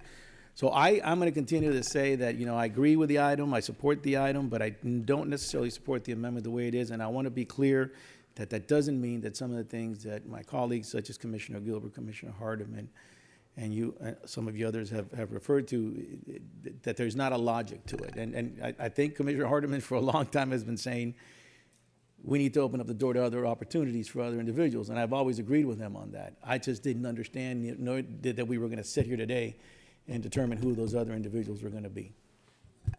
Commissioner Regalado. Thank you. No, thank you. I don't think this item should have left committee, so I'm going to say that. Because I think that what's happening is what we are now considering is something that was not noticed to the public. It is dramatically different from what was in the printed agenda. And I don't understand why we get these amendments that like metamorphosize these items. That being said, I understand the point about diversity and I understand Commissioner Gilbert's point, but we're still picking winners. So you're in the name of diversity, you're still picking winners. If what you want is to open the door and you don't want to go through the RFP process, then do the same thing that you did for trash and say, you know what, you have 30 days and let people say if they're interested in doing business at the airport and let the administration vet if they can actually do business at the airport. I have no way of knowing, sitting here, to Commissioner Bermudez's point, whether the companies that you all have mentioned can do business with the airport. And look, I like Vicky's Bakery too, but they're in my district, but so is Pinecrest Bakery, and so is Our Grounds, and so is Caribe. So what distinguishes these different vendors, right? What says that one is better than the other? What says that one is better than the other is that the county commission picked a winner. And that shouldn't be that way. If we really want diversity and you don't want to go through an RFP process because you think that it's going to take too long, then open it up for 30 days or 60 days and then give people the ability to come and say that they can actually do business with the county. And that they're open to making this investment, to Commissioner Gonzalez's point. I can list 10 people right now. I have no idea if they're opening to making this commitment or not. Arbetters is a good one. That's a great corn dog. Arbetters is great. I love Arbetters. I know. Rey de las fritas. Let's go. Let's do it. Right. Yeah. Azúcar. I have one. And you have one, and I have one. Right. I will say my first choice would definitely be Our Grounds because they only employ neurodiverse people, and that would be on point.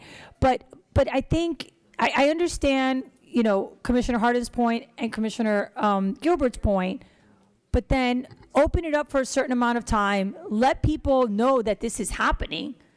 I didn't come prepared with a list of people. Commissioner Bermudez didn't come prepared with a list of people. That I didn't know that was a thing. Higgins doesn't have a list of people, right? So we're not here to pick winners. I think these two items can be done separately. I understand if you want them to ride together. I get it. But then instead of picking winners from the dais, at least provide a window. You don't want an RFI, you don't want an RFP. I think those are the best things. That's the best way to do it. But then provide a window of time where people can apply and let the administration talk to those people and see if they can in fact do business with the airport and bring that back to us. I mean, we don't even know what impact this will have on the existing concessionaires. We have no idea. And I don't know if the existing concessionaires have even seen this list. I don't know if they know about this and how that impacts their business and who's going to be placed where. So these are all things that are important. And I understand everyone's tired, everyone wants to go, everyone wants to get her done. We're extending agreements, so it's always an opportunity to throw a bunch of babies in there. I got it. I understand. We want to throw everything at it. But at the same time, maybe we should take a moment and have a process that is transparent, that is competitive. Because you can't say diversity and then exclude competition. Because We keep saying that we want it to be great, and if you want it to be great, then it has to be competitive. And if you want it to be competitive, then it has to be transparent. And this isn't just about people who know county commissioners who got their name on a list. And if they really are the best of the best, then they will be fine in this process. And if you don't want a completely competitive process because it's going to take too long, then open it up for 30 days. We did it for waste management. You set a period. You had people apply. You know, you could do the same for this. Nothing is preventing you from choosing a process where people who have no idea this is happening today, because of course it's at the last minute with no notice, can apply, because everyone has the right to participate in economic development. The county commission shouldn't pick winners and losers. Commissioner Gilbert. Thank you, Mr. Chairman, and I thank you, Commissioner Regalado, for your comments, even though you said the same thing like 4 times. And so I appreciate all 4 times you saying that. It's interesting listening to your comments, and to a certain extent, Commissioner Bermudez's comments. You would think that we were the people who were actually going to decide anyway. How many of you all understand how concessionaires are actually determined in the airport? The more likely scenario is the airport adds a space to one of the people who already have space at the airport, and they bring someone on, and we never decide anyway.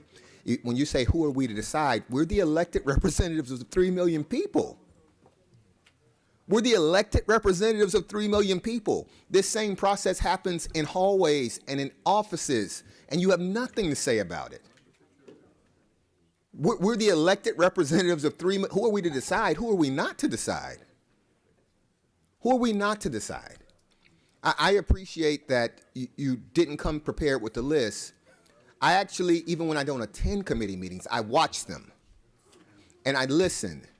And what I heard was an opportunity to bring quality organizations into our airport, to give people opportunities. I went and found people. I think some of my colleagues had the same idea. And if it doesn't work out, then the mayor says it can't work out and we move on. And we move on. But when you say, who are we to decide, that always strikes me as odd, since we were put here to decide, especially in this instance, when there's a mechanism to put people in the airport as concessionaires that don't involve us at all. You would never even know.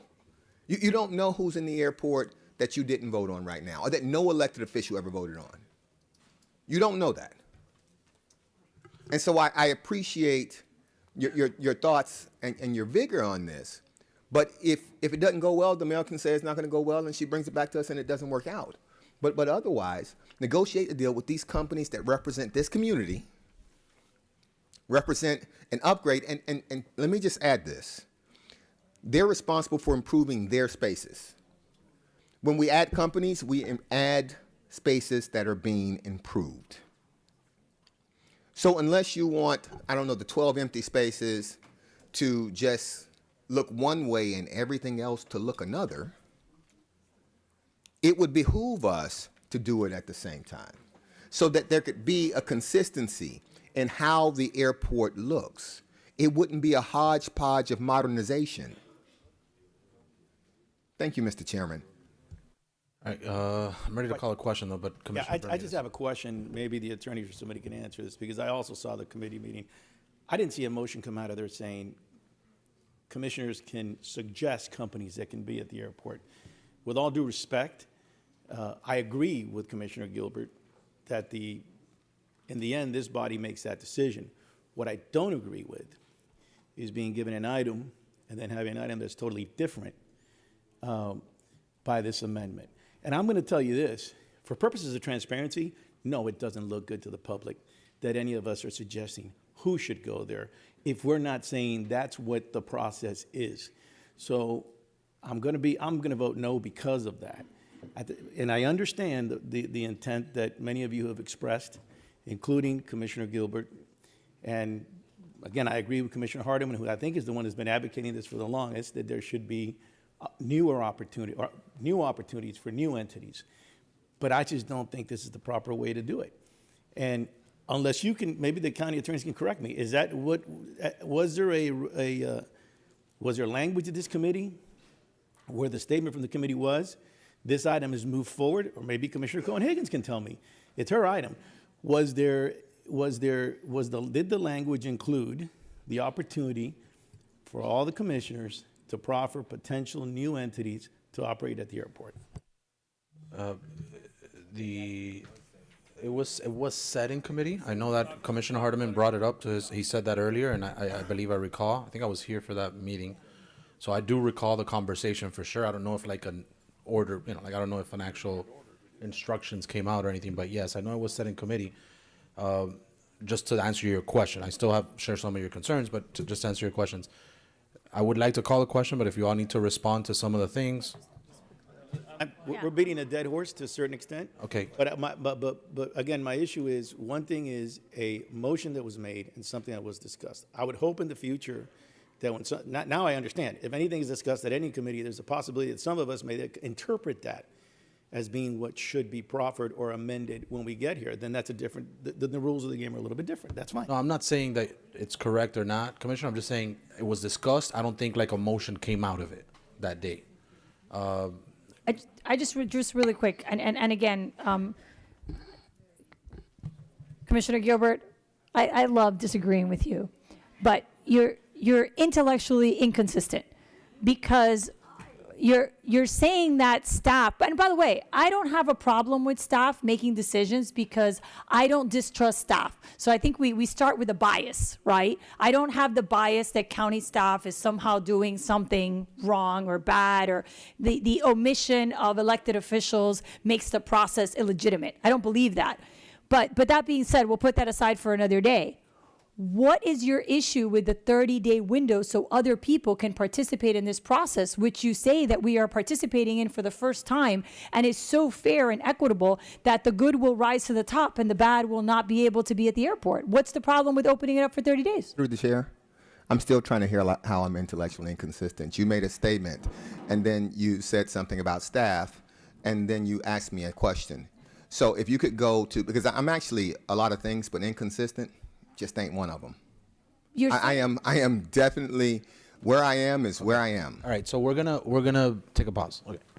But what's the issue with 30 days? I think we do this all at once, and I think that, listen, if we're just being candid, the last thing I said about the hodgepodge of modernization, I don't think that we should. We should say, they fix up all their spots, and the spots that's in between theirs just looks a different way. Why would we want to do that? Why wouldn't we you say you trust staff, I did too. That's why this wasn't assigning staff positions. It was like, hey, go to the airport, go to administration. Y'all figure out where these things best. Right. If you can work it out, then work it out. If you can't, come back. But why can't we say for 30 days that the people that you guys have on the list get a play, but then for 30 days other people can apply? Commissioner, I understand what you're saying. So here's what I would say. I would like to call a question if that's okay with my colleagues. My thing is, if you disagree with it, just vote it down. If you don't like it, just vote it down. I need to ask a question before we even continue.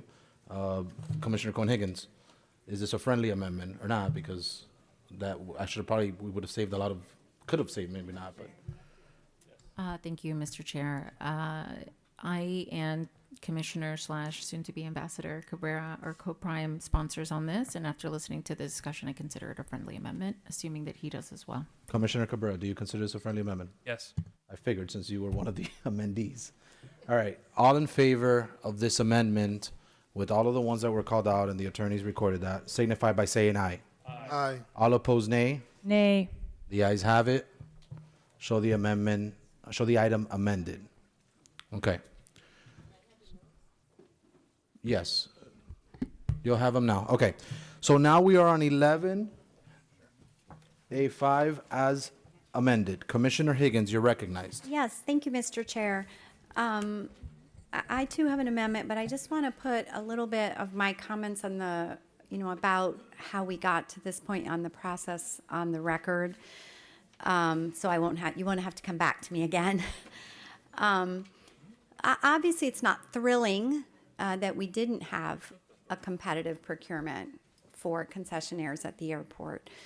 And we're trying to balance that because we also know that the airport has struggled to look as good as it can in light of the fact that we've got a pretty successful airport. We've got lots of cargo going through, we've got lots of passengers going through, but we all know they've struggled to get their CIP program off of paper and evidenced in the terminals, right? Moving walkways that are broken, escalators continue to be an issue, elevators, bathrooms, leaking roofs. And so our longtime concessionaires have, I know in some of these concessionaires, the roofs have leaked onto their properties. In an ideal world, we would have had a competitive procurement for all of these things, and everybody would have been able to bid. But I can tell you as, I don't want to say the oldest, but as the longest serving commissioner, I've had to live through 3 airport directors that haven't been able to issue an RFP on this. And I just want to remind everyone that the administration, any administration, by the way, that also means 2 administrations I've been sitting here, they do not have to ask the commission's permission to issue an RFP. They can issue an RFP. As a matter of fact, it's their job to issue RFPs. So, for I guess over 7 years now, I've been sitting here waiting for an airport director administration to issue a concessionaire's RFP, and it just flat out hasn't happened. And unfortunately, that puts us in the position of saying, do we lollygag and dilly-dally forever, waiting around for our airport to be improved, or do we take action as the commission? And so, Commissioner Cohen-Higgins and Commissioner Cabrera, I know you don't do this lightly, because I know the way you think and like about, and talk about competition. But we're in a position that we may never get these retail locations improved, ever, if this commission doesn't act. And I think that also probably applies to having some of the actions of suggesting, hey, go negotiate with some of these folks that we happen to know or think might be good. And if they're not, you come back and tell us what it is. So this, in my opinion, is an action that allows the airport to focus on airport stuff, like get the moving walkways moving or rip them out and put in tile, as I've suggested 1,000 times. Right? Much simpler, requires no maintenance. You can just use a mop. And they focus on what they're supposed to be doing and get our terminals looking the way they're supposed to be looking, fixing the roofs, and working on all of those things that make the passenger experience excellent. And then simultaneously, we accelerate the existing concessionaires' investment in improving their spaces and innovating around the empty spaces. So I feel, I'm sure, like many of you do, a little tortured about this decision. I do want to compliment you, Commissioner Cohen-Higgins. As you know, living wage has basically been preempted up in Tallahassee, and so you put some excellent protections, as well as you, Commissioner Cabrera, to make sure that the folks that are working at our airports in the concessionaires continue to receive living wages as they have for more than 3 decades. And so I'm very happy with that. But I also noticed that we have put in protections as a board to start. I know it's slow and steady and it won't happen overnight. It might take 5 years, might take 10 years, but begin in county concessionaires, not just at the airport, but everywhere, to move towards styrofoam-free and plastic-free solutions so that we're always recycling and minimizing our landfill waste. But there wasn't the protections that you had put in, so I'll have the similar protections that you put on living wage. So I have an amendment that basically says the same thing. If by chance we are preempted from doing this by the state, of course the concessionaires could opt out, but should they choose to opt out, they'll be paying a little more since we'll have to deal with the costs of dealing with their garbage. So if the attorneys could read the amendment, I would appreciate that. Please read her amendment. The page MDC 085, section 1501 of the restated and amended leasing concession agreement is amended to read in the last sentence of the first section of 1501, the contract shall comply with all applicable laws and county resolutions and ordinances. The same may be amended from time to time, including as relates to single-use plastic closure recycling. The substantive requirements of which concessionaire agrees apply to this agreement as a matter of contract, and to the extent such laws remain in effect. It adds a new second paragraph reading, in the event that the county ordinances and resolutions related to single-use plastics and polystyrene are deemed inapplicable to this agreement or otherwise unenforceable, the concessionaire and/or its subtenants may choose to cease complying with such ordinance resolutions. However, in the event concessionaires or its subtenants do not continue to comply, the percentage fee due to the county for each such non-compliant location is increased by 1/1% The concessionaire understands the percentage fee set in this agreement is based on certain county assumptions regarding the concessionaire's costs. In the event that concessionaire's costs decrease due to change in governing law, the concessionaire's or subtenant savings or costs justifies the county claiming additional amounts in percentage fees. All the proceeds resulting from the .0015 or .005 fee shall be used for sustainability initiatives in the airport. And from my perspective, I think this gives us the opportunity to say we're going to rebuild new beautiful terminals, we're going to have world-class concessions, and we're going to be first and foremost known around the country and around the world for sustainability. So that's my friendly amendment, or at least I hope it's considered a friendly amendment. Thank you. Is that a friendly amendment, Commissioner Cohen-Higgins?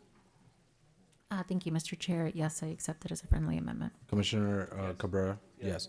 Okay, so I have a question. Can you clarify, because you know I had concerns when you first passed your item on this, Commissioner Higgins. You know I had concerns with the whole plastic imposing this requirement. So to the attorneys, and Dave, if you can slow it down for me, perhaps even dumb it down, wouldn't it be easier to say, to kind of like ease Commissioner Higgins' request and give her what she's asking for via this amendment, to just say, consistent with the first portion of this, consistent with the item that we already passed, whatever that item is in our code, in our rules. What's the second section? Like, what is all of this additional stuff? The way we have tried to deal with some of these areas where the state has tried to, or is perhaps looking at restricting our ability to have certain local requirements, living wage, for example, is to say that in the event that we can no longer enforce this board's directive to have living wage, or in Commissioner Higgins' case, to have single-use plastics, rather than have the concessionaire come to us and say, that part of the contract is no longer enforced and we're not doing it, to create essentially a commercial choice for them, where they can say, we're no longer doing it, but then the contract says you pay a slightly incrementally higher percent, right? Or they come to us and say, and they can make that choice, that it makes business for them to not comply and pay the slightly higher more, or to comply and continue to pay the lower rate. So it's an attempt to provide certainty in the event that the state ties our hands in pursuing some of these things, and provide the commercial flexibility on the part of the concessionaires to elect what makes sense to them, to either pay slightly more and comply, or to not pay or to comply and pay slightly less. But is that, and look, I like the idea of us making additional 1/2 of 1/10 of a percent, all that. But is that still legal? Like, are we, because we're kind of like, we're finding a loophole to the state law. So Commissioner, the way I would address that is first, yes, I think it's legal. Second, though, is what we're doing in this case, again, is putting that choice in the hands of the concessionaire. If the concessionaire thinks it makes more sense to comply and continue to pay whatever their current percent rate is, they can do that. If they think it makes more commercial sense to not comply at that point, pay the slightly higher amounts because they're grading, their costs are down in excess of that amount, they can do that as well. And I think from that standpoint, because it's their choice ultimately, it's defensible. Okay.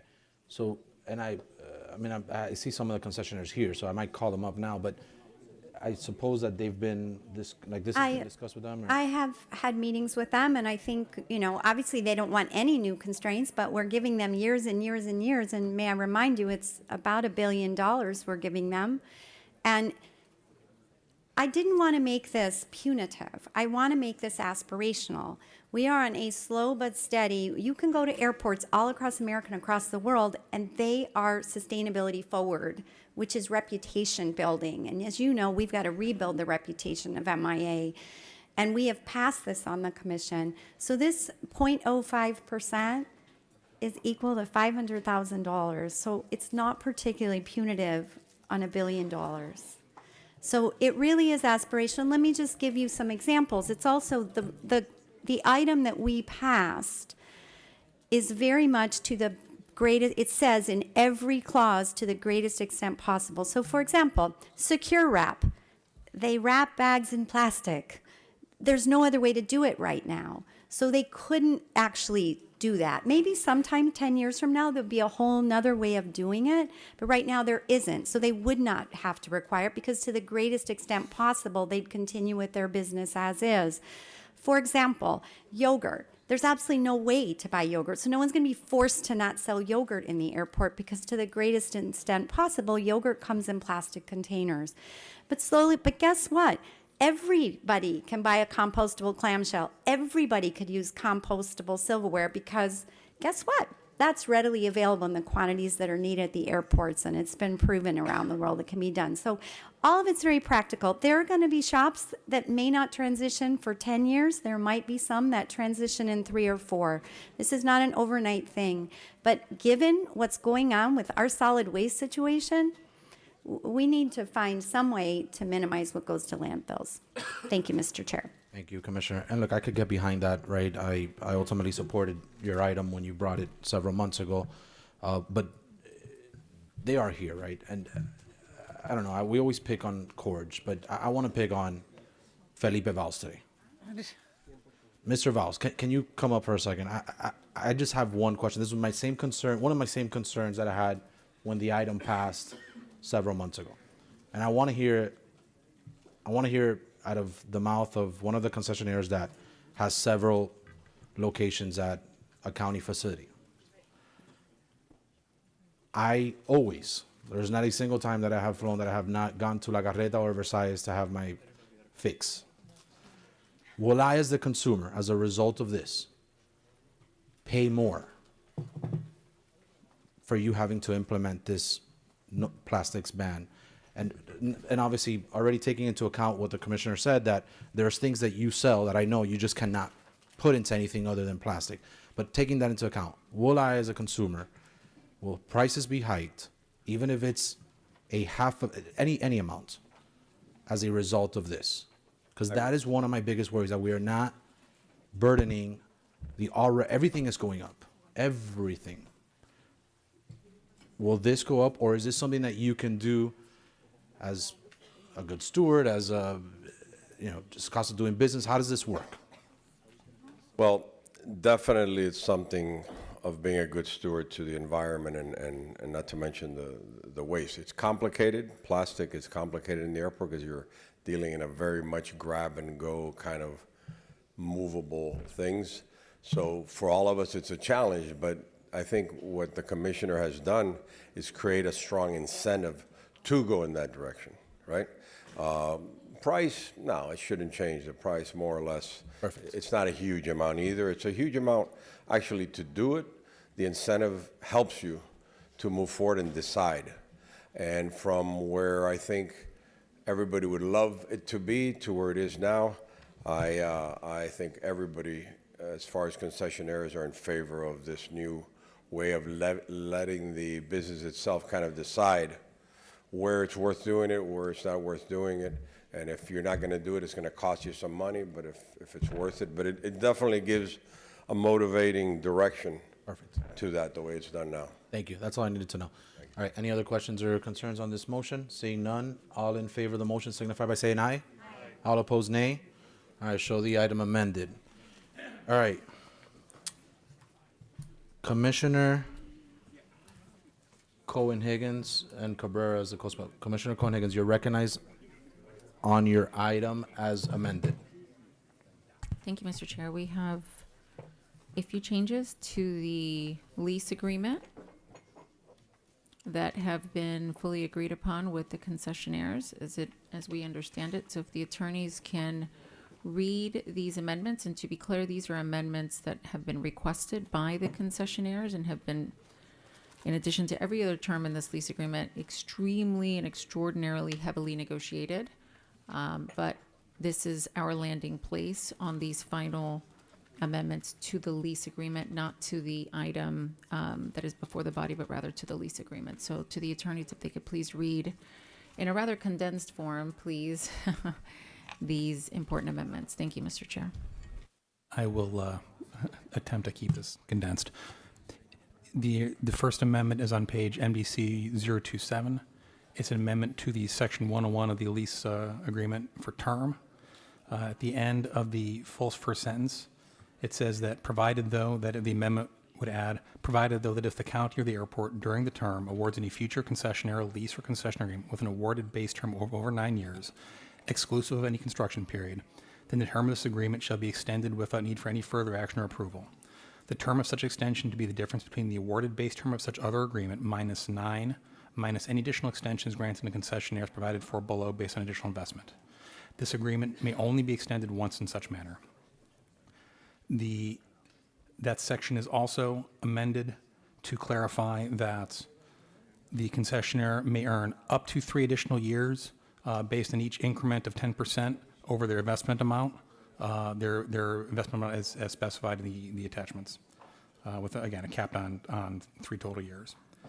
There's a change on page MDC 053 to section 4.00I, which specifies that the amount that can be claimed for furniture, fixtures, and equipment shall be 35% rather than 30%.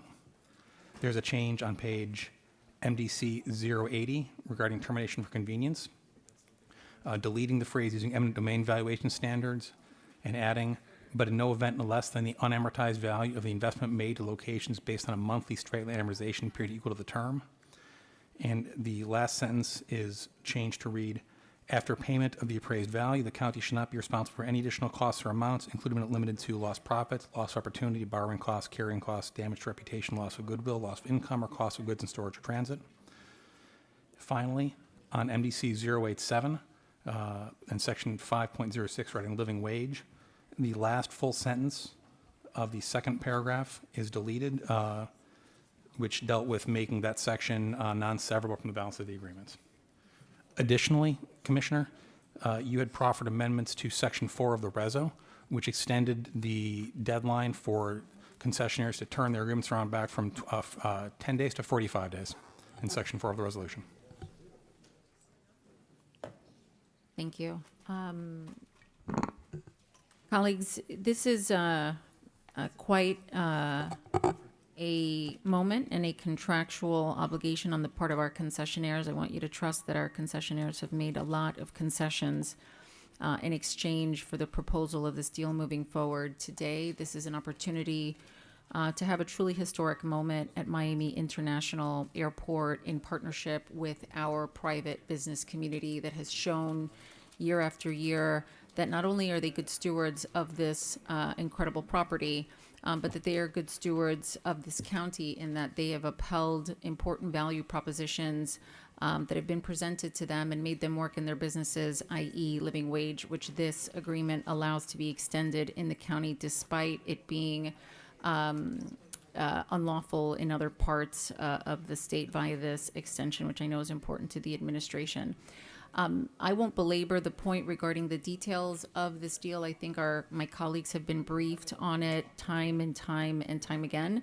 I do want to take a moment to thank the administration, thank the attorneys, thank the concessionaires and their community of business owners for the amount of time that they spent working with us as an office and with the attorneys and with the administration to try to reach an agreement and a consensus. This is not just an extension given to business owners to continue doing the good work that they do in our airport. It requires them to make a very significant and substantial investment that we have never seen before at Miami International Airport.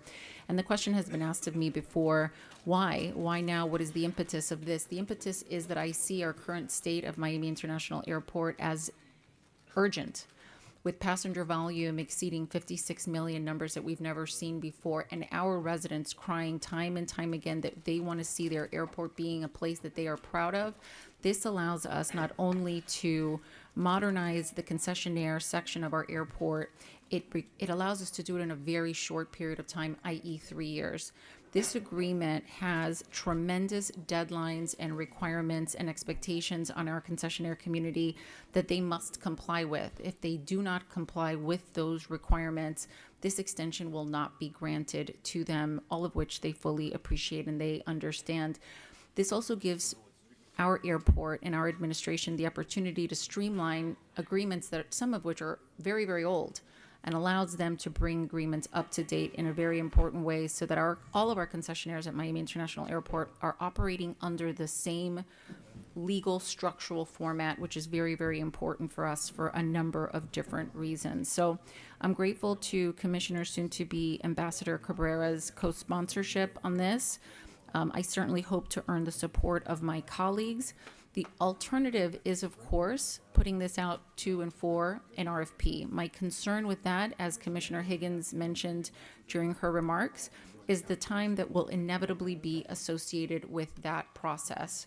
We are only here for a term of 8 years. And during our time on this dais, I would like to say that we left Miami International Airport in substantially a better condition than when we came into office, and this allows us to accomplish that. Putting this out to RFP, I can almost guarantee that we will not see changes at Miami International Airport before we leave this dais. That is my concern. When our residents see our airport as urgent, when our passenger volume indicates to us that improvement at our airport is urgent, I see it being very, very necessary for us to take steps that will reflect the urgency that I see before this board. And so within 3 years, we will have a concessionaire area throughout Miami International Airport that is significantly improved with a $330 million investment from our private business partners. And so, again, I'm happy to answer any questions about the item. I'm very proud of the work that's been done on this item and hope to earn my colleagues' support. Thank you, Mr. Chair. All right, Commissioner Cabrera, firstly, I don't know if you want to add something to this, but the first question is, do you also see this as a friendly amendment, the one that Commissioner Cohen-Higgins just made, given that you're the prime co? Yes, Mr. Chair. And the only thing I'll add is, again, thank you to Commissioner Cohen-Higgins and to the airport staff, to the consortium and their very asking leader over there throughout this negotiation process who loves to move the field goal post. But nonetheless, I would agree that this is a significant upgrade to our facilities. Again, one of the things we talk about all the time is how can we make our airport look better and do it faster? And I think this is the way we do it. No one complains about our concessions. Everyone thinks they're great. They think we have a great variety, and I think given the incorporation of others in this item, we will have an even better variety and Miami flavor as people travel through our airport, while providing great investment to our facilities and providing more revenue for the airport to continue to improve the infrastructure side of it, whether it be what I love the most, escalators, elevators, and moving walkways. I have nightmares regarding them. But nonetheless, excited to support this item and again, to be moving our airport forward to make sure that, again, we continue to be at the top worldwide in terms of having it. And you know what? I also think it's important that we commend Ralph and his team and Jimmy, who I know have been a large part of this negotiation, and Basil as well. All right, so I'm gonna try a new Corge, come on. You wanna blow this whole thing up? You know we don't clap in here. All right, I'm gonna try a new strategy. I'm gonna go with Regalado last, because I know that's something you all say will trigger her to respond. This way, she does her remarks and the responses all at once at the end. So I'm gonna start with Senator Garcia. On the item, as amended, but on the item. Thank you, Mr. Chairman, and I appreciate hearing all the conversation, debate, and I thank you, Commissioner Higgins, for your explanation of this, because I voted against this the last extension I voted against it for multiple reasons, and I'm kind of leaning that way right now. But you did say something that piqued my interest. You said there's safeguards. What are the safeguards that are in place? You said something about 3 years. They have 3 years if they don't do anything within these 3 years, because what happens time and time again with these contracts that we give out, things are going to happen and things are going to happen. And they come back and ask for another extension, and we give another extension. What are those safeguards that are in place? If you can please spell those out, because it'll make me a little more comfortable. Don't know if I'm 100% there yet or not, as it relates to that, because I get it. They're going to be doing an initial investment. They're going to be investing in the infrastructure of the airport and so forth, and they're going to be doing all these great things. But what do we get back for this? I mean, can you please explain that? Yeah, thank you for the question through the chair. Thank you for the question. This is a item that is running concurrently with 3 other items that passed on consent, and one of them was directing the administration to appoint what is called a concessionaire manager. which they have at Tampa Airport, which if you've visited Tampa International Airport, it's a beautiful, meticulous airport. And they have a concessionaire's manager whose full-time job is to sit on top of the concessionaires and make sure that they're not only compliant, but that they are exceeding and meeting expectations. So that's element number one. There will be a dedicated professional that will be committed to these 56 to 58 contracts, depending on the ones that were amended and added today, to make sure that they are compliant with the deadlines that are contained within this agreement and make sure that they remain compliant throughout the term of the extension that's being granted. In addition to a number of quality assurance things, i.e. secret shoppers that are being implemented to make sure that our concessionaires are always delivering the best customer service and the best product to our residents and our visitors to Miami International Airport. In addition, and more importantly, in the contract, there are specific deadlines and timeframes outlined in a phased approach for each of these concessionaires. And so all 244 spaces within our airport are going to be segmented into phases because we can't have the entire airport under construction at the exact same time. Those deadlines have already been outlined and they're in the process of finalizing those deadlines. And the deadline to finalize those deadlines is written into the agreement. So within, and Dave Murray can correct me if I'm wrong, but within a period of time, I think it's 60 days after the passage of this item, assuming that it passes, they have to finalize the deadlines for the construction schedule of these improvements. And the $331 million is a number that is real. It has been calculated time and time again, and it's based on the minimum square footage investment that these concessionaires must make, depending on whether or not they are retail or whether they are food or beverage. And the minimum that they have to invest that's required by our contract, they are saying that they're going to do significantly more than that, that minimum threshold is going to get blown out of the water. So the 331, that is the millions of dollars that's going to be invested, is likely going to be a substantially higher number than that. Dave, can you articulate contractually the deadlines that are built into the agreement? Because I know you have it before you, to add a greater level of detail for Senator Garcia. Appreciate it. Thank you. Sure, Commissioner. So the agreement has an attachment that specifies the construction period for each location. So, and it provides for essentially a 75 days discussion between the airport and the concessionaire as to what particular concept is going to go in a particular spot, again, which is already constrained by that exhibit. Once there's agreement, and that agreement is ultimately in the hands of the airport, once there's an agreement and the green light's been given by the airport, they have to complete their construction, their design, permitting construction within the time frame that's already stipulated in the exhibit. And if they don't, the agreement specifies that those spots come back to the airport automatically. So if a concessionaire has 100 days to finish design and construction, and they don't finish, for a certain period of time, they have a slight grace period where they start paying us increased rent. And then there's a drop dead point where that space just comes back to us. It comes back to the airport and it's the county space, and to release or reconcess or whatever it chooses to do at that point. So it'll come back to us. Correct. At that point, they lose all rights to that. Correct. Contractually, it goes away. And just to add to that, you know, when this and first of all, I appreciate your concern because I share it. Oftentimes we pass things at this board, celebrate the passage of a policy item, and really never look at it again. And then we get some sort of report years later that something went awry and we wonder why. There are built-in safeguards here to ensure that that simply does not happen. The way that this was originally presented to us months ago is a world apart from what's before you today, worlds apart. And so I didn't feel comfortable without very specific deadlines, without actual penalties and consequences. There are no gifts being given to these concessionaires here today, absent that significant investment that our airport deserves and needs. Absent them making that, there will not be an extension. The vast majority of these contracts at our airport expire 2029, latest 2030. If they don't comply, we'll know that, and those are all going to get out. Those are all going out to bid. So hopefully that answers your questions. I'm happy to answer any additional questions. Thank you. Thank you. All right. Any other questions or concerns on this item? Okay. So no one else other than Regalado has questions or concerns on this. Okay, Bermudez, you're recognized. Yeah, mine is just a point of clarification to the attorneys. By the way, I'm supportive of the item as originally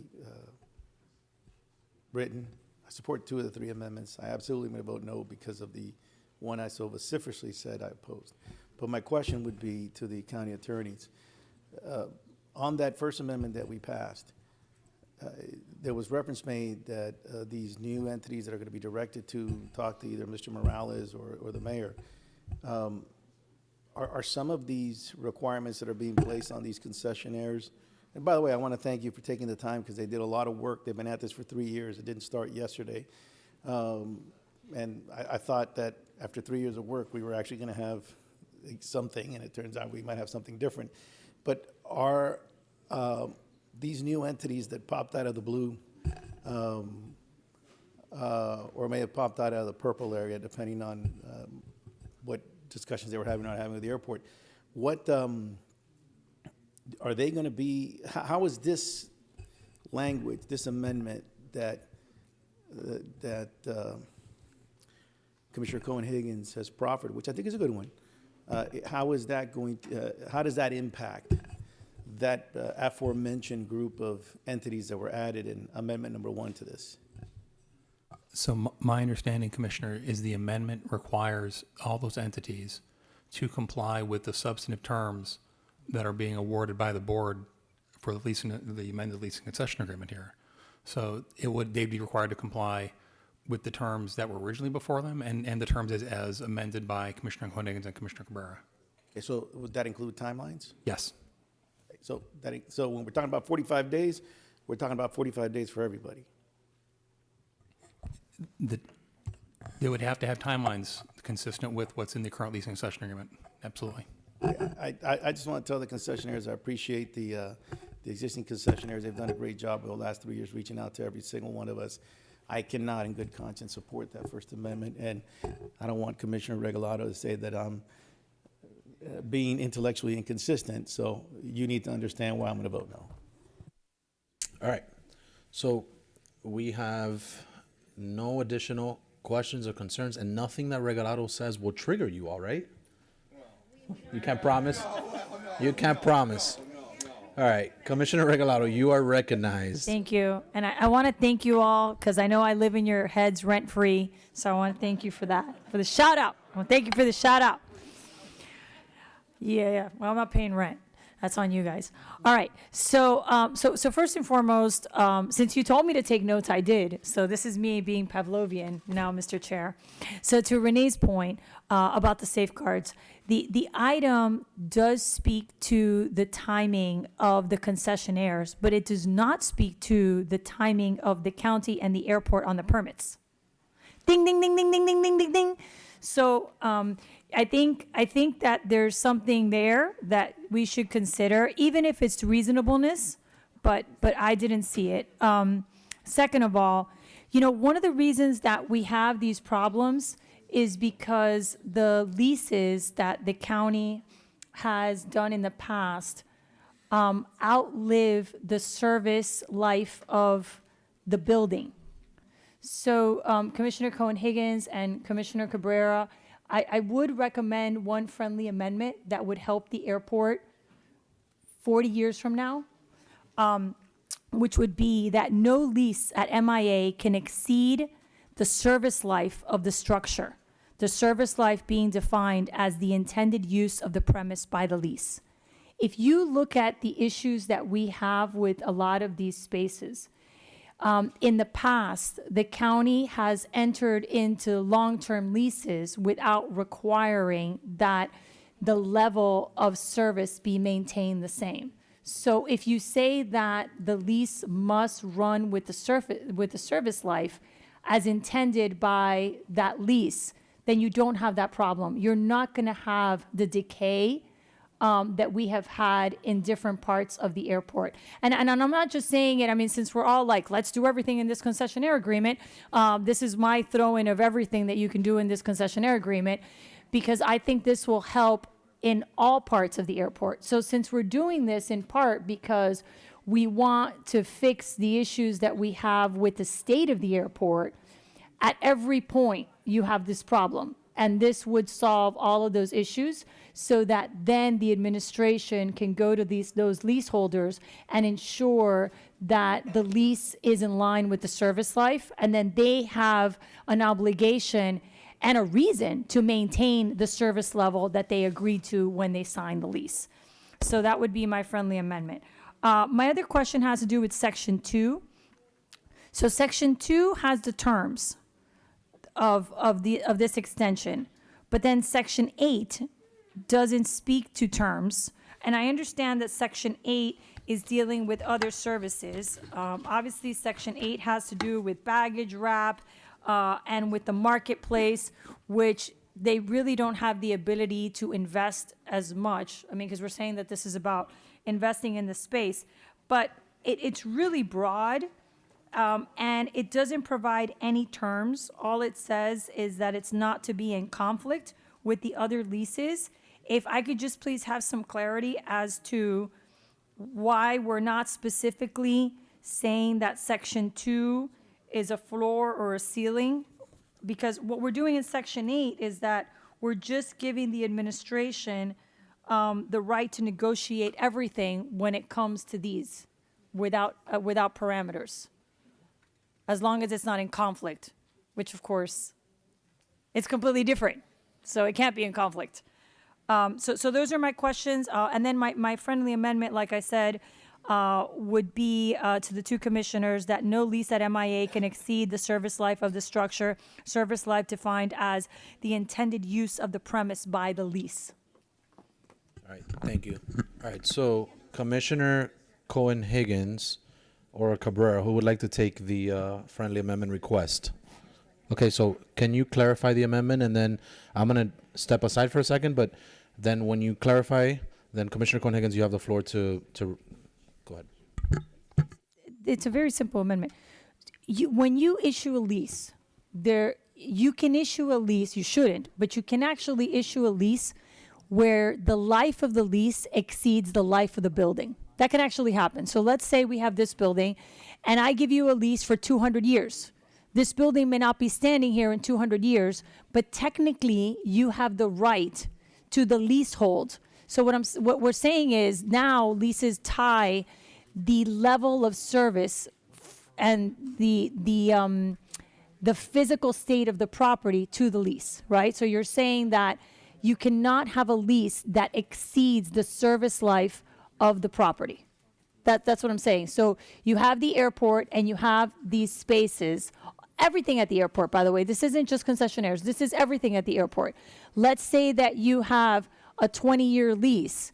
You have to maintain throughout the longevity of that lease a minimum standard of service for that physical property as you agreed to at the beginning of your lease, right? So that embeds repair, and it has to physically be there. So let's say that it's blown away, right? There's a hurricane and it's blown away. You still have 10 years of your lease, You have to bring it back to however it was in order to maintain the same level of service that was initiated by your lease. It's a simple concept. I'm sorry, through the chair, I guess, through the chairwoman, whoever's chairing, Jimmy Morales. Commissioner, one of the things I'm not sure was highlighted, 7 years into the term of their lease. So they've done the construction, and now 7 years into the term of the lease, there is a mandatory refresh where they have to spend $200 per square foot for the purpose of keeping it fresh for the remainder of their term. So, Jimmy, that's why I said that this is beyond the concessionaires. This is for the entire airport to kind of rectify what got us in this position. Because kind of what got us in this position is not having that policy throughout the entire airport. So my point is, since we're fixing all of the problems under God's green earth in this particular item, I would like this one remedied. Thank you. Thank you, Commissioner Regalado. I think that the chairman said that I had the floor after you proposed your friendly amendment. So here's what I don't understand about the amendment. These lease agreements that we have with our concessionaires at the airport, this one is presumably for a term of 12 years with the option to extend depending on a greater investment for a maximum term of an additional 3 years for a maximum term of 15. Are you suggesting that our airport is not going to be around for the next 15 years? Our airport's not going anywhere. The life of our airport is far in excess of the terms of these leases. And so this is where I'm not understanding. This speaks to every lease at the airport. I'm saying that as a policy, that this board is saying that we should not have a lease that exceeds the service life of whatever that space is, because that's how we got into this problem. Yeah, but trust me, this is how we get into these problems. So what I'm saying is, just as a policy, that we're saying that we have to keep the same quality. So whether it's 15 years or 20 years or 30 years or 80 years, because we're also opening the door to other concessionaires, and then there's open-ended stuff here that doesn't even have terms. Like I mentioned, the Section 8 doesn't even say what the terms are. All right, so Commissioner Cabrera, do you want to opine? I mean, I need someone to either accept the amendment or not. It's either friendly or unfriendly. I need an answer from one of the prime co's. I don't want to say it's unfriendly. It's different. Maybe that's something that would be a good idea to bring as an item in and of itself, as opposed to, it's a concession items, right? This is a concession item, so it has to do with the concessions. But if you're saying this has to do with everything at the airport, then maybe that should be an item in and of itself, having to do with the airport. Or a motion. Okay, well, I'm happy to bring it as a separate motion, if that's fine. I mean, I'm happy to bring it as a separate motion when we're done with this, sure. All right, so Can you answer my question as to Section 8? Because again, it's totally open-ended. So Section 2 has terms, but Section 8 does not. Section 8 just mentions other services at the airport, and then it mentions the marketplace, which I understand is different because it's smaller and they don't have the ability to make that much of an investment. But it just says, it doesn't have any terms. It just says that the administration shall enter into negotiations, and it doesn't have a floor or a ceiling. So can it be more than Section 2? Is it going to be less? Inquiring minds would like to know. to the attorneys, how is it interpreted? So it facially says, Commissioner, Mr. Chair. And please, I want to preempt something before you answer. Do not just read what it says, because I'm sure the commissioner's reading the same thing you're about to read. How do you interpret it, in your legal opinion, as to the question that the commissioner's asking? They can't provide a greater benefit to any of these concessionaires in Section 8 than is provided for in the balance of the amended and restated lease agreement. It has to be no greater than and consistent with. So they can't, the mayor's office can't, in negotiate something that's materially better for or materially different than what's in Section 2. That's how I interpret it. So the mayor's office can negotiate 1 year, 2 years, 3 years, 4 years, we don't know. And that doesn't come back to us. So I don't understand why we're doing that. I think there should be something there. And I think the answer to that question is there are things like, for example, the folks that do the wrapping, right? They can't do the same level of investment that a restaurant would, right? Because what are you going to do? Get 12, get a machine out of gold, right? Like it won't equal the same amount. So again, this provides the mayor's office an opportunity to figure out different ways to reach that same level of investment. Whether it be through a higher percentage. They previously didn't pay I believe it's not the convenience, the service, the customer care percentage or what have you. They weren't paying. So those things will now apply to them as well, and figuring out different ways to make sure, again, like he said, the deal has to provide the same benefit. So some of these are going to be different because But why doesn't it come back to us? Because ultimately these don't come back. But we're approving terms, and those don't have terms. We're saying that for those, the mayor can just completely reset those leases and that they don't come back to us. And I don't know if those people are okay with that. I mean, if they're okay with that, then I'll be quiet. But I don't see why we couldn't figure out some terms or some sort of parameters. Mr. Chair, so I would say that they do have terms, right? Because ultimately there's guidelines that they can't be better than those for the others that are already stipulated here, and they are okay with it. I can tell you that. But again, there's some have a baggage storage, some have wrapping, right? Each is a different scenario. So the mayor's office has to negotiate with them and come up with something that provides the same benefit, revenue, what have you, to the airport, as what Dave was saying. But they are okay with it.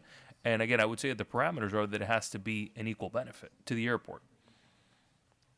All right, Commissioner, is this for a response? Because I haven't. Okay, Commissioner Conegan. Thank you, Mr. Chair. And to respond to the comment raised regarding permit timing, I think it's a good point. We can't require them to comply within 3 years without also acknowledging our obligation, which is why in section 6 of the item 11A5, it says the county mayor or county mayor's designee is directed to establish a working group to expedite the review of designs and permits needed to establish the goals of the amended and restated lease and concession agreements. It goes on to say that they need to meet monthly, and in addition to the dedicated concessionaire manager that's going to be hired or appointed by our mayor, there will be a working group that is meeting monthly to make sure there are absolutely no delays in issuing permits to these concessionaires to get the job done. So I read that. we, in addition to the 3-year deadlines, are accepting accountability on our part as government and saying we will not provide a hindrance nor a delay to this process, acknowledging the import of the 3-year timeline as well. So we can't say for all 244 spaces, you must issue a permit within 2 days or 20 days. We are going to have a working group of dedicated professionals that are sitting on top of it to make sure that if the concessionaire communicates to the county, I can't get a permit to build because of X, there's a group and a manager that they have that is immediately available and dedicated to these contracts and these extensions exclusively to make sure that there is no red tape, hiccups, or hindrance to those permits being issued expeditiously. So that has been contemplated in the agreement as well. The only Regalado. Thank you. So when an average person gets a permit at Miami-Dade County, we have a certain number of days in which we have to turn it around. So that it would be my recommendation. A working group is fabulous, but this is a lot of permits and it's a lot of money, and this is about time. So in the same way that we require RER to turn around a developer's permit within a certain amount of time, we could do the same for the airport. You did not embed the RER deadlines into this item. So I would just recommend that you embed them, because it requires the turnaround on both sides, depending on, because they're all different. All the dates are different. If it's WASD, if it's a building issue, but all those are embedded inside RER and can be easily applied to these. But the way that it is written, they do not. All right, so I don't think there'll be resistance to that, but my question is to the attorneys doesn't that still apply anyway? Commissioner Conegan, you could respond, or Yeah, thank you, Mr. Chair. At the beginning, we, in the agreement, and the county attorney can clarify if I'm not correct, within 75 days of this passing, a schedule is going to be agreed upon by everyone. Within that agreed upon schedule will be these very strict and specific timeframes for all of these different concessionaire contracts that are going to be divided into phases. That is why there's not a blanket, you have 10 days in order to issue a permit, because everything is going to be based on a construction phase that they are in the process of finalizing and working out right now. But aside from that, which will be agreed upon by the administration and the concessionaires because it's mandated in the agreement, there is these additional measures, i.e. the working group, i.e. a directive that RER needs to issue these permits expeditiously. That's section 7. So the mandate coming from this board is inclusive of a recognition and a responsibility that these permits have to be issued within a timely manner, which will be codified in an agreement within the next 75 days. And Dave, if I'm not mistaken, will be attached to these lease agreements as an exhibit and as an attachment. So they're held to those timelines, as are we. All right, Commissioner Hardiman.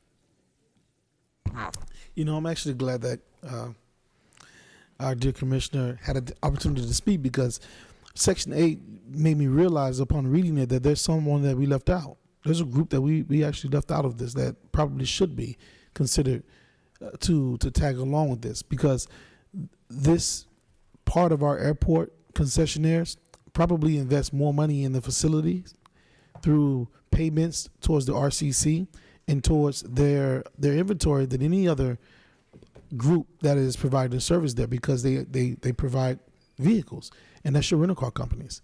And so what I would ask for, if our sponsors would be amenable to it, is to include the concessionaires at the RCC Center, because in fact they are already paying for the building of the RCC through a fee that they pay. They will continue to pay that fee throughout and extinguish the payment that Miami International Airport has obligated itself for. And I think they're about 10 years ahead in their payment structure because of the way they've been doing this. So I think it would be fair to include them in Section 8 as a friendly amendment because it's a small group of people because, most of those are owned by major corporations, and I think you have maybe one or two local groups that are there. Commissioner Conagans, is this a friendly amendment? Is this a friendly amendment, Commissioner Cabrera? They're separate items. We both have to agree. Okay. Okay, so I don't know how I feel about this, and I don't know that you can afford to lose me on this vote. I don't know if that matters. If it doesn't matter, then I'm a no vote.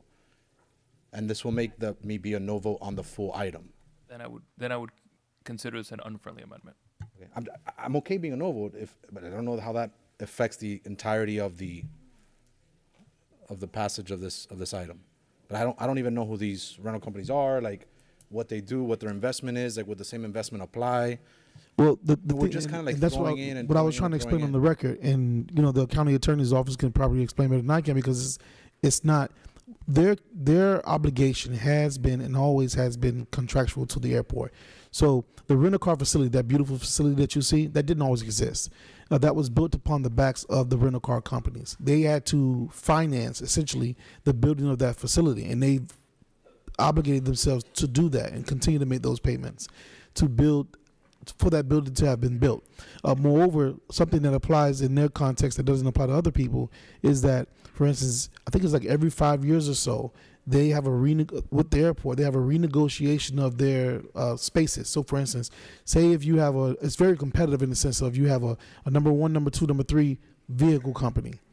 The number of spots that they have for their vehicles that they can store at the location depends upon their market share. So if you have a new company that comes in and if you have a company that gains market share, the company that had the market share loses that market share to that new company. So there's always a competitive reshuffling.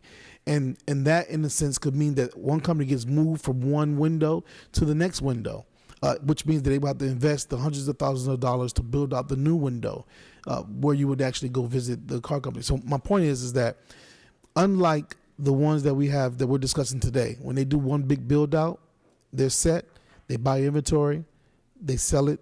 The rental car companies have a much larger burden that they carry, and that includes having to refresh their inventory of vehicles. There's nothing like traveling to Miami or any other city and having out-of-date vehicles for your visitors to actually be able to use. So they do that. They insure those vehicles. They make those improvements to those counters. Those counters get reshuffled through the process with the Miami International Airport. And in the past, we've extended them along with this very group. We just didn't include it in this one. This is obviously not my item. If it was my item, I would have included it in the beginning. But I don't expect everyone to know everything and every morsel of the airport. And so in hearing what the commissioner was saying on the record, it brought to mind that they're not included in this, and I would like, if we could, if you would be supportive, to include them in Section 8. Okay, so I would, again, this is not on me. Like I still stay being a no vote on it, but that doesn't mean that you all can accept it as a friendly amendment. But I don't know how that affects your ultimate. This needs a supermajority to pass. That said, I would suggest, if the answer is that you need my vote, I would suggest the same thing that was told to Commissioner Regalado on the prior thing, is just bring a separate item, motion, however that would work. So if you guys want to accept it, we can take a vote on it. It doesn't mean that the item will die right now. It just means that we'll take a vote on the amendment, and then depending if the amendment passes, then we'll know more or less where we're at. But Thank you, Mr. Chair. And listen, if there's anything, I'm not great with calculus, but basic math I'm pretty good at.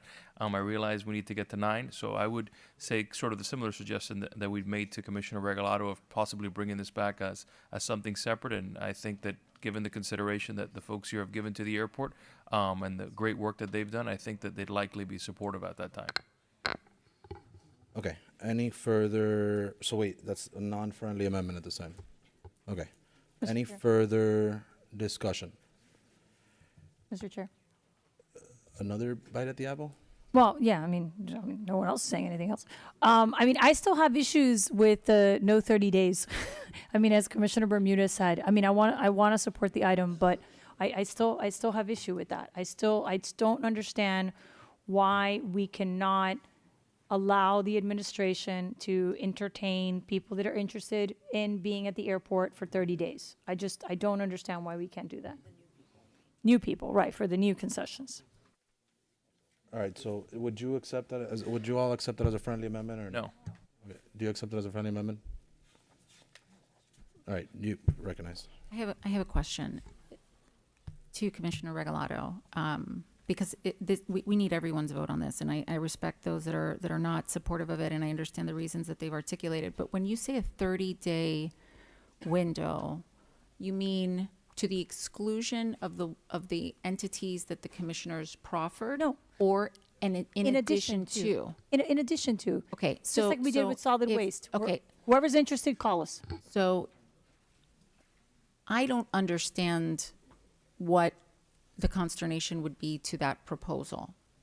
If the entities that have been named by the individual commissioners have been accepted as friendly amendments, and Commissioner Regalado is saying she would like 30 days to potentially proffer a business that's within her district or an entity that she finds of value to her values, her belief system, I don't understand why we would not be willing to accept that and allow that window to open for her, because it's something that she's saying that she would like to participate in. So I am okay with that, so long as it doesn't exclude the entities that the other commissioners have named as being entities that they would like to see participate.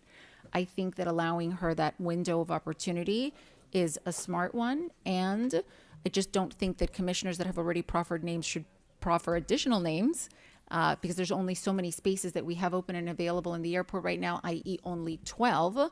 So we can't come with a list that is 200. And it's also important to note that while there is this designation being made by the board today of specific entities, and hopefully a window of 30 days so that Commissioner Regalado can participate if she would like to, we have simultaneously with other items put out Terminal K, North Terminal to bid. So very important message to our business community that may not have been identified by the board today. You will have the opportunity to participate in our airport through a fully competitive procurement process at Central Terminal and at Terminal K. So I think that's important to note. So if the body is in agreement to allowing a 30-day window, I certainly consider that to be a friendly amendment to Commissioner Cabrera. Commissioner Cabrera. Thank you, Mr. Chair. I have the quiet part. I'm going to say it out loud. Will you support the item if we amend it with this? Well, yes, I mean, so my request was to open it up to 30 days, not so that Raquel can submit names, but so that people who are interested could reach out to the administration the same way that we did with solid waste. That's what I was saying. Now, granted, they can also get an email saying, look, there's only 12 spots and you can apply to this RFP. I'm not saying that you have to pick people. I'm just saying that if we're not going to have an RFP and we're not going to have an RFI for those 12 spots, you can at a minimum open a time where people could reach out to the administration and say that they're interested. Whether I tell them to do so or they're watching this or Commissioner Bermudez tells them to do so. I mean, he has some great arepas in his district. That would be great there. We have doggies. Actually, doggies is Higgins. We're getting into, I know. Is that a yes or a no? Yes or no, do we have your support? If it's 30 days open for people to reach out to the administration, Yes. yes. Perfect, friendly amendment. Commissioner Bermudez, you're recognized. I just want to clarify that, and this is not because I'm in the Our Betters Hall of Fame, just to be clear. We both are. We both are, but I'm the only guy north of Flagler. But to me, yes, if the extension for 30 days, Commissioner Cohen-Higgins, thank you for considering that, includes those of us that did not have the opportunity to proffer names to also proffer names, then I would certainly support the item. Because to me, the issue was doing this in fairness across the board to everybody. At that point then, if I or Commissioner Regalado or anybody else that didn't speak or submit a name decides not to submit a name, at least we understood that the change that was perceived to have been made at commission, and I say perceived because I never saw something in writing that was clear that it was, then, because in the end, I supported the original item. I just don't like the way the process took place. And if there is an acceptance of a friendly amendment that allows anyone to submit to the mayor or anybody on this dais that has not submitted their favorite eating establishment, to have an opportunity to do it if they so choose. Maybe I choose not to submit any name, but at least the opportunity is there. What I don't like and didn't like is not being given the same opportunity that others, apparently, with all due respect, were prepared to submit. So I would support the item if that happened. So, and I think, yeah, okay, so is that good? Can I call a roll? I call the question, Mr. Chair. All right, so On that, but the amendment would pass. as amended with the 30-day universe can submit for stuff. I call the question. Okay, calling the question. I have a question to that. You have a question to that? The thing, on readiness, really. Go ahead.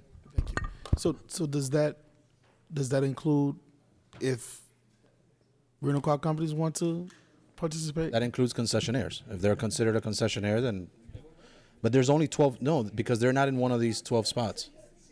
Sure, I don't know. I don't know the answer to that. You see, They're not part of the concessionaires. I mean, to be truthful, no. I understand. To my basic numbers counters, if you added 2, All right, I'm gonna call a question. All right, this is just a voice vote, right? And you have all the amendments. All right, all in favor signify by saying aye. Aye. All opposed, nay. Show the item passed. Congratulations. All right, we're not quite finished yet. Mr. Chairman? Mr. Chairman? Mr. Chairman? Before we go on with to fluoride, let me just say congratulations to and good job to Commissioner Cohen-Higgins and future Ambassador Commissioner Cabrera. This was a big thing that people tried for decades. They talk about it for decades. Congratulations to Chris Corge, who has been working on this. Corge, we can clap for him, right, you all? A lot of people have worked a lot on. Okay, we can't clap for him. Okay, a lot of people worked a lot of time on this, and so you've done something wonderful here. I appreciate your work. All right, and Commissioner Cohen-Higgins. Mr. Chair, Isn't that if being I may, intellectually thank you, Commissioner Gilbert, and I will echo the sentiment to our friend Chris Corge, who sometimes gets a bad name, but you know this deal. I've said it before, but I'm going to say it again. It's worth a moment.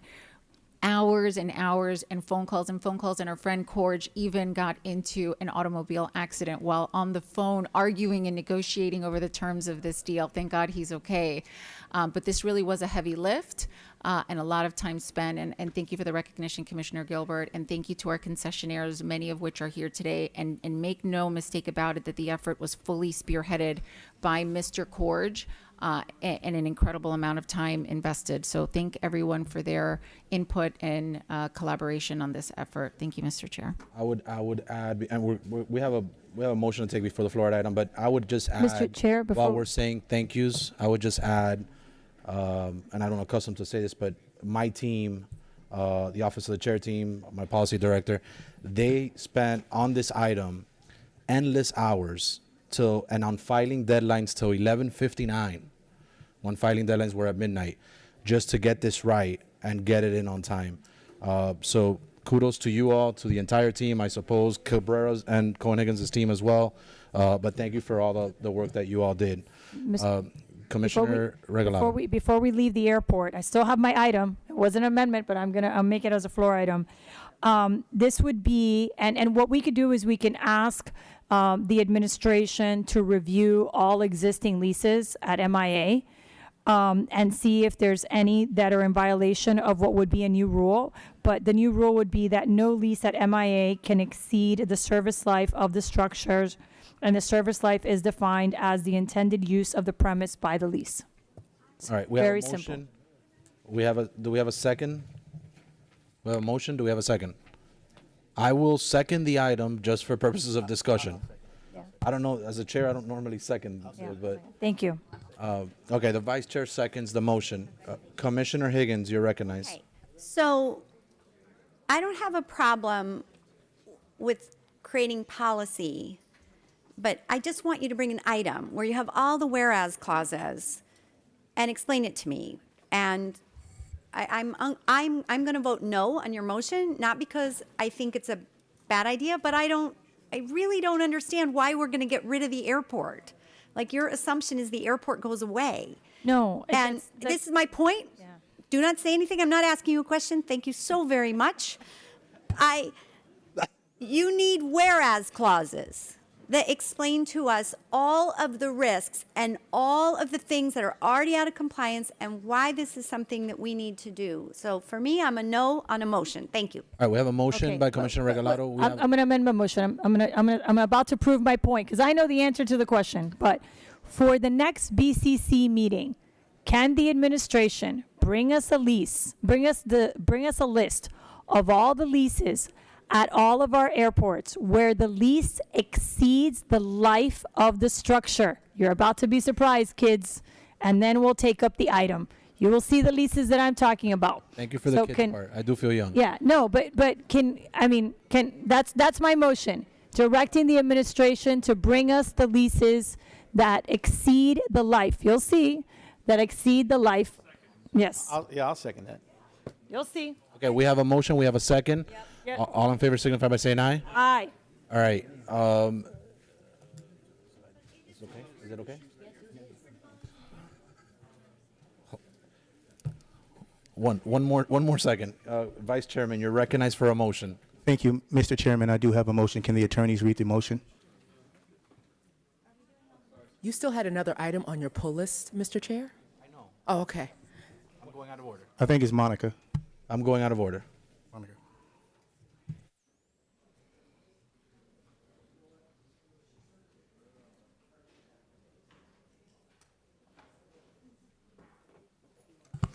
Commissioner McGee moves to approve an amendment to the Homestead Town Center purchase and sale contract for developing a container park and other consistent uses, which, one, extends the closing date by 180 days, and two, in the declaration of restrictive covenants, deletes the words ancillary to clarify that there be additional uses consistent with a container park, and to direct the county mayor, mayor's designee, to request and diligently pursue, in conjunction with the developer, approval from the federal government to allow affordable and workforce housing consistent with the declaration. All right, we have a motion by Commissioner McGee, a second by Commissioner Cabrera. All in favor signify by saying aye. Aye. All opposed, nay. Show the motion passed. Commissioner Bastian, you're recognized for a motion. Thank you, Mr. Chairman. I have a motion I'd like you to read, Madam Attorney. Thank you. Madam Attorney. Commissioner Bastian moves to amend the fiscal year 24-25 county budget, which includes a $150,000 allocation to Santla LLC. Nope, not Excuse that me. one. Not that one. She's clearly saying no.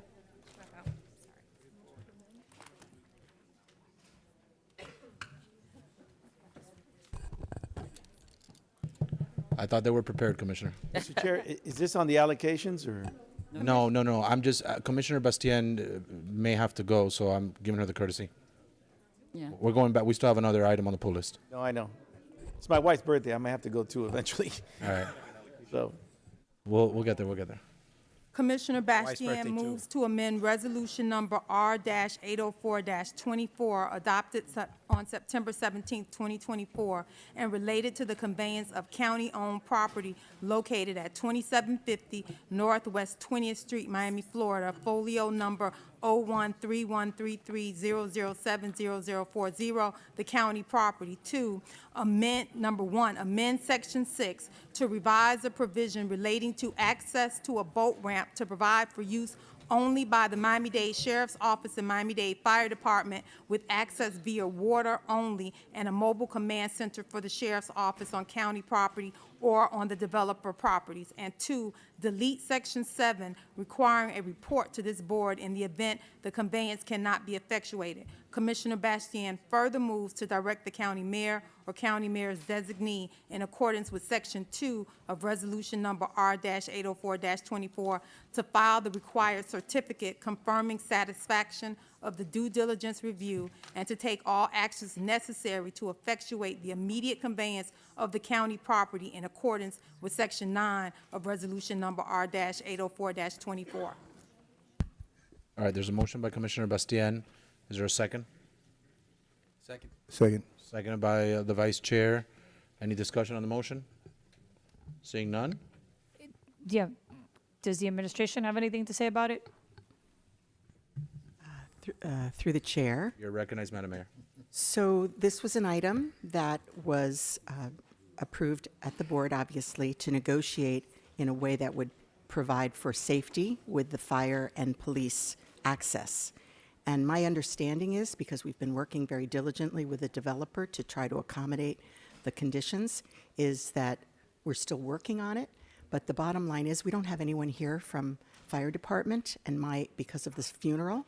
And my understanding is that that's the primary department that would be affected because they needed to have the greater access to be able to bring the fireboat in and out from this location. So I only point out that we don't have anyone here because, of course, we had a funeral today. And it was, of course, last minute. All right. All right. Seeing no further discussion on the dais, all in favor signify by saying aye. Aye. Wait, who wants? No. All opposed, nay.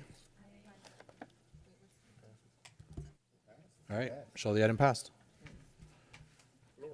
All right. We're back on the pool list, and then we'll come back around for all the other motions and appointees and allocations. All right. Madam Attorney, is it in order to take up floor right now, item 11A10? Yes, Mr. Chair. All right. I'm going to start this time with Commissioner Gonzalez as the sponsor.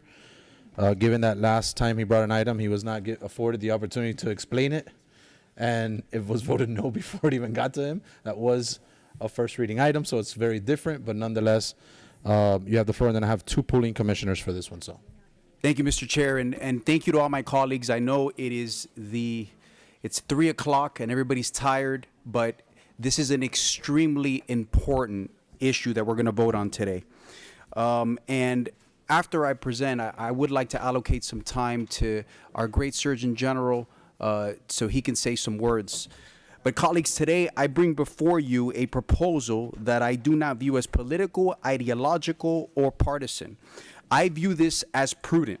This matter is not new to this body. In fact, the last time that this commission heard about this very item was in 2014 when County Commissioner Dennis Moss brought it before us. Today, I respectfully ask that we take a rational look at a decades-old practice and ask ourselves, does this still make sense for our time, for our families, for our future, and for this county and its residents? Water fluoridation began in 1945 and was adopted in Miami-Dade in 1958. At that time, folks, cigarettes were still being marketed as good for your lungs, and radium was being sold in consumer products. Those decisions were made in good faith with the science and understanding available at that time. But since then, science evolves. In 2015, the EPA under President Barack Obama lowered its recommendation for fluoride in drinking water to 0.7 ppm. Today, the same EPA is being asked by a federal court, by a court judge appointed by President Obama, to reevaluate even that amount due to the findings that fluoride may pose, and I quote from the decision, an unreasonable risk of injury to health or the environment. We must ask ourselves, if 2.4 ppm was once safe, then 1.2 ppm was safe, and now 0.7 ppm is supposedly safe, what will be safe tomorrow, folks? Will it be zero? I don't wish to relitigate the government's response to COVID-19. But having the Florida Surgeon General here has given me courage, because we cannot ignore that the public's growing perception that public health mandates, including lockdowns, school closures, and vaccine requirements, at times cross the line into forced medicine and overreach. Florida fared better than most states, thanks to Dr. Ladapo and our governor, because we followed a cautious approach. Even still, I have heard some of my colleagues on this dais say they don't trust government. Sometimes I don't trust government, and I'm part of the government. And that mistrust is well placed. we're faced with this question. The broader lesson is this: when trust is lost and sound guidance can be met with doubt, our role as stewards of public health is to lead with humility, transparency, and restraint. Let us assume that by some measures, our concerns about fluoride are overstated. Even then, there is still only one reasonable path, and that is to err on the side of caution. We know enough to know that we don't know enough. In such cases, risk management does not demand certainty. It demands responsibility. Expert testimony moved the needle for me personally, but I'm not asking my colleagues to be 100% sure. I'm asking you to be reasonably careful. I am most concerned about the people who do not have a choice. Infants, children, pregnant women, especially those in undeserved communities. We already warned fluoride handlers to wear personal protective equipment. It corrodes our injection systems here in Miami-Dade County to the point that we spend $400,000 a year annually just to maintain those systems. If we would not allow this chemical to be added to baby formula, and I say that because I have a 6-month-old, why would we allow it in the drinking water that prepares that formula? This is not 1945. This is not 1958. The landscape of personal health and consumer choice has changed. Today, fluoride is widely available in toothpaste, mouthwash, supplements, dental treatments, and food that we eat. Here in Miami-Dade County, the following free and or lower cost resources are already available to residents: Seals on Wheels Dental Program, Community Smiles, Jesse Trice Community Health System, and Community Health of South Florida. No one is being denied access. If you need it, you are free to get it. What isn't free, what people lack at this very moment, is the freedom to opt out. Our residents cannot choose not to consume what is put in the public water supplies. In an era where personal responsibility and informed decision-making are paramount, forced mass medication, however well-intended, has become an outdated concept. Ending the use of potentially harmful additive whose benefit have diminished is not radical. Folks, it's rational. We would not be the first to act. Numerous jurisdictions across the country and the world have already ended water fluoridation, citing precisely to these very concerns. The state of Utah just became the first state to remove fluoride statewide. I personally spoke to the Attorney General, and I also spoke to the state legislator that carried that bill. They pointed me to a study they conducted with data from dental insurance claims for filings of children under 17 years old and younger over a 1-year period. They compared the claims in jurisdictions that participated in fluoridation versus those that did not, and their data showed no significant increases in the needs for fillings. Today's action falls under the guiding principles of do no harm. It is good government. It is sound judgment. It is the right thing to do. Ending decades of water fluoridation have given us ample data, robust debate, and changing perspectives. What is clear today is that the risk to reward balance has shifted. The choice before us is not about politics. It is about prudence, public health, and the principle of protecting those who cannot protect themselves. I ask for your support in passing this legislation for our families, for our future, and for the freedom to choose what goes into our bodies and our children's. And with that, I move the item. Thank you, Commissioner. I second the item. Is there any debate or questions? Polling commissioners. 2 polling commissioners. Commissioner District 7 and Commissioner District 1. And Mr. Chairman, we also have the Florida Surgeon General and Dr. Ashley Mallon, who were promised that they could say some words. Thank you, Mr. Surgeon General. Can you please approach the well? It's been a long day, as you can imagine. You've sat here, and I know you don't want to leave Miami, but you got to go home, right? So we're going to give you 2 minutes to make your position, and we just go from there. Thank you. Yeah.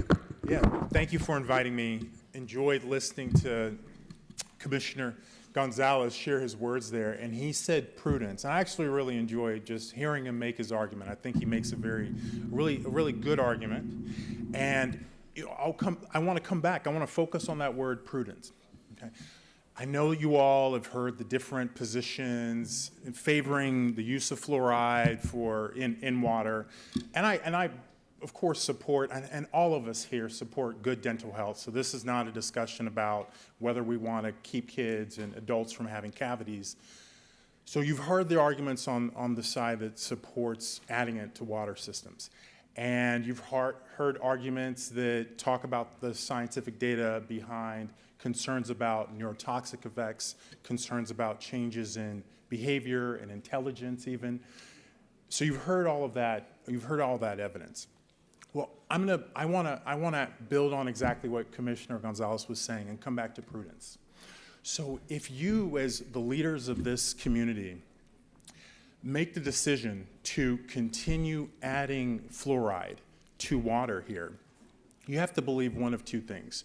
You either have to believe that all of those studies, all of the researchers, all of that work is wrong, incorrect, that there are no harms, or you have to believe that you are comfortable potentially harming some people in your community. Some of that research is right, but you are comfortable adding something to the water that could potentially hurt some of the people in the community, particularly children and pregnant women. No. It's one of those two. Either all of the research is wrong, or you're comfortable potentially harming a very special populations in our community. So I don't believe that all the research is wrong. I don't believe that all of the scientists and all the published studies are wrong.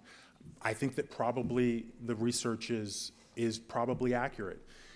And so that's why I've taken this position, and I won't talk about research in the last 1 second. Sir, thank you very much for your comments, and thank you for taking a visit here to Miami-Dade County Chambers. And I also urge Have you a all great, to sir, act now sir, and sir, not to miss, wait miss, for I'm gonna turn your Tallahassee. mic off, please. Thank you.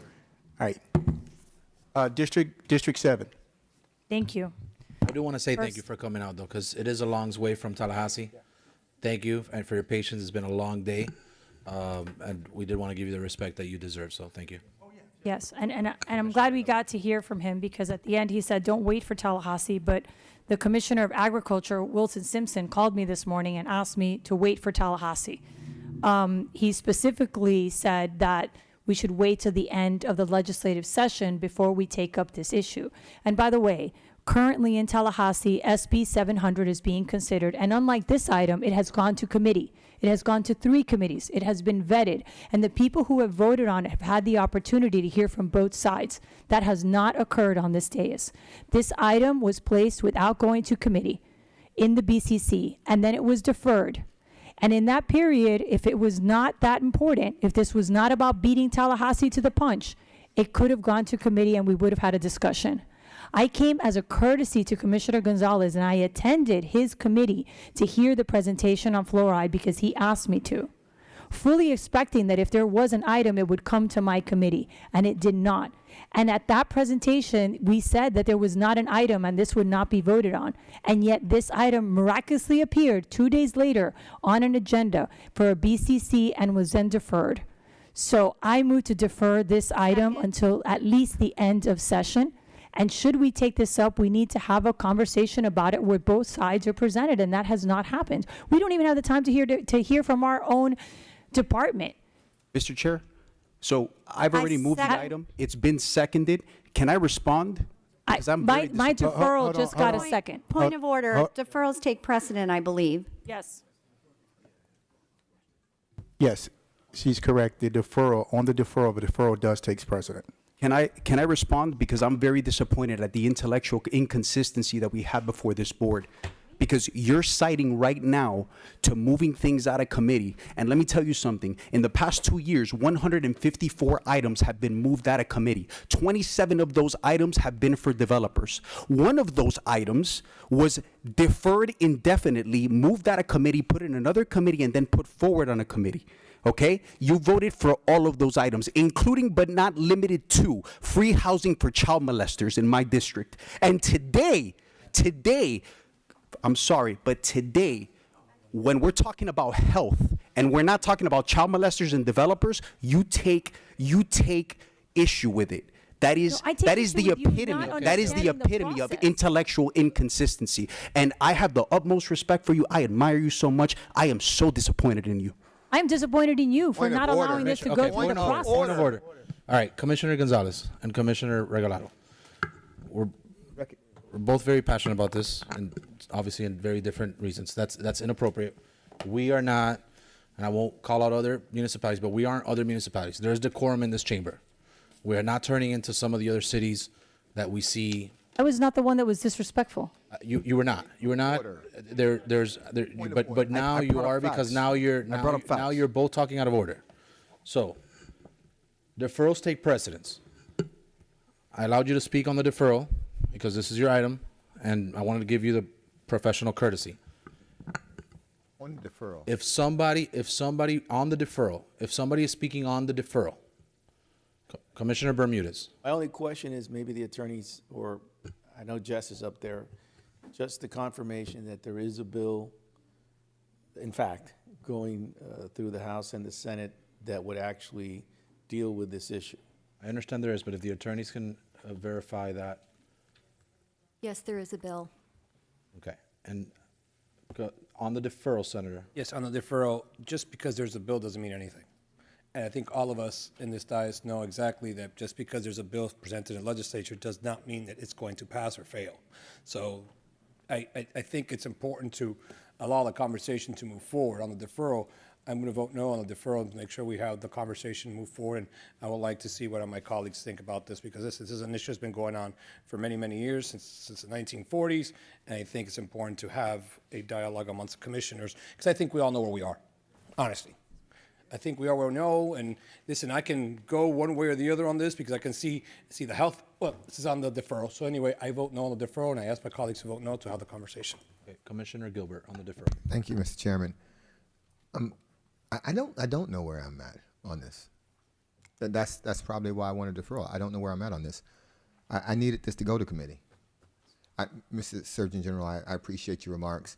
And so when I saw this was on, I had my staff start to actually research this, because we have been presented with woefully little about this from the administration's perspective, or just generally. And so I started doing research, and you're right, there's a lot of studies that say it's harmful, and there's about the equal amount of studies that say those studies are ridiculous. And so I just don't know. I would feel more comfortable. I don't need to wait for Tallahassee. You all know that's not my personality. I'm okay with not waiting for Tallahassee. But just from an information perspective, and I think that I communicated this to Commissioner Gonzalez. I think that some folks have assumed that I would be a no to this. I am not an assumed no on this. I just don't have enough information. I do believe there are things that we do, and when we started doing them, we thought they were wise and prudent, and they've turned out not to be. And I do believe there are things that are identified that some people say, oh, those are crazies who are saying that, and oh no, you should just accept those vaccines, and oh no, fluoride is great. I do believe there's some of those things that folks say are safe. I think that we ought to question them. But I also think that prudence cuts both ways, and being careful cuts both ways, and making a reasonable assessment on policy cuts both ways. And so I just don't know enough. And so not knowing enough is my problem. I don't have a problem stopping doing something we've always done. That's not going to be my issue. My issue is having the factual basis that's well-rounded, that actually presents both sides. So the people who don't want fluoride in the water, I appreciate them coming out. I see them go to meetings all over the country. They're very active. But I never assume that just because you're active, you're accurate. I never assume just because you show up, you're right. My charge is to elect, to represent everyone, not just the ones that people I was elected by, but to make a decision for the entire county. That's all of our charge. And so I think we need more information on this, Commissioner Gonzalez. That would be my observation. That's why I support a deferral, not because I'm against the item. I very well could be for the item. I just don't have enough information. Thank you, Mr. Chairman. Vice Chairman and then Commissioner Bermudez after that. Thank you, Mr. Chairman. You know, my position is the same as Senator Garcia. We both served in the legislature and we understand how this process works, right? 1 minute you have a bill, next minute you have a train, and next minute you have nothing. That destroys the opportunity for debate and discussion. So I am a no on the deferral because of the fact that I want to hear this discussion, and the fact that we have our Surgeon General here means something here is not only legitimate, but there is some importance to this issue. So that's where I am. I'm down on a deferral, and I just look for, similar to what my colleague stated, the discussion on this one. Commissioner Bermudez for a question. Yeah, let me to clarify two things. I don't think we need to wait for Tallahassee. I just asked about the status, but and I very much like Commissioner Gilbert want to hear, and I have been researching. And if we have to take a vote today, I'm clear where I'm going to stand. I'll take a vote, but I do have some questions if we get to that point. But my question is on the deferral, and this is something maybe because I applaud Commissioner Gonzalez for pushing zealously for something he believes so strongly in. Whether one agrees with him or not, he was very clear. He even had the courtesy of having the sunshine and inviting all of us. My question would be, if there is a deferral, would it be to the next meeting, or are we trying to postpone this thing indefinitely till after a certain day? And I know the Surgeon General's here today. I know he likes Miami, and I hope he's as zealous about teenage diabetes, type 2 diabetes, and all the junk that we're being fed. So my question would be, is this deferral a deferral to the next meeting, or is this an indefinite deferral? I think if I can chime in, and I don't know that there's the votes to support the deferral anyhow, but I would suggest, just on the deferral, and I'm not suggesting it, and I'm not supporting the deferral, but I think even to the next meeting, I think the idea is after session, if I'm not mistaken, and by next meeting, which I think is May 6th, that the session has concluded by then, unless it extends. So, right, as far as the date. Or we could send it back to committee. I mean, this needs to have a true public hearing where all the dentists that called our office and all the other people on the other side get an opportunity to speak. There has not been the opportunity for both sides to speak. It has been a one-sided conversation. And that's fine if we weren't voting, if it was just informational, which is how it was presented, right, at the committee. Because I was there at the committee, and I stayed for the entire time. And it was a one-sided conversation. It was one presentation in which the very presenters said that there was conflicting evidence, to Commissioner Higgins' point. So it was, sorry, just because Bermuda still has the floor, it was just a question as to the date of the deferral. And send it back to committee, and then it would come to the following BCC, which would give everyone the opportunity. And I understand both that. sides. I understand the committee part. I will say, though, that just to be transparent, people had the opportunity to come today.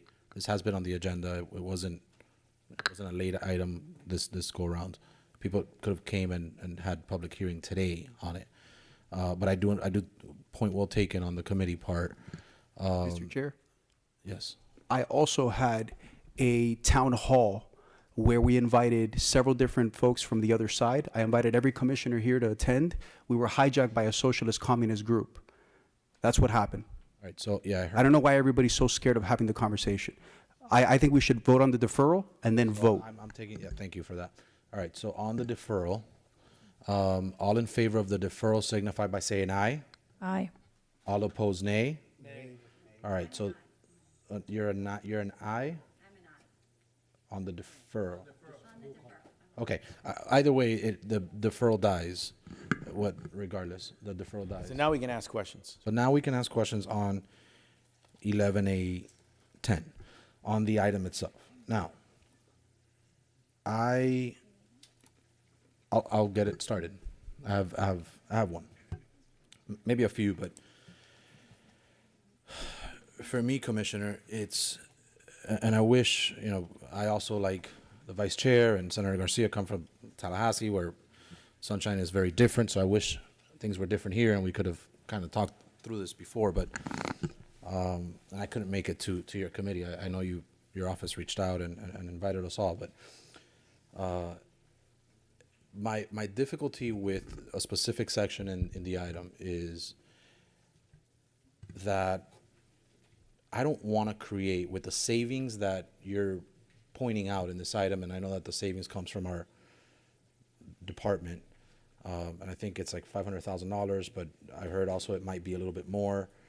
I don't think we need to throw that into a new program and create a new program of essentially, I don't know if that will qualify under the realm of social services or not, but I don't think we are facing and we're approaching a very difficult financial burden in this county, probably in the whole country and the state, but certainly in this county. And our mayor just put out a memo, I believe yesterday, to that effect. I don't know that we want to tie up the savings into a program to supplement because we're removing it from the waters. I believe that there's plenty of CBO, organizations and private businesses and foundations that can provide this relief or service, but I don't know that we need to create a program as a county for that. That is my opinion. So I would offer on that end hopefully a friendly amendment, and the attorneys could draft it. And I welcome remarks from our colleagues, but where I don't know, maybe we reinvest some of the savings for the first 6 months for a transitional period, obviously presuming that this item passes, but ultimately moving forward that this remains in the right account, general fund, if that's where it would end up, the savings, or would that be in what is it, WASD? It's WASD bond money, and it's restricted, so it can only be used for existing customers of WASD. Okay, so whatever the right use of it is, I just wouldn't put it into another program and tie our hands with that, unless, to Commissioner Regalado's point, there's restrictions as to what we can use the savings on. But I'm sure there's other areas outside of this program that's outlined that it could be used. That's my request, Commissioner Gonzalez. It's just one thing out of the whole item, but I just wanted to get it kicked off with that. Yeah, Mr. Chair, so I don't disagree. There are many different organizations that provide for those services. I'm not married to the service. As a matter of fact, last year, the board voted to increase fees in water. I voted against it. This is according to an email I have from the accounting department from Water and Sewer, and I don't know why the numbers are inconsistent today. I'm very disappointed. It's about an $800,000 savings that the county would have. So I would accept that amendment. Maybe 6 months we can do it, and then after that we just hold those savings because God knows we need to save as much money as possible. I would accept that amendment. And I don't know, and I'll let Commissioner Regalado if you want to opine on this, but I don't know that we even need to do it for 6 months. I'm trying to be very cognizant and understanding of the mission, but perhaps we don't even need 6 months of that program. But with that, if Commissioner Regalado wants to opine just on my... Yeah. So the money that we use to purchase, first of all, we have contracts where we buy fluoride, and we have fluoride that we own and that we bought. So now we have to figure out what to do with that fluoride should this pass, which I don't think that it should. But that being said, we have contractual agreements, we have infrastructure, we have employees that this is what they do. So when you ask for the cost of adding fluoride to the water, what you're getting is the cost of purchasing the fluoride. You're not dealing with the processes that we're going to have to change now that we don't add the fluoride. We have equipment that just does this and people that just do that. So that's number one. Number two, the item talks about having the mayor identify a campaign to inform people. Again, that has to come from somewhere else because the fluoride money is restricted bond money that can only be used for existing customers. So it cannot be ported for something else. And we have plenty of infrastructure needs at WASD. We can use that money for those infrastructure needs. That's the one thing is, one thing is not here or there. We're just meeting a requirement with that funding. So we have other things, we can invest it in other things at WASD. But if there's any other campaign that involves educating people about this point, that what is the general public, that has to come out of the general fund. Because WASD money can only be used for customers of WASD.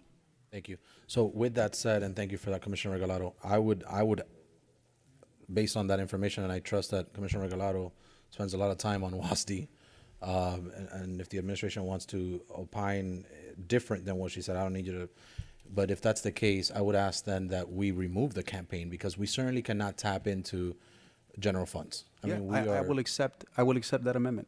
Okay.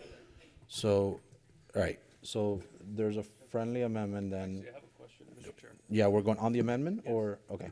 So there's a friendly amendment, which is not recategorizing the funds to this program and also removing the campaign from the item. Commissioner Cabrera. Mr. Chair, my question is, I get everything you said about the campaign and the money can only be used with users, but we're removing the fluoride from users. So if we're informing them, we are using it for users.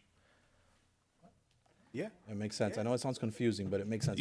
The money that we use for. Are you sure you didn't go to law school, bro? I did not. I definitely didn't. I'm a simple man. I'm just a simple man. But I'm saying if the money that we're using can only be used for water and sewer users, and we're removing fluoride from water and sewer users, and the campaign is to inform water and sewer users. No, it says to inform the general public. Well, I would inform the users then, because those are ultimately the ones that are affected. Yeah, but I don't know. Anybody who drinks water in this county is a user. No, if you drink water in Coconut Grove at a restaurant. No. By water and sewer. Don't we sell it wholesale to the other utilities? Some, but we don't know. So That doesn't count for the Okay. bond. All right, guys. So real quick, Saying. you have a great point. I like where your head is. Sometimes a simple man gets these very common sense type ideas. I would say I don't know that we need to spend any dollars in a campaign. I don't know if there's a WASD website that we could kind of like put a disclaimer on there, if subject to this item passing. But I don't know that we need to do mailers and campaigning, and I don't need a booth at my country fest from WASD telling everybody that we removed no fluoride. Like, no, I don't know that that's necessary. All right, so show it amended. Okay, do we need to take like a formal vote on that or just? No, I know. Okay, perfect. So Commissioner Gilbert, you're recognized. I just if you're taking the fluoride out of water that people drink, I think you ought to tell them that. I think you ought to tell them that. That it's being removed, Commissioner? Yeah, and so we just removed the mechanism to tell them. Like, something has to happen, right? Can I jump in for a second? Here's what I think is like cost neutral is why don't we put it in our water bill? We could do that. We put a sentence or a paragraph or whatnot in our first water bills, in our next two water bills, which I guess it's every 3 months still, right?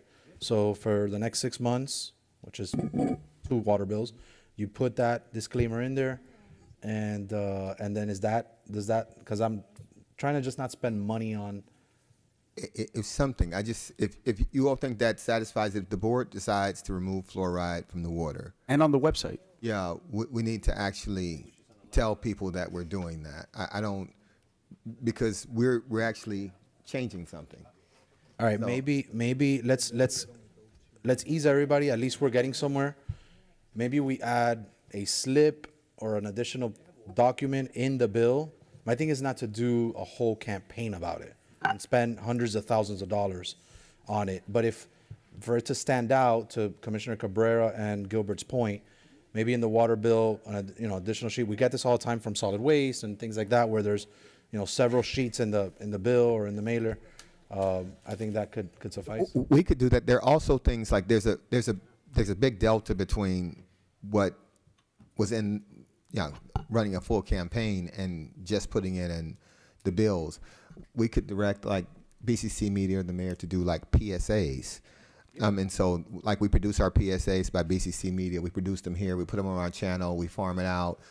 We ask Channel 10 to cover it. I mean, like, to run it.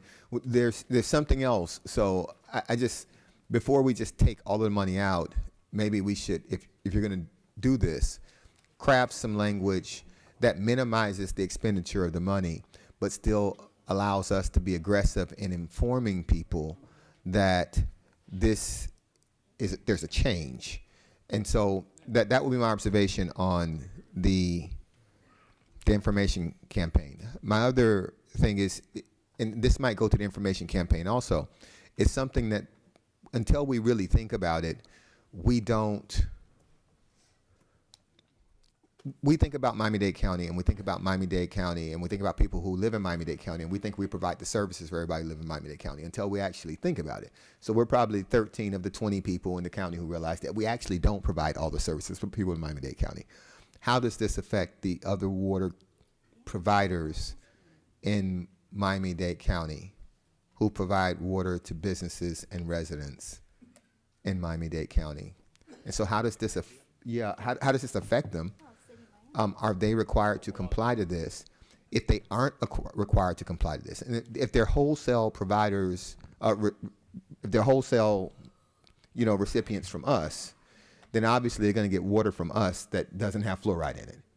So, but if they're not, and I don't know if any of them aren't, then what they can, like, so then in that case, when we're doing the information campaign, we need to be pretty specific, because it's not going to be pertain to everybody who actually drinks water when they turn on the tap in Miami-Dade County. And so how it affects other water providers, I guess, is the general question to the attorneys. Who are Roy, who are the other water providers? Yeah, Roy, you're recognized. I think if you can just start with answering the question of Commissioner Gilbert of if this applies just to us as a county and county facilities and county water plants, or to other providers as well. Mr. Chairman, we have about 14 wholesale customers that we supply water to that obviously they would no longer be receiving fluoride, but there are water producers in the county such as North Miami Beach, the city of Florida City, the city of Homestead that have their own water production facilities themselves, as well as the Hialeah reverse osmosis plant that they operate, that this wouldn't apply to. Unless you made it a county rule in the entire county. If this is to the Miami-Dade Water and Sewer Department, this is just to our customers. If it's a county-wide, then you could make that regulation for everybody. Yeah, I think this item speaks only to, call it unincorporated Dade County, if you will, or those that receive water from Miami-Dade County plants, not necessarily unincorporated, but Miami-Dade County plants. Now, I have a question that rooted from Commissioner Gilbert's, unless you're not finished. Well, no, I wasn't finished, but I was waiting for him to answer, like, so those are the people who don't, and this doesn't apply to them. So if we're going to do the information campaign, then we need to distinguish in that campaign, like, be very specific. I think I agree. I would concur with that. So, Chief Coley, I think a question did root from that, though, is, and this is consistent with my line of questioning on a lot of different items, is there, I'm not as versed with WASD as others, and I don't want to be, quite frankly, much more, or with trash, but those 14 providers or 14 customers that we provide, that we're wholesalers for, do they have to ultimately die with us, or do they have options? They currently depend on Miami-Dade County for all of their water treatment. If they chose themselves to add fluoride to the water, they would have to become water treaters. So they really live and die with us in these regards. Okay. I guess the question is ultimately, do we make money on that? No, we do not. Okay. All right. So then Mr. my question is, Commissioner Regalado. Yeah, but to your point, you bring up a good point. So I mentioned earlier that we have contracts. So the first thing that we have to look at is the contracts that we have for purchasing fluoride and everything associated with the process and the unwinding of those contracts and what that costs and what happens with that. Second of all, to the municipalities that we sell water, we have contracts with them. And we have to look at those contracts. And there are notice requirements for those contracts in terms of the changes that we make to our water. So we have not given notice to this municipalities that we sell water to that we are considering eliminating the fluoride. I know that you guys think that when you put something on an agenda, like it somehow reaches outer space and everyone finds out that it's on your agenda, but I wish that was the case, but it is not. So we have municipal partners that we contract with that have no idea right now. They have not taken an opinion. They have not told us if they like it or if they dislike it, if they want to keep the fluoride or if they don't want to keep the fluoride. So my question is, if you all decide to eliminate this, what happens if we are in violation of those contracts because they want the fluoride? And what happens if we are in violation of that notice because we change their water without telling them? And are we setting aside money for litigation? Because litigation is a possible outcome of some of this. Mr. Chairman. Mr. Chair? So All right. I missed the question from Regalado. I'm sorry. That's on me. But So notice to our partners. They have not received notice. They have not told us if they want fluoride or if they do not want fluoride. What is the plan if they want fluoride, since we provide them with it? Are we taking it out for our customers? But what about if they want fluoride, and are we going to add it to that? And then are we setting aside money for potential litigation for a myriad of things that can be involved in making this decision in the way that we're making it? so I'm going to recognize Gonzalez in a second, but I would say, based on the answer that I was given, right, that we don't profit from these 14 customers that we have. If we did, my thought process would be different. But we don't. The litigation part is is a set aside from what I'm going to say. But we don't write policy or we don't govern here based on others kind of their requests. Now, the notice part. They have contracts with them. The notice part, I think, is important, the contractual obligations and the litigation. if I may, Mr. Chair? But yes, I'm recognizing you. But that's where my head goes with that. But yes, I think notice, contractual obligations need to be looked at and make sure that we're not exposing ourselves. All of that, I think, is a fair request. But Commissioner Gonzalez, you recognize. So I've had this conversation with Director Coley, with Chief Coley, and he told me we can shut it down same day, no issues. And I'm looking at the county attorney's office. I want to hear from the county attorney's office. I don't believe there's a contractual obligation to force feed fluoride into our water and give that to other municipalities. As a matter of fact, we have letters of support from City of West Miami. We have letters of support from City of Miami Beach. I've had conversations with folks in Hialeah. Do we have a contractual obligation to give people fluoride? Madam Attorney. I'm not aware of a provision in the contract that requires us to provide fluoride. However, I have not looked at every one of the wholesale contracts to ensure that that's not the case. Okay, so is there, Commissioner Gonzalez, is there something that we can, or to the attorneys? I have a fix for that. Okay, that's what I was going to ask, for a fix. So Commissioner Gilbert. Yeah, I don't know that they're going to object to this, but of course, in attorneys, we can't pass anything here that interferes with the obligation of a contract. Right. That's in the United States Constitution. We just give them 30 days to let us know, and if they decide to opt out, then we'll come back and we'll deal with it then. So let's just bake that in. That's a great compromise. All right, so those were the concerns I'm hearing. Any additional discussion on the item? And let the reflect with those amendments and additions. Madam Mayor, you're recognized. At the proper point, Mr. Chair, we'd like Chief Coley to address the matter. I mean, that would be now. Chief Coley, you're recognized. Thank you, Chairman Rodriguez. We're very proud to say to you that the Miami-Dade County Water and Sewer Department has some of the best water you'll ever drink. It meets or exceeds every regulation at the federal, national, state level. We test it more than 150,000 times a year to make sure our water is safe, and we're here to represent to our community that you can depend on our water. We don't claim to be the owners of the science of the wisdom of fluoridation. We are experts in water treatment and water treatment technology, and we follow the guidance that we receive currently. The World Health Organization, the Center for Disease Control, the American Water Works Association, and the American Dental Association all consider fluoridation to be a responsible and recommended practice, and that's why we do it. We follow those guidelines because we don't claim to supplant their professional judgment for ours. We follow in their judgment. That was short. I like that. Thank you, Chief. Commissioner Cohen-Higgins. Thank you, Mr. Chair. And it looks like we're going to take a vote on this today. So for me, it's important to put some comments on the record on this matter.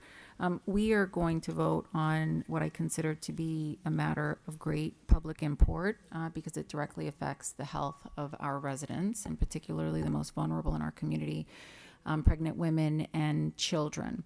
And so in preparation of today's hearing, I certainly did research on my own to try and find where I land on this position. And I'll tell you, when it first came to my attention, I thought, what is this? This is hokey pokey science. Of course, fluoride in our water is safe. How could it not be?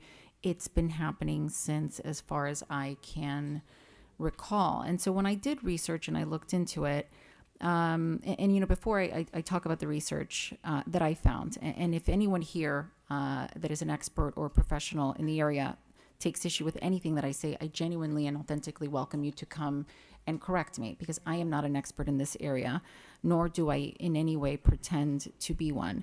But before I get into it, I do want to commend Commissioner Gonzalez for his leadership in bringing something like this before the board, because since this has gone through your committee by way of the informational session that you had, my office and I individually have received a lot of feedback and response as it pertains to this issue. And it wasn't an issue that ever came on my radar prior to, but apparently a lot of people feel very, very strongly about this, and that has been made very clear to me over the last several weeks. And so I thank Commissioner Gonzalez for his leadership in bringing this before the board to have the important discussion that we are having today. And so here is what I find compelling on the issue. I don't think anyone would argue that fluoridation began in our public drinking supply as early as 1945 in Grand Rapids, Michigan. I believe that was the first municipality to add this fluoridation, and since then it kind of spread like wildfire all throughout the country. What was compelling to me was that in 1945, when this chemical was added to public drinking supply, and it's absolutely accurate that the CDC at that time commended it as the biggest public health breakthrough in a century because of what it did to help with tooth decay and cavity prevention in young people and to the general population. But in 1945, fluoride was not included in toothpaste. It wasn't in the toothpaste. Fluoride wasn't added in toothpaste until 1956. Crest was the first company to introduce fluoride in toothpaste. That was in 1956. And ever since then, fluoride is obviously commonly added, if not in all of our toothpaste. So it made me wonder, what is the actual necessity of this fluoride in our drinking water when subsequent to its introduction, technology has changed, the world has changed, and certainly innovation has allowed for this chemical, its intended stated purpose of which is to prevent tooth decay, has now been added in our toothpaste, not in water or beverages that we consume, but rather that is a topical solution that we put on our teeth but is not intended for us to ingest. And so fluoride is healthy for us to ingest and put on our teeth. I'm not so sure about the levels that are current in our drinking water. And I know it's been done this way for many years, but I certainly am very open to arguments that just because it's been done a certain way for many years is not a reason for us to continue doing it. And so that I found to be somewhat compelling, because I think that the addition of fluoride to toothpaste in 1956 makes a difference. And I know there's a group of people who have been advocating for this for quite some time, but there's a very recent court decision out of the Southern Federal District Court of California. And it's important to note because sadly this has become a partisan issue where lines are drawn based on party lines. And this federal judge out of California, which was a Barack Obama appointee, Judge Edward Chen, found there to be very compelling evidence that current fluoride levels in drinking water was a cause of concern, and directed the Environmental Protection Agency to go back and take a look at this, and ruled for the Environmental Protection Agency to do exactly that. And so I'm going to read a couple of quotes from Judge Chen's ruling on September 24th, 2024, which was just a few months ago. It said, while Chen was careful to say that his ruling does not conclude with certainty that fluoridated water is injurious to public health, he said that evidence of its potential risk was now enough to warrant forcing the EPA to take action. Quote, in all, there is substantial and scientifically credible evidence establishing that fluoride poses a human risk to health. It is associated with a reduction in the IQ of children and is hazardous at dosages that are far too close to fluoride levels in drinking water in the United States. Given, again, quote from his order, given the seriousness of reduced IQ and the ample support in the record that the United States population is at risk of experiencing IQ decrements of over 4 IQ points, the severity of the hazard at issue weighs in favor of finding the risk at issue unreasonable, wrote Judge Chen. And in closing, he said, not only is there insufficient margin between the hazard level and those exposure levels for many, the exposure levels exceed the hazard level. And in final, quote, one thing the EPA cannot do in the face of this court's finding is ignore that risk. Now, when I hear a judge out of the federal court in California enter an order like that, it makes me continue to probe further on what exactly is going on. Clearly, there is some sort of evidentiary support to suggest that we should be taking a look at this. And then I think about the way that we operate as a society. We constantly will hear, this product has been recalled. This product has been recalled. Why is it being recalled? Because there is the potential hazard that it could harm a child. There is the potential hazard that it can cause death or serious injury. Recalls go out all the time, and anytime we hear a product being recalled, as parents, as consumers, as mothers, as fathers, as daughters, as children, we jump to respond to the recall because what we don't want is to expose ourselves or our children to even the potential of a hazardous risk. And so when I ingest and think about all of this information, in addition to the list of countries that have already eliminated fluoride from their drinking water, it makes me wonder whether or not the levels that are currently being disseminated to our community is worth its intended purpose when it began back in the 1940s and in the 1950s, and whether innovation and technology has allowed for those intended public health benefits to be cured in other ways. And so it weighed heavily on me what direction I was going to take on this. And frankly, I think that the mere potential risk to pregnant women and young babies, for me, is cause of great concern. Enough for me to say, listen, if we remove this from our drinking water, we will make a decision that you can challenge the research, and anyone and everyone should challenge the research. But at least this particular judge and Barack Obama appointee found the evidence to be credible enough to say that this risk is high enough for me to have concern in the EPA. You need to come back and give us a response.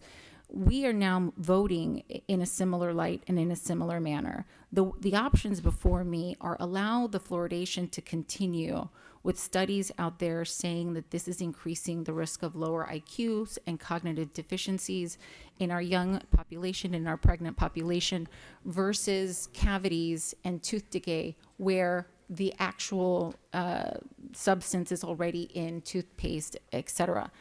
For me, the decision becomes more easy after I look at the data on this, and the actual pouring of the fluoride into our drinking water can resume if the data changes. We can add it back. Once we stop, there's nothing mandating that we stop it forever. But again, the potential health risks that I've seen through the research that I've done, and I would have loved to have presentations of both sides. I would have loved to hear arguments presented before the board today on both sides. But the amount of research that I've done, I'm safely landing in a place of voting in favor of removing the fluoride from our drinking water. Thank you, Mr. Chair. Thank you, Commissioner. Commissioner Regalado's in queue, Commissioner Gilbert, Vice Chair, and then the Senator. and then Birmingham. So I guess everybody's on cue. I guess I was gonna wait till the end because actually I will, because it's a little funny comment that I have to make. So it's about the campaign. Amon, thank you. I just think the campaign, we should have, like, the spokesperson should be Flo Rida. I mean, I just say it. Just, yeah. He's already got a street named after him, so. But we already have street, do we have a street named after Flo Rida? I don't know. Yeah, or one of his songs. All right, Commissioner Regalado, you're recognized. Thank you. First and foremost, I'm glad that Commissioner Cohen-Higgins mentioned Judge Chen and the opinion. I read it too. And that litigation directs the EPA. Why does it direct the EPA? Because the EPA, under the Safe Drinking Water Act, is the one that sets the standard for drinking water quality and oversees the state and water supplies to ensure compliance. This is a federal regulation. And that's why when you look at everything that has to do with fluoride, you will find it hearkening back to the federal government. And that is why the state is taking it up, because states have decided that they do not agree with the EPA rules. So what does the EPA do? The EPA sets the maximum contamination level, the MCLs, and the maximum contamination goals to protect public health. To this date, we have not seen a change in that. There is this case that is asking the EPA to look into it and change it, but what we should do is what has always been done with the EPA, which is wait for that. Right now, we are waiting for the EPA to take a position on PFAS. And if this board really is concerned about public health, then we should invest in getting rid of forever chemicals. Because there is more. I allowed you to speak, and you have disrespected me enough for one day. So, back to what I was saying. If we are really concerned about public health, then we should have a conversation about PFAS. And we should put into our budget compliance with eliminating PFAS. And we should participate in the litigations that deal with PFAS. Because forever chemicals, there is no evidence, there is no scientific evidence that says that forever chemicals are good. And yet, they are still in our food and they are still in our water. There is evidence to say that fluoride is good, and there is evidence to say that fluoride is bad. And that is why it is a discussion. There is no discussion on forever chemicals. There is no one that says that forever chemicals are good. Right now, all we have at every level is Dow Chemicals saying that they, who put the forever chemicals in the water, are willing to charge us for a resin so that we can take the forever chemicals out of the water. So if we really are concerned about public health and not about Instagram posts, we would be talking about forever chemicals. So we'll continue with how the law applies to water. So we have Safe Drinking Water Act, right? It is a federal law ensuring the quality of drinking water, and the EPA is the only entity that establishes the standards, the overseeing, and the implementation. The EPA is in charge of monitoring, regulation, and finalizing. Okay? PFAS.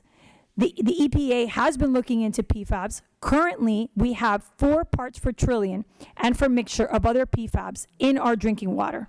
We have 2027 goals, 2029 goals, and 3031 goals for PFAS, and still nothing. There are several states that have already determined their own PFAS policies, including enforcement and guidance. We have the Clean Water Act. The Clean Water Act prohibits the discharge of pollutants from point sources into waters in the United States, and it gets a permit from the EPA. We have a consent decree for our ocean outfall from the state through the EPA and through DOH.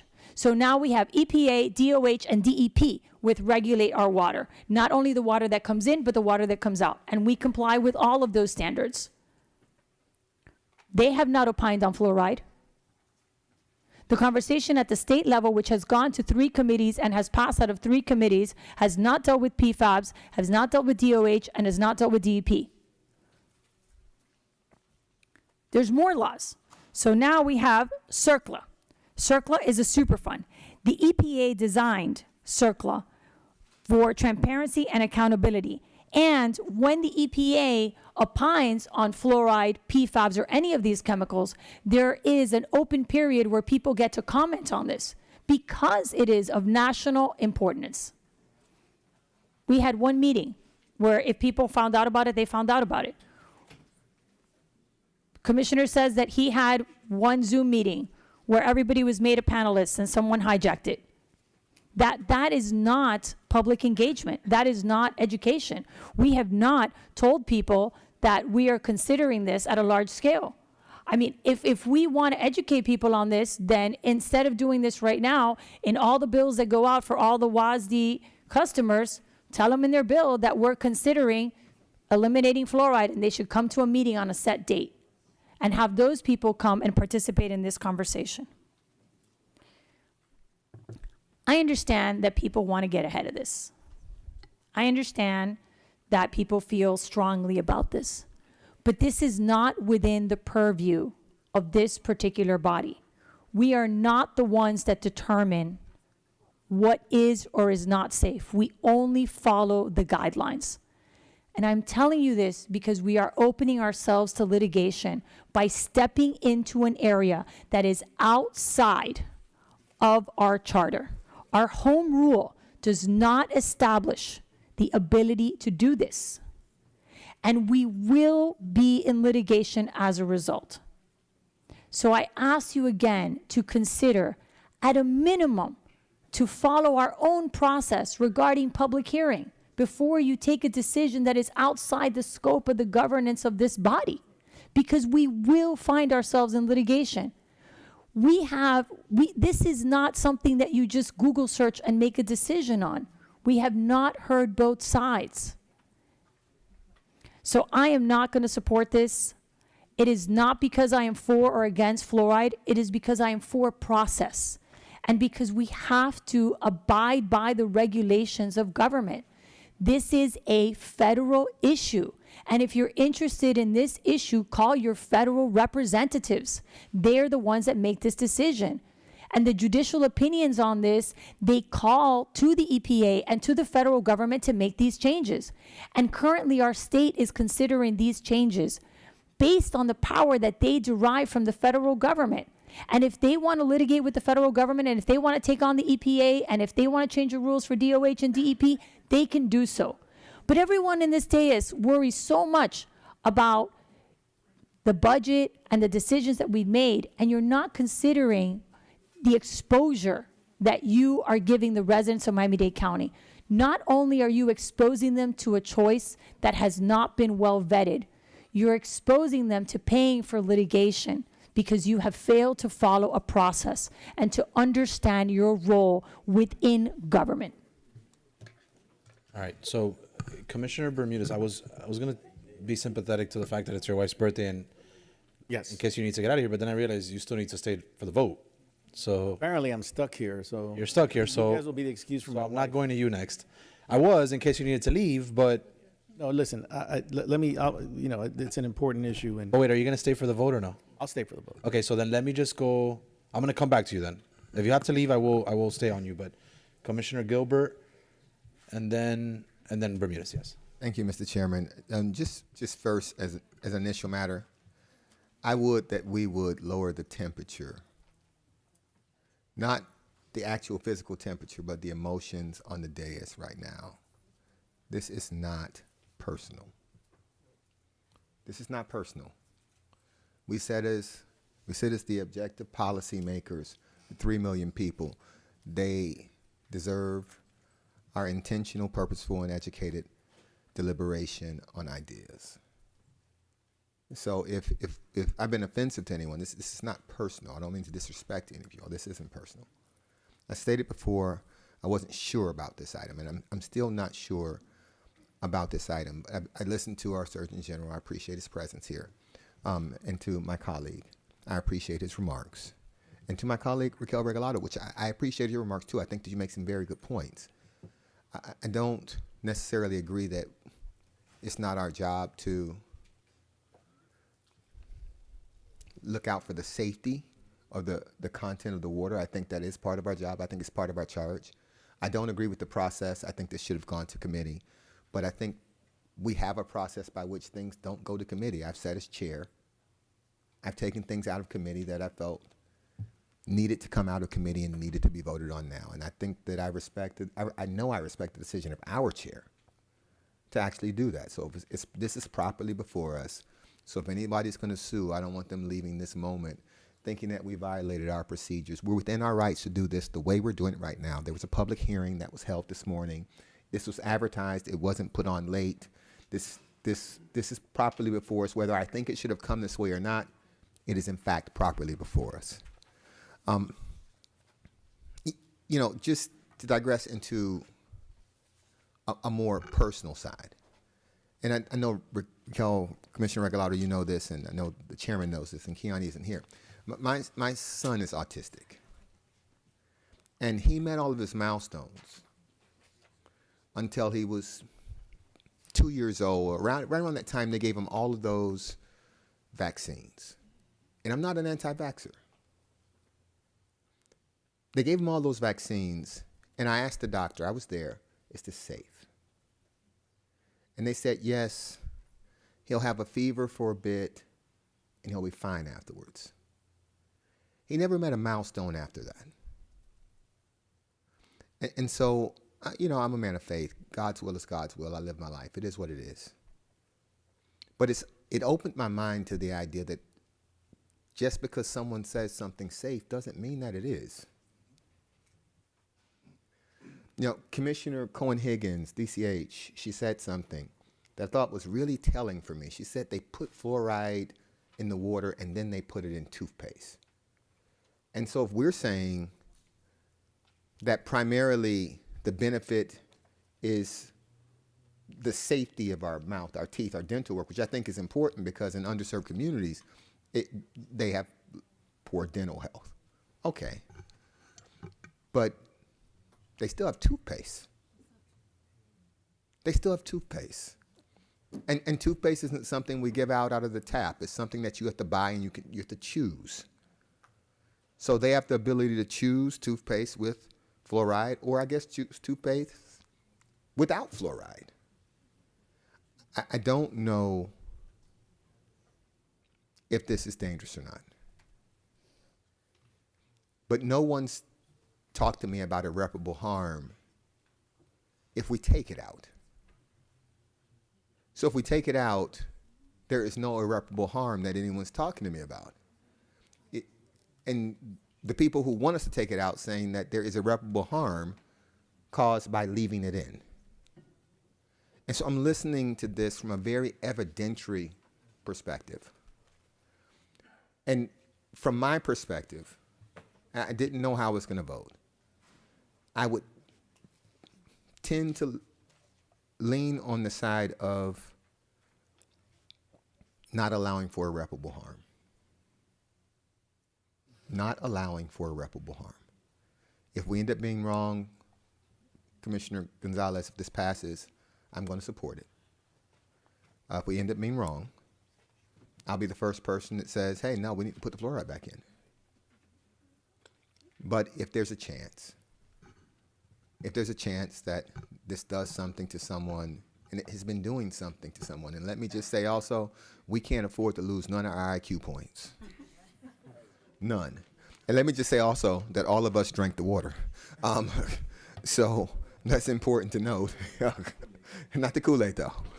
So this is a tough issue, but I'm not necessarily afraid of tough issues. But I don't, while I wouldn't have brought this, I wouldn't have had this in front of the dais this way. Let's go with it and let's see. Thank you, Mr. Chairman. Thank you, Commissioner. Commissioner Gonzalez, I have a cue, but I wanted you to have a moment to. Thank you, and Commissioner Gilbert, you just touched my heart, man. You just touched my heart, and I apologize if I offend anybody. I'm very passionate because I have a 6-month-old child. I have the capacity that I can pay for unfluoridated water. I can pay for a doctor that a lot of insurances don't take, but guess what? They allow me to choose how my child gets vaccines. But I know people who don't, and you just touched my heart. And I apologize if I offend anybody, man. But when I hold my 6-month-old child, and I have friends who have been affected, That's why I'm passionate about this. I'm sorry if I offended anybody. What I said were facts, but I did not mean to offend anybody. Thank you, Commissioner. Commissioner Bermudez, you recognize. Yeah. First of all, thanks for the frankness, Commissioner Gonzalez. I'm going to say a couple things. You know, and I also read Judge Chen's decision, and I also did the research, pro and con, and I also think that we should have taken more time to discuss the item. Having said that, we're here. And talking about notice, I mean, truthfully, the school board's going to be the one that's going to probably have to deal with this more so than we will, to be honest with you, because it's the children who will have to know that there won't be, whether or not fluoridation is good or not, bad for them in the water. But there was a time in American history where smoking was actually considered healthy.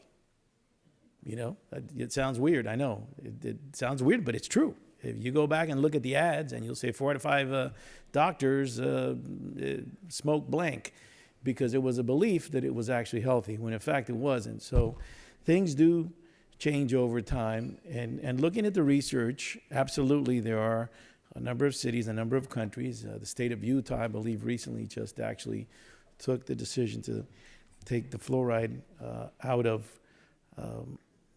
the water. I personally believe, with all these discussions that we have, and certainly whether it's our children, including my 3, and I'm glad the Surgeon General is here. I hope the state of Florida actually, and there's a bill that for some reason apparently the beverage industry is fighting. You know what? Diet Coke, Coca-Cola is just as bad, and they're really bad for kids. It's bad for teenage kids. They shouldn't be drinking that either, to be honest with you. If we're going to be honest about all these things, and let's do it the right way. Let's say this is bad because, type 2 diabetes for teenage children has gone up to historical numbers because we're feeding them food. And by the way, we're responsible for it in many cases because it's easier to give your kids some chips, nachos or whatever than give them something healthy.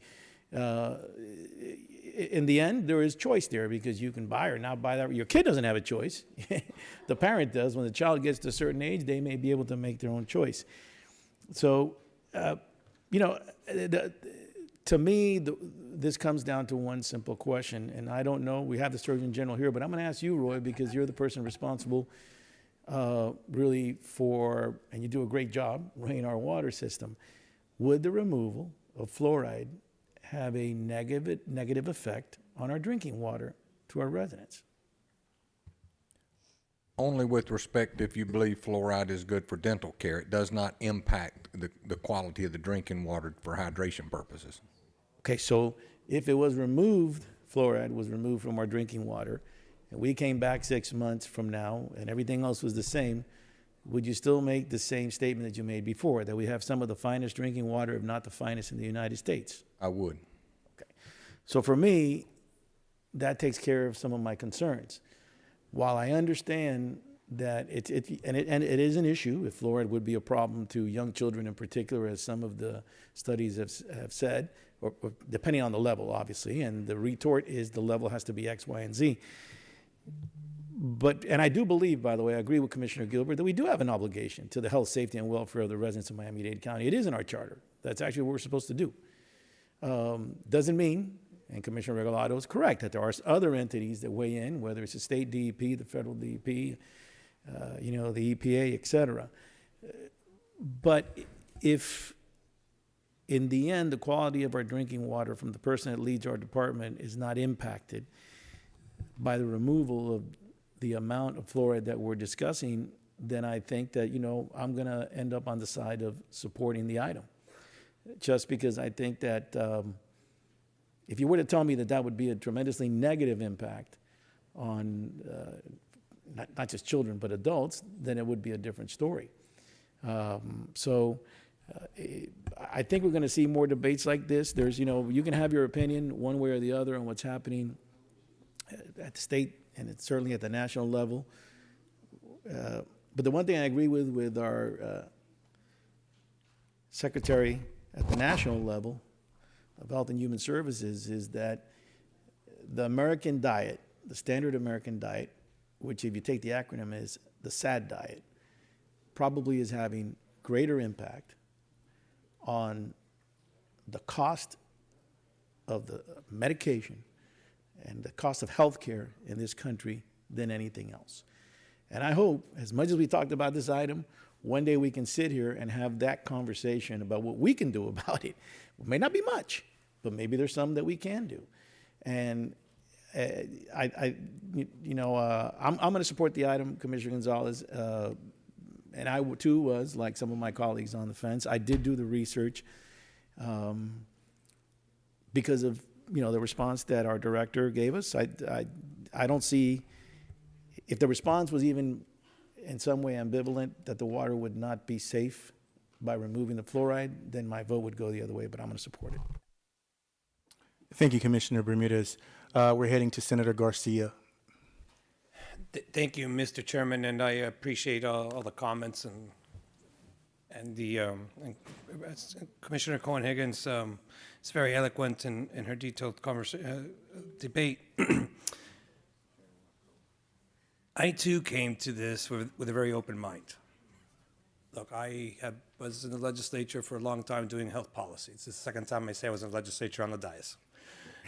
It's for those that are counting. And I do recognize the benefits that adding fluoride to our water brought to the population back in the 50s.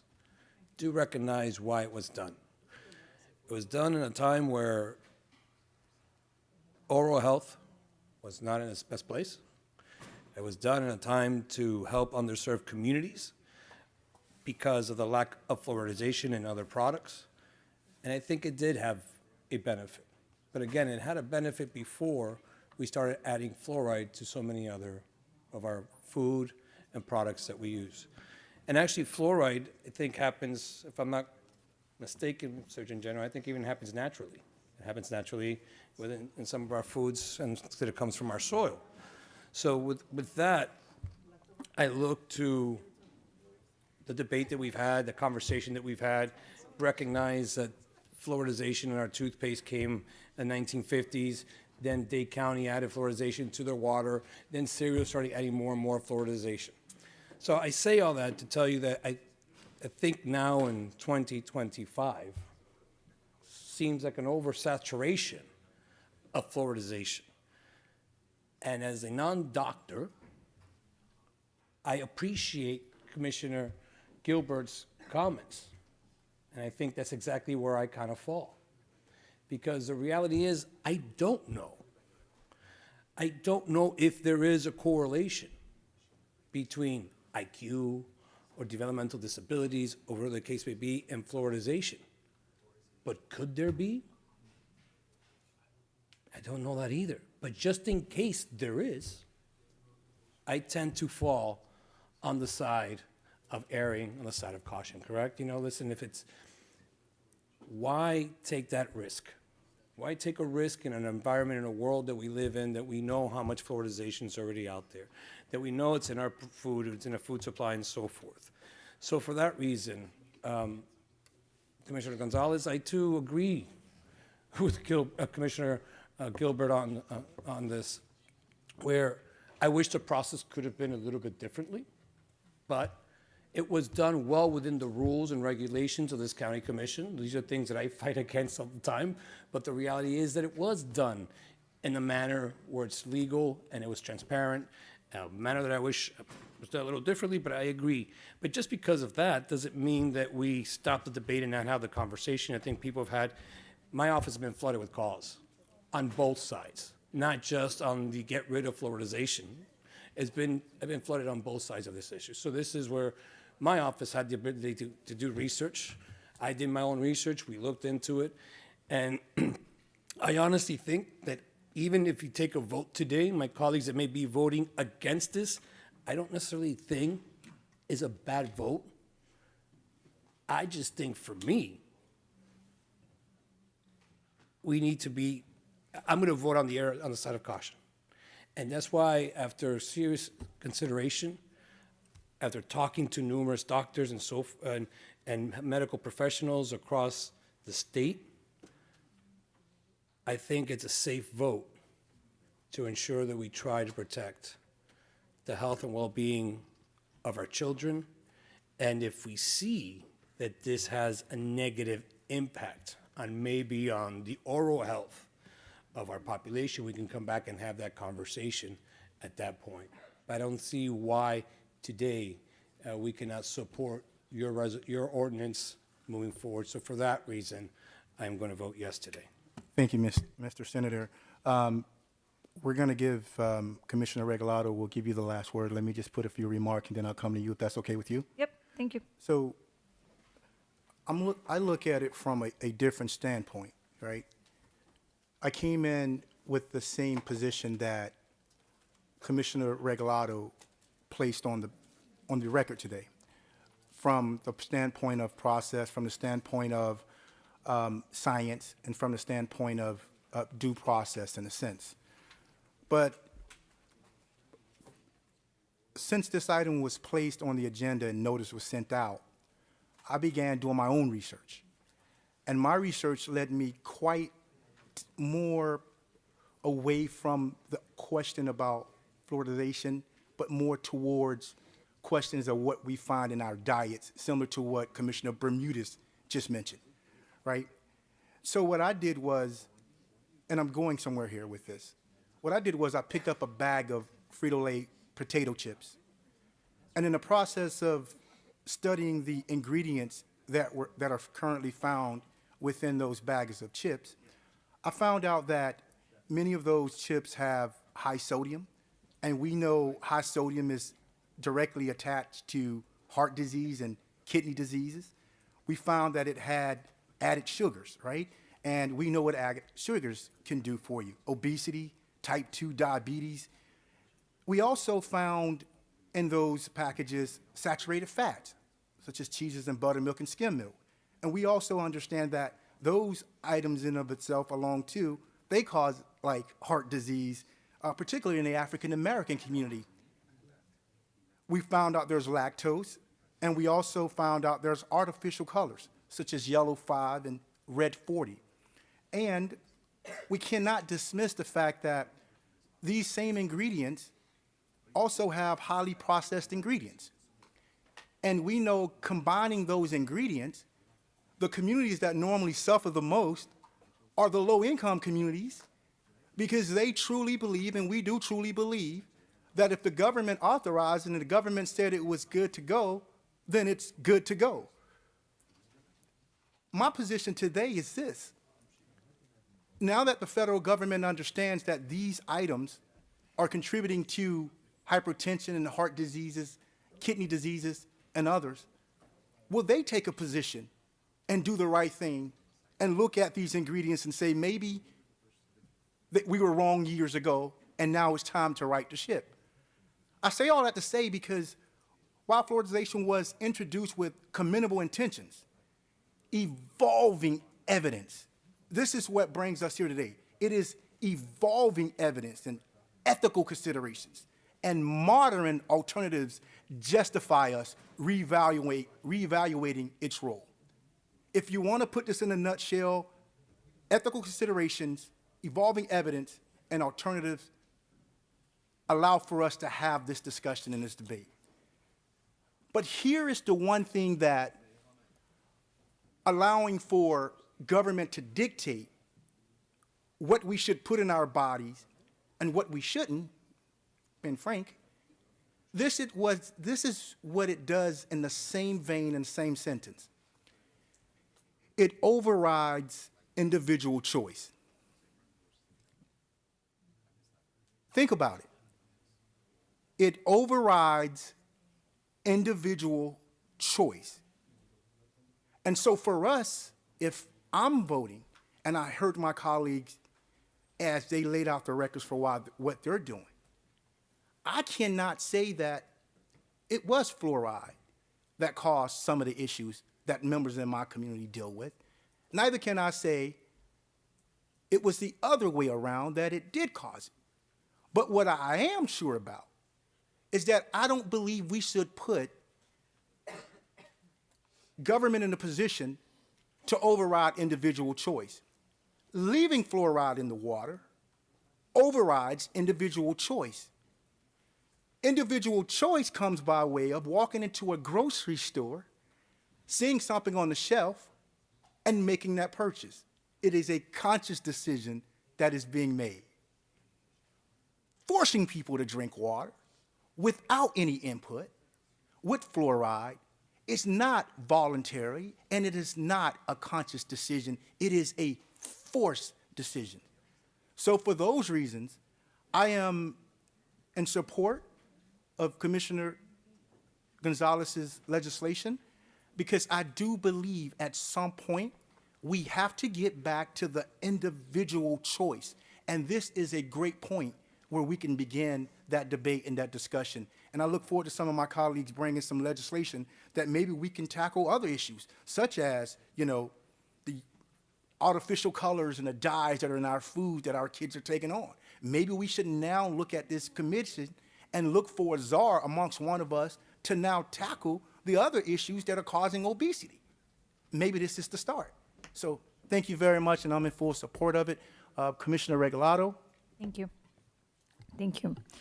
Mr. Vice Chair, I just wanted to clarify a few things, you know, since we don't get to hear the other sides of this. Number one, there are communities that have taken out fluoride and then have put it back in. So case in point, the most famous one is Buffalo, New York. Buffalo, New York stopped putting fluoride in their water in 2015. And then a series of studies and a class action led them in 2023. There was a report that came out, and they took a unanimous vote and put the fluoride back in the water in 2024. The cost of it is what you should all Google. See how much they had to pay in the class action, how much they had to pay to create the infrastructure 10 years after they tore it down, and why they decided to do that. Other communities, specifically in Canada, have taken another perspective. There we have 10 places that took the fluoride out and decided to put it back in after having a referendum. Specifically, Calgary is the one that did that most successfully. They took the fluoride out in 2011, and they had a referendum in 2021 where the residents decided to put it back in.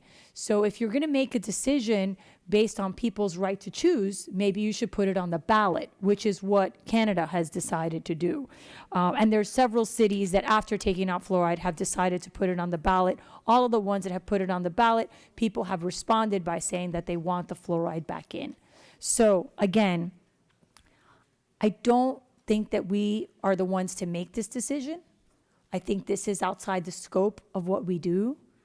No one feels more strongly about children with disabilities than I do. And like Commissioner Gilbert, I accepted my children's disability. I don't know what it's based on, you know, but I appreciate that everyone has an opinion on this. I just think if we're going to say that we're making a decision based on the science, we should at least have presentations of the science. Because I sat in Commissioner Gonzalez's committee where we only heard one side, and even the one side had to admit that there was evidence on both sides of this. So I'm a firm no on this. I don't think we should be doing this. I don't think we followed. Yes, we can circumvent our own process, but I don't think that this is something that the residents of Miami-Dade County, all 3 million of them, have information on and have been allowed to have an opinion on. Thank you, Commissioner Regalado. Are you calling the question? Yes, I call the question. Second? We got a second. Who seconded? Cabrera, second. All in favor, as amended? Aye. Aye. All against? No. No. Show 2 nays. Item passes. All right. What's next? Commissioner, all right, I'm gonna go into, do you have like a motion or something? I have a motion, yeah. All right, I'm gonna go around the room for motions and, Well, and a recognition. okay, let's start with you. Okay. Commissioner. I guess the motion I would have, I have to appoint, on 30 for 30, we have a slot for the president of FIU or another college. As you all know, we have a new president of FIU. So we had appointed Ken Jessel. And so now I would like to appoint Lieutenant Governor Jeanette Nunez because she's the president of FIU. So Second. I move for appointment. Sure, move seconded by Commissioner Regalado. All in favor of the appointments, signify by saying aye. Aye. All opposed, nay. Show Lieutenant Governor Nunez appointed. Thank you. And then the other thing I would add, Mr. Chairman, just a point of, my chief of legislation is actually Jose Espinoza, is actually leaving the county. What? Yeah, I know. That's what I said. That's what I said. He's actually leaving the county. Jose started in the county when he was very young. He actually started as an intern working for Jennifer Moon in the budget office, and he worked on things like CRAs and special taxing districts. He served us well when we formed OPBA, and I took him from there and I made him my chief legislative affairs. He's an extraordinary, bright young man, a product of this community. And he has learned a lot in this county. I know that he will do great things when he leaves here. And I just wanted to salute him as he leaves and tell him farewell and Godspeed. Thank you. All the best. All the best, Jose. All right, I'm going to start. Thank you, and all the best to you, Jose. We wish you well. I know that you'll be around. All right, we're going to start. Well, on that note, before we go around, and I caution this to say this very carefully because I am superstitious in my upbringing, but it may be the last meeting for Commissioner Cabrera. So with that, and I'm sure we'll have you back for many more times and great times.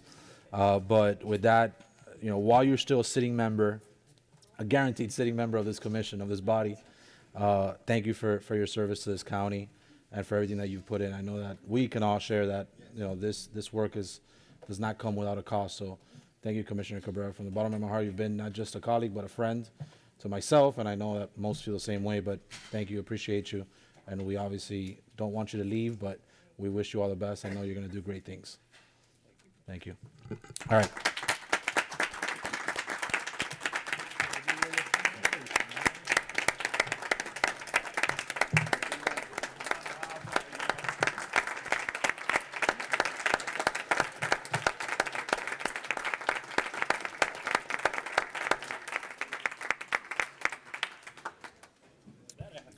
All right.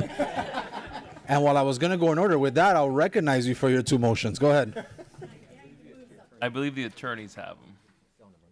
One are allocations, and I think another one I believe is a technical change in an item we had passed for voluntary workforce that'll explain. Commissioner Cabrera moves to make the following allocations: $1,000 to Christie House, Inc. from the 2024-2025 fiscal year District 6 stroller parking fund, and the following allocations from the fiscal year 2024-2025 District 6 designated project program: $1,000 to Fairlawn Elementary PTA, $1,000 to School Board of Miami-Dade County Miami Springs Elementary, $1,000 to School Board of Miami-Dade County Hialeah Elementary, and $5,000 to Dade County, Florida chapter of the Lynx, Inc.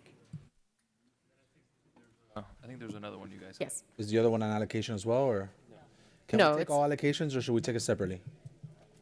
You can do all allocations, but this is a separate motion, so perhaps move the allocation So it's motion been and then move moved by to Commissioner Cabrera, seconded by Commissioner Gilbert. All in favor signify by saying aye. All opposed, nay. All right, show that motion passed. Commissioner Cabrera, recognized for another motion.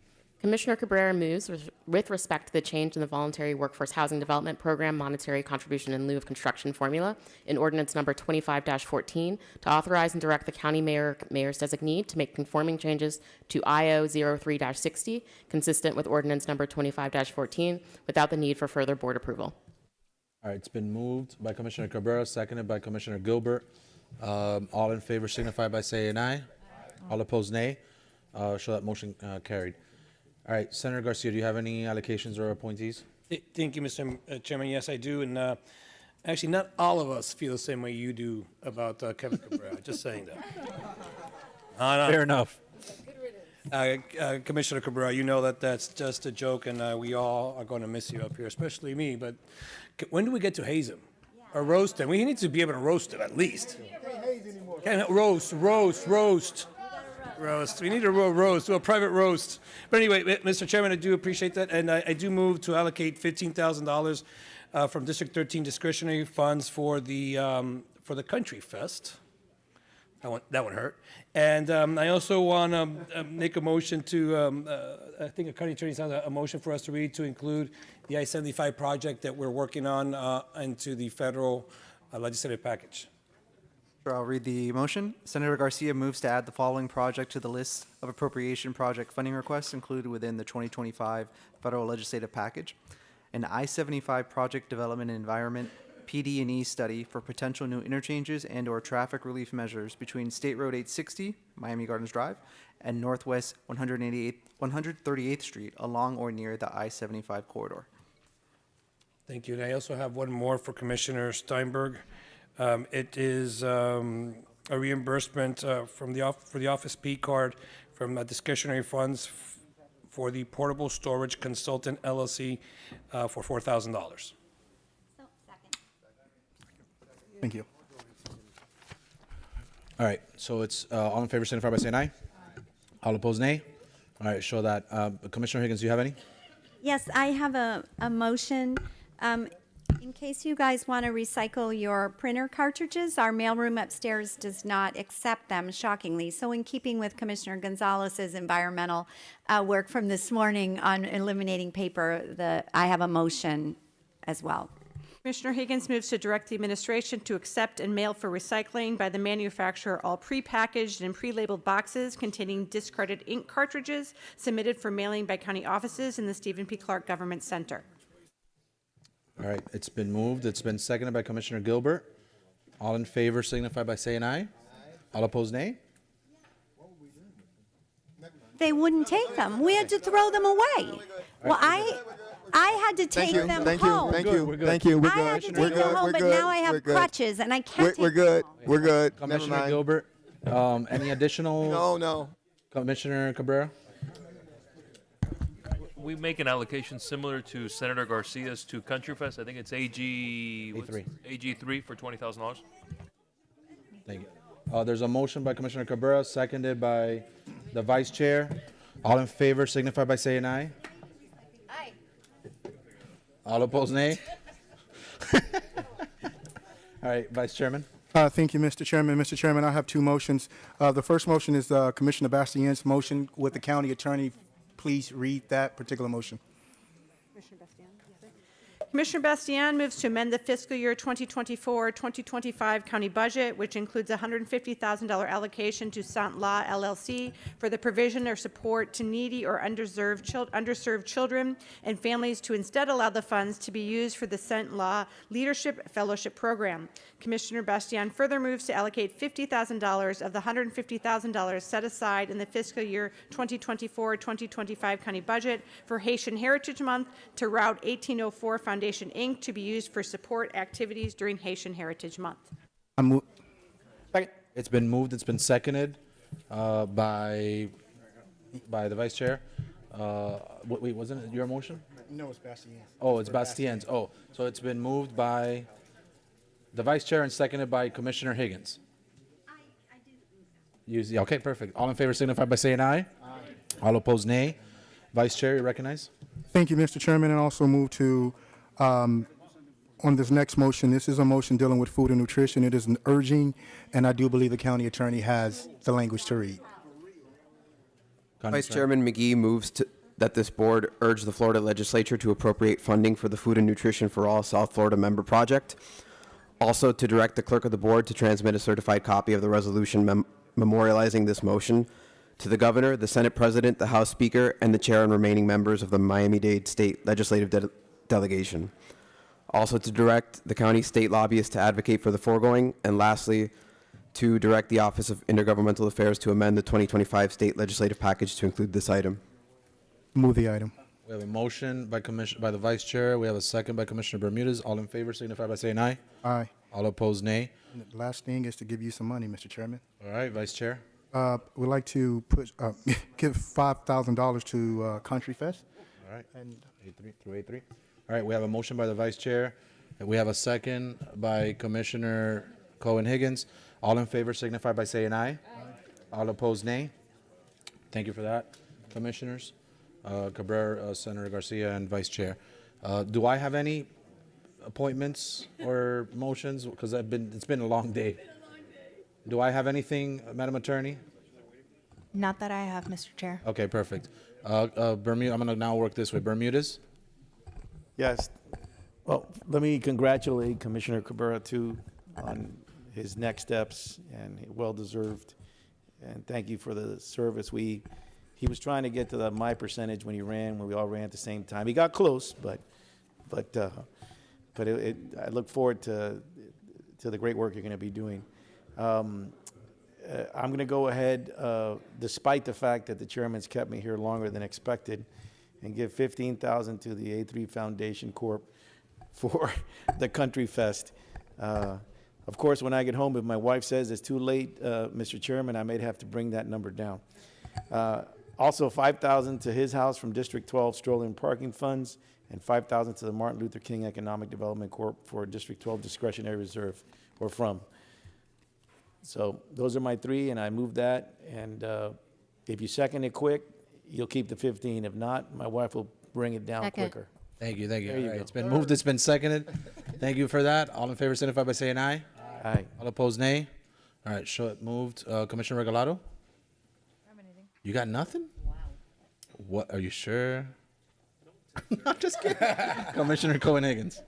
Thank you, Mr. Chair. I don't have any allocations or appointments. I do just want to commend our colleague, Commissioner Cabrera, as he moves on to greener pastures, and really commend him for an excellent job that he did during his Senate committee hearing. It was a true pleasure to be in the room during the historic moment, and he did not buckle under what I consider to be 3 hours of really tremendous pressure. So congratulations on a job well done. It was truly, truly my honor to be there in the room as that took place. We love you, and we are going to miss you dearly. Thank you. Very proud moment to be in that room with him. I will say about Kevin, I mean, I promise to take care of the Ludlam Trail. That's what I got for you, bro. You're a good guy. We're going to miss you. And I've already taken care of all the stuff. So. Yeah. There you go. Like you got, before you leave, you got to leave people in charge of your stuff just to make sure things happen.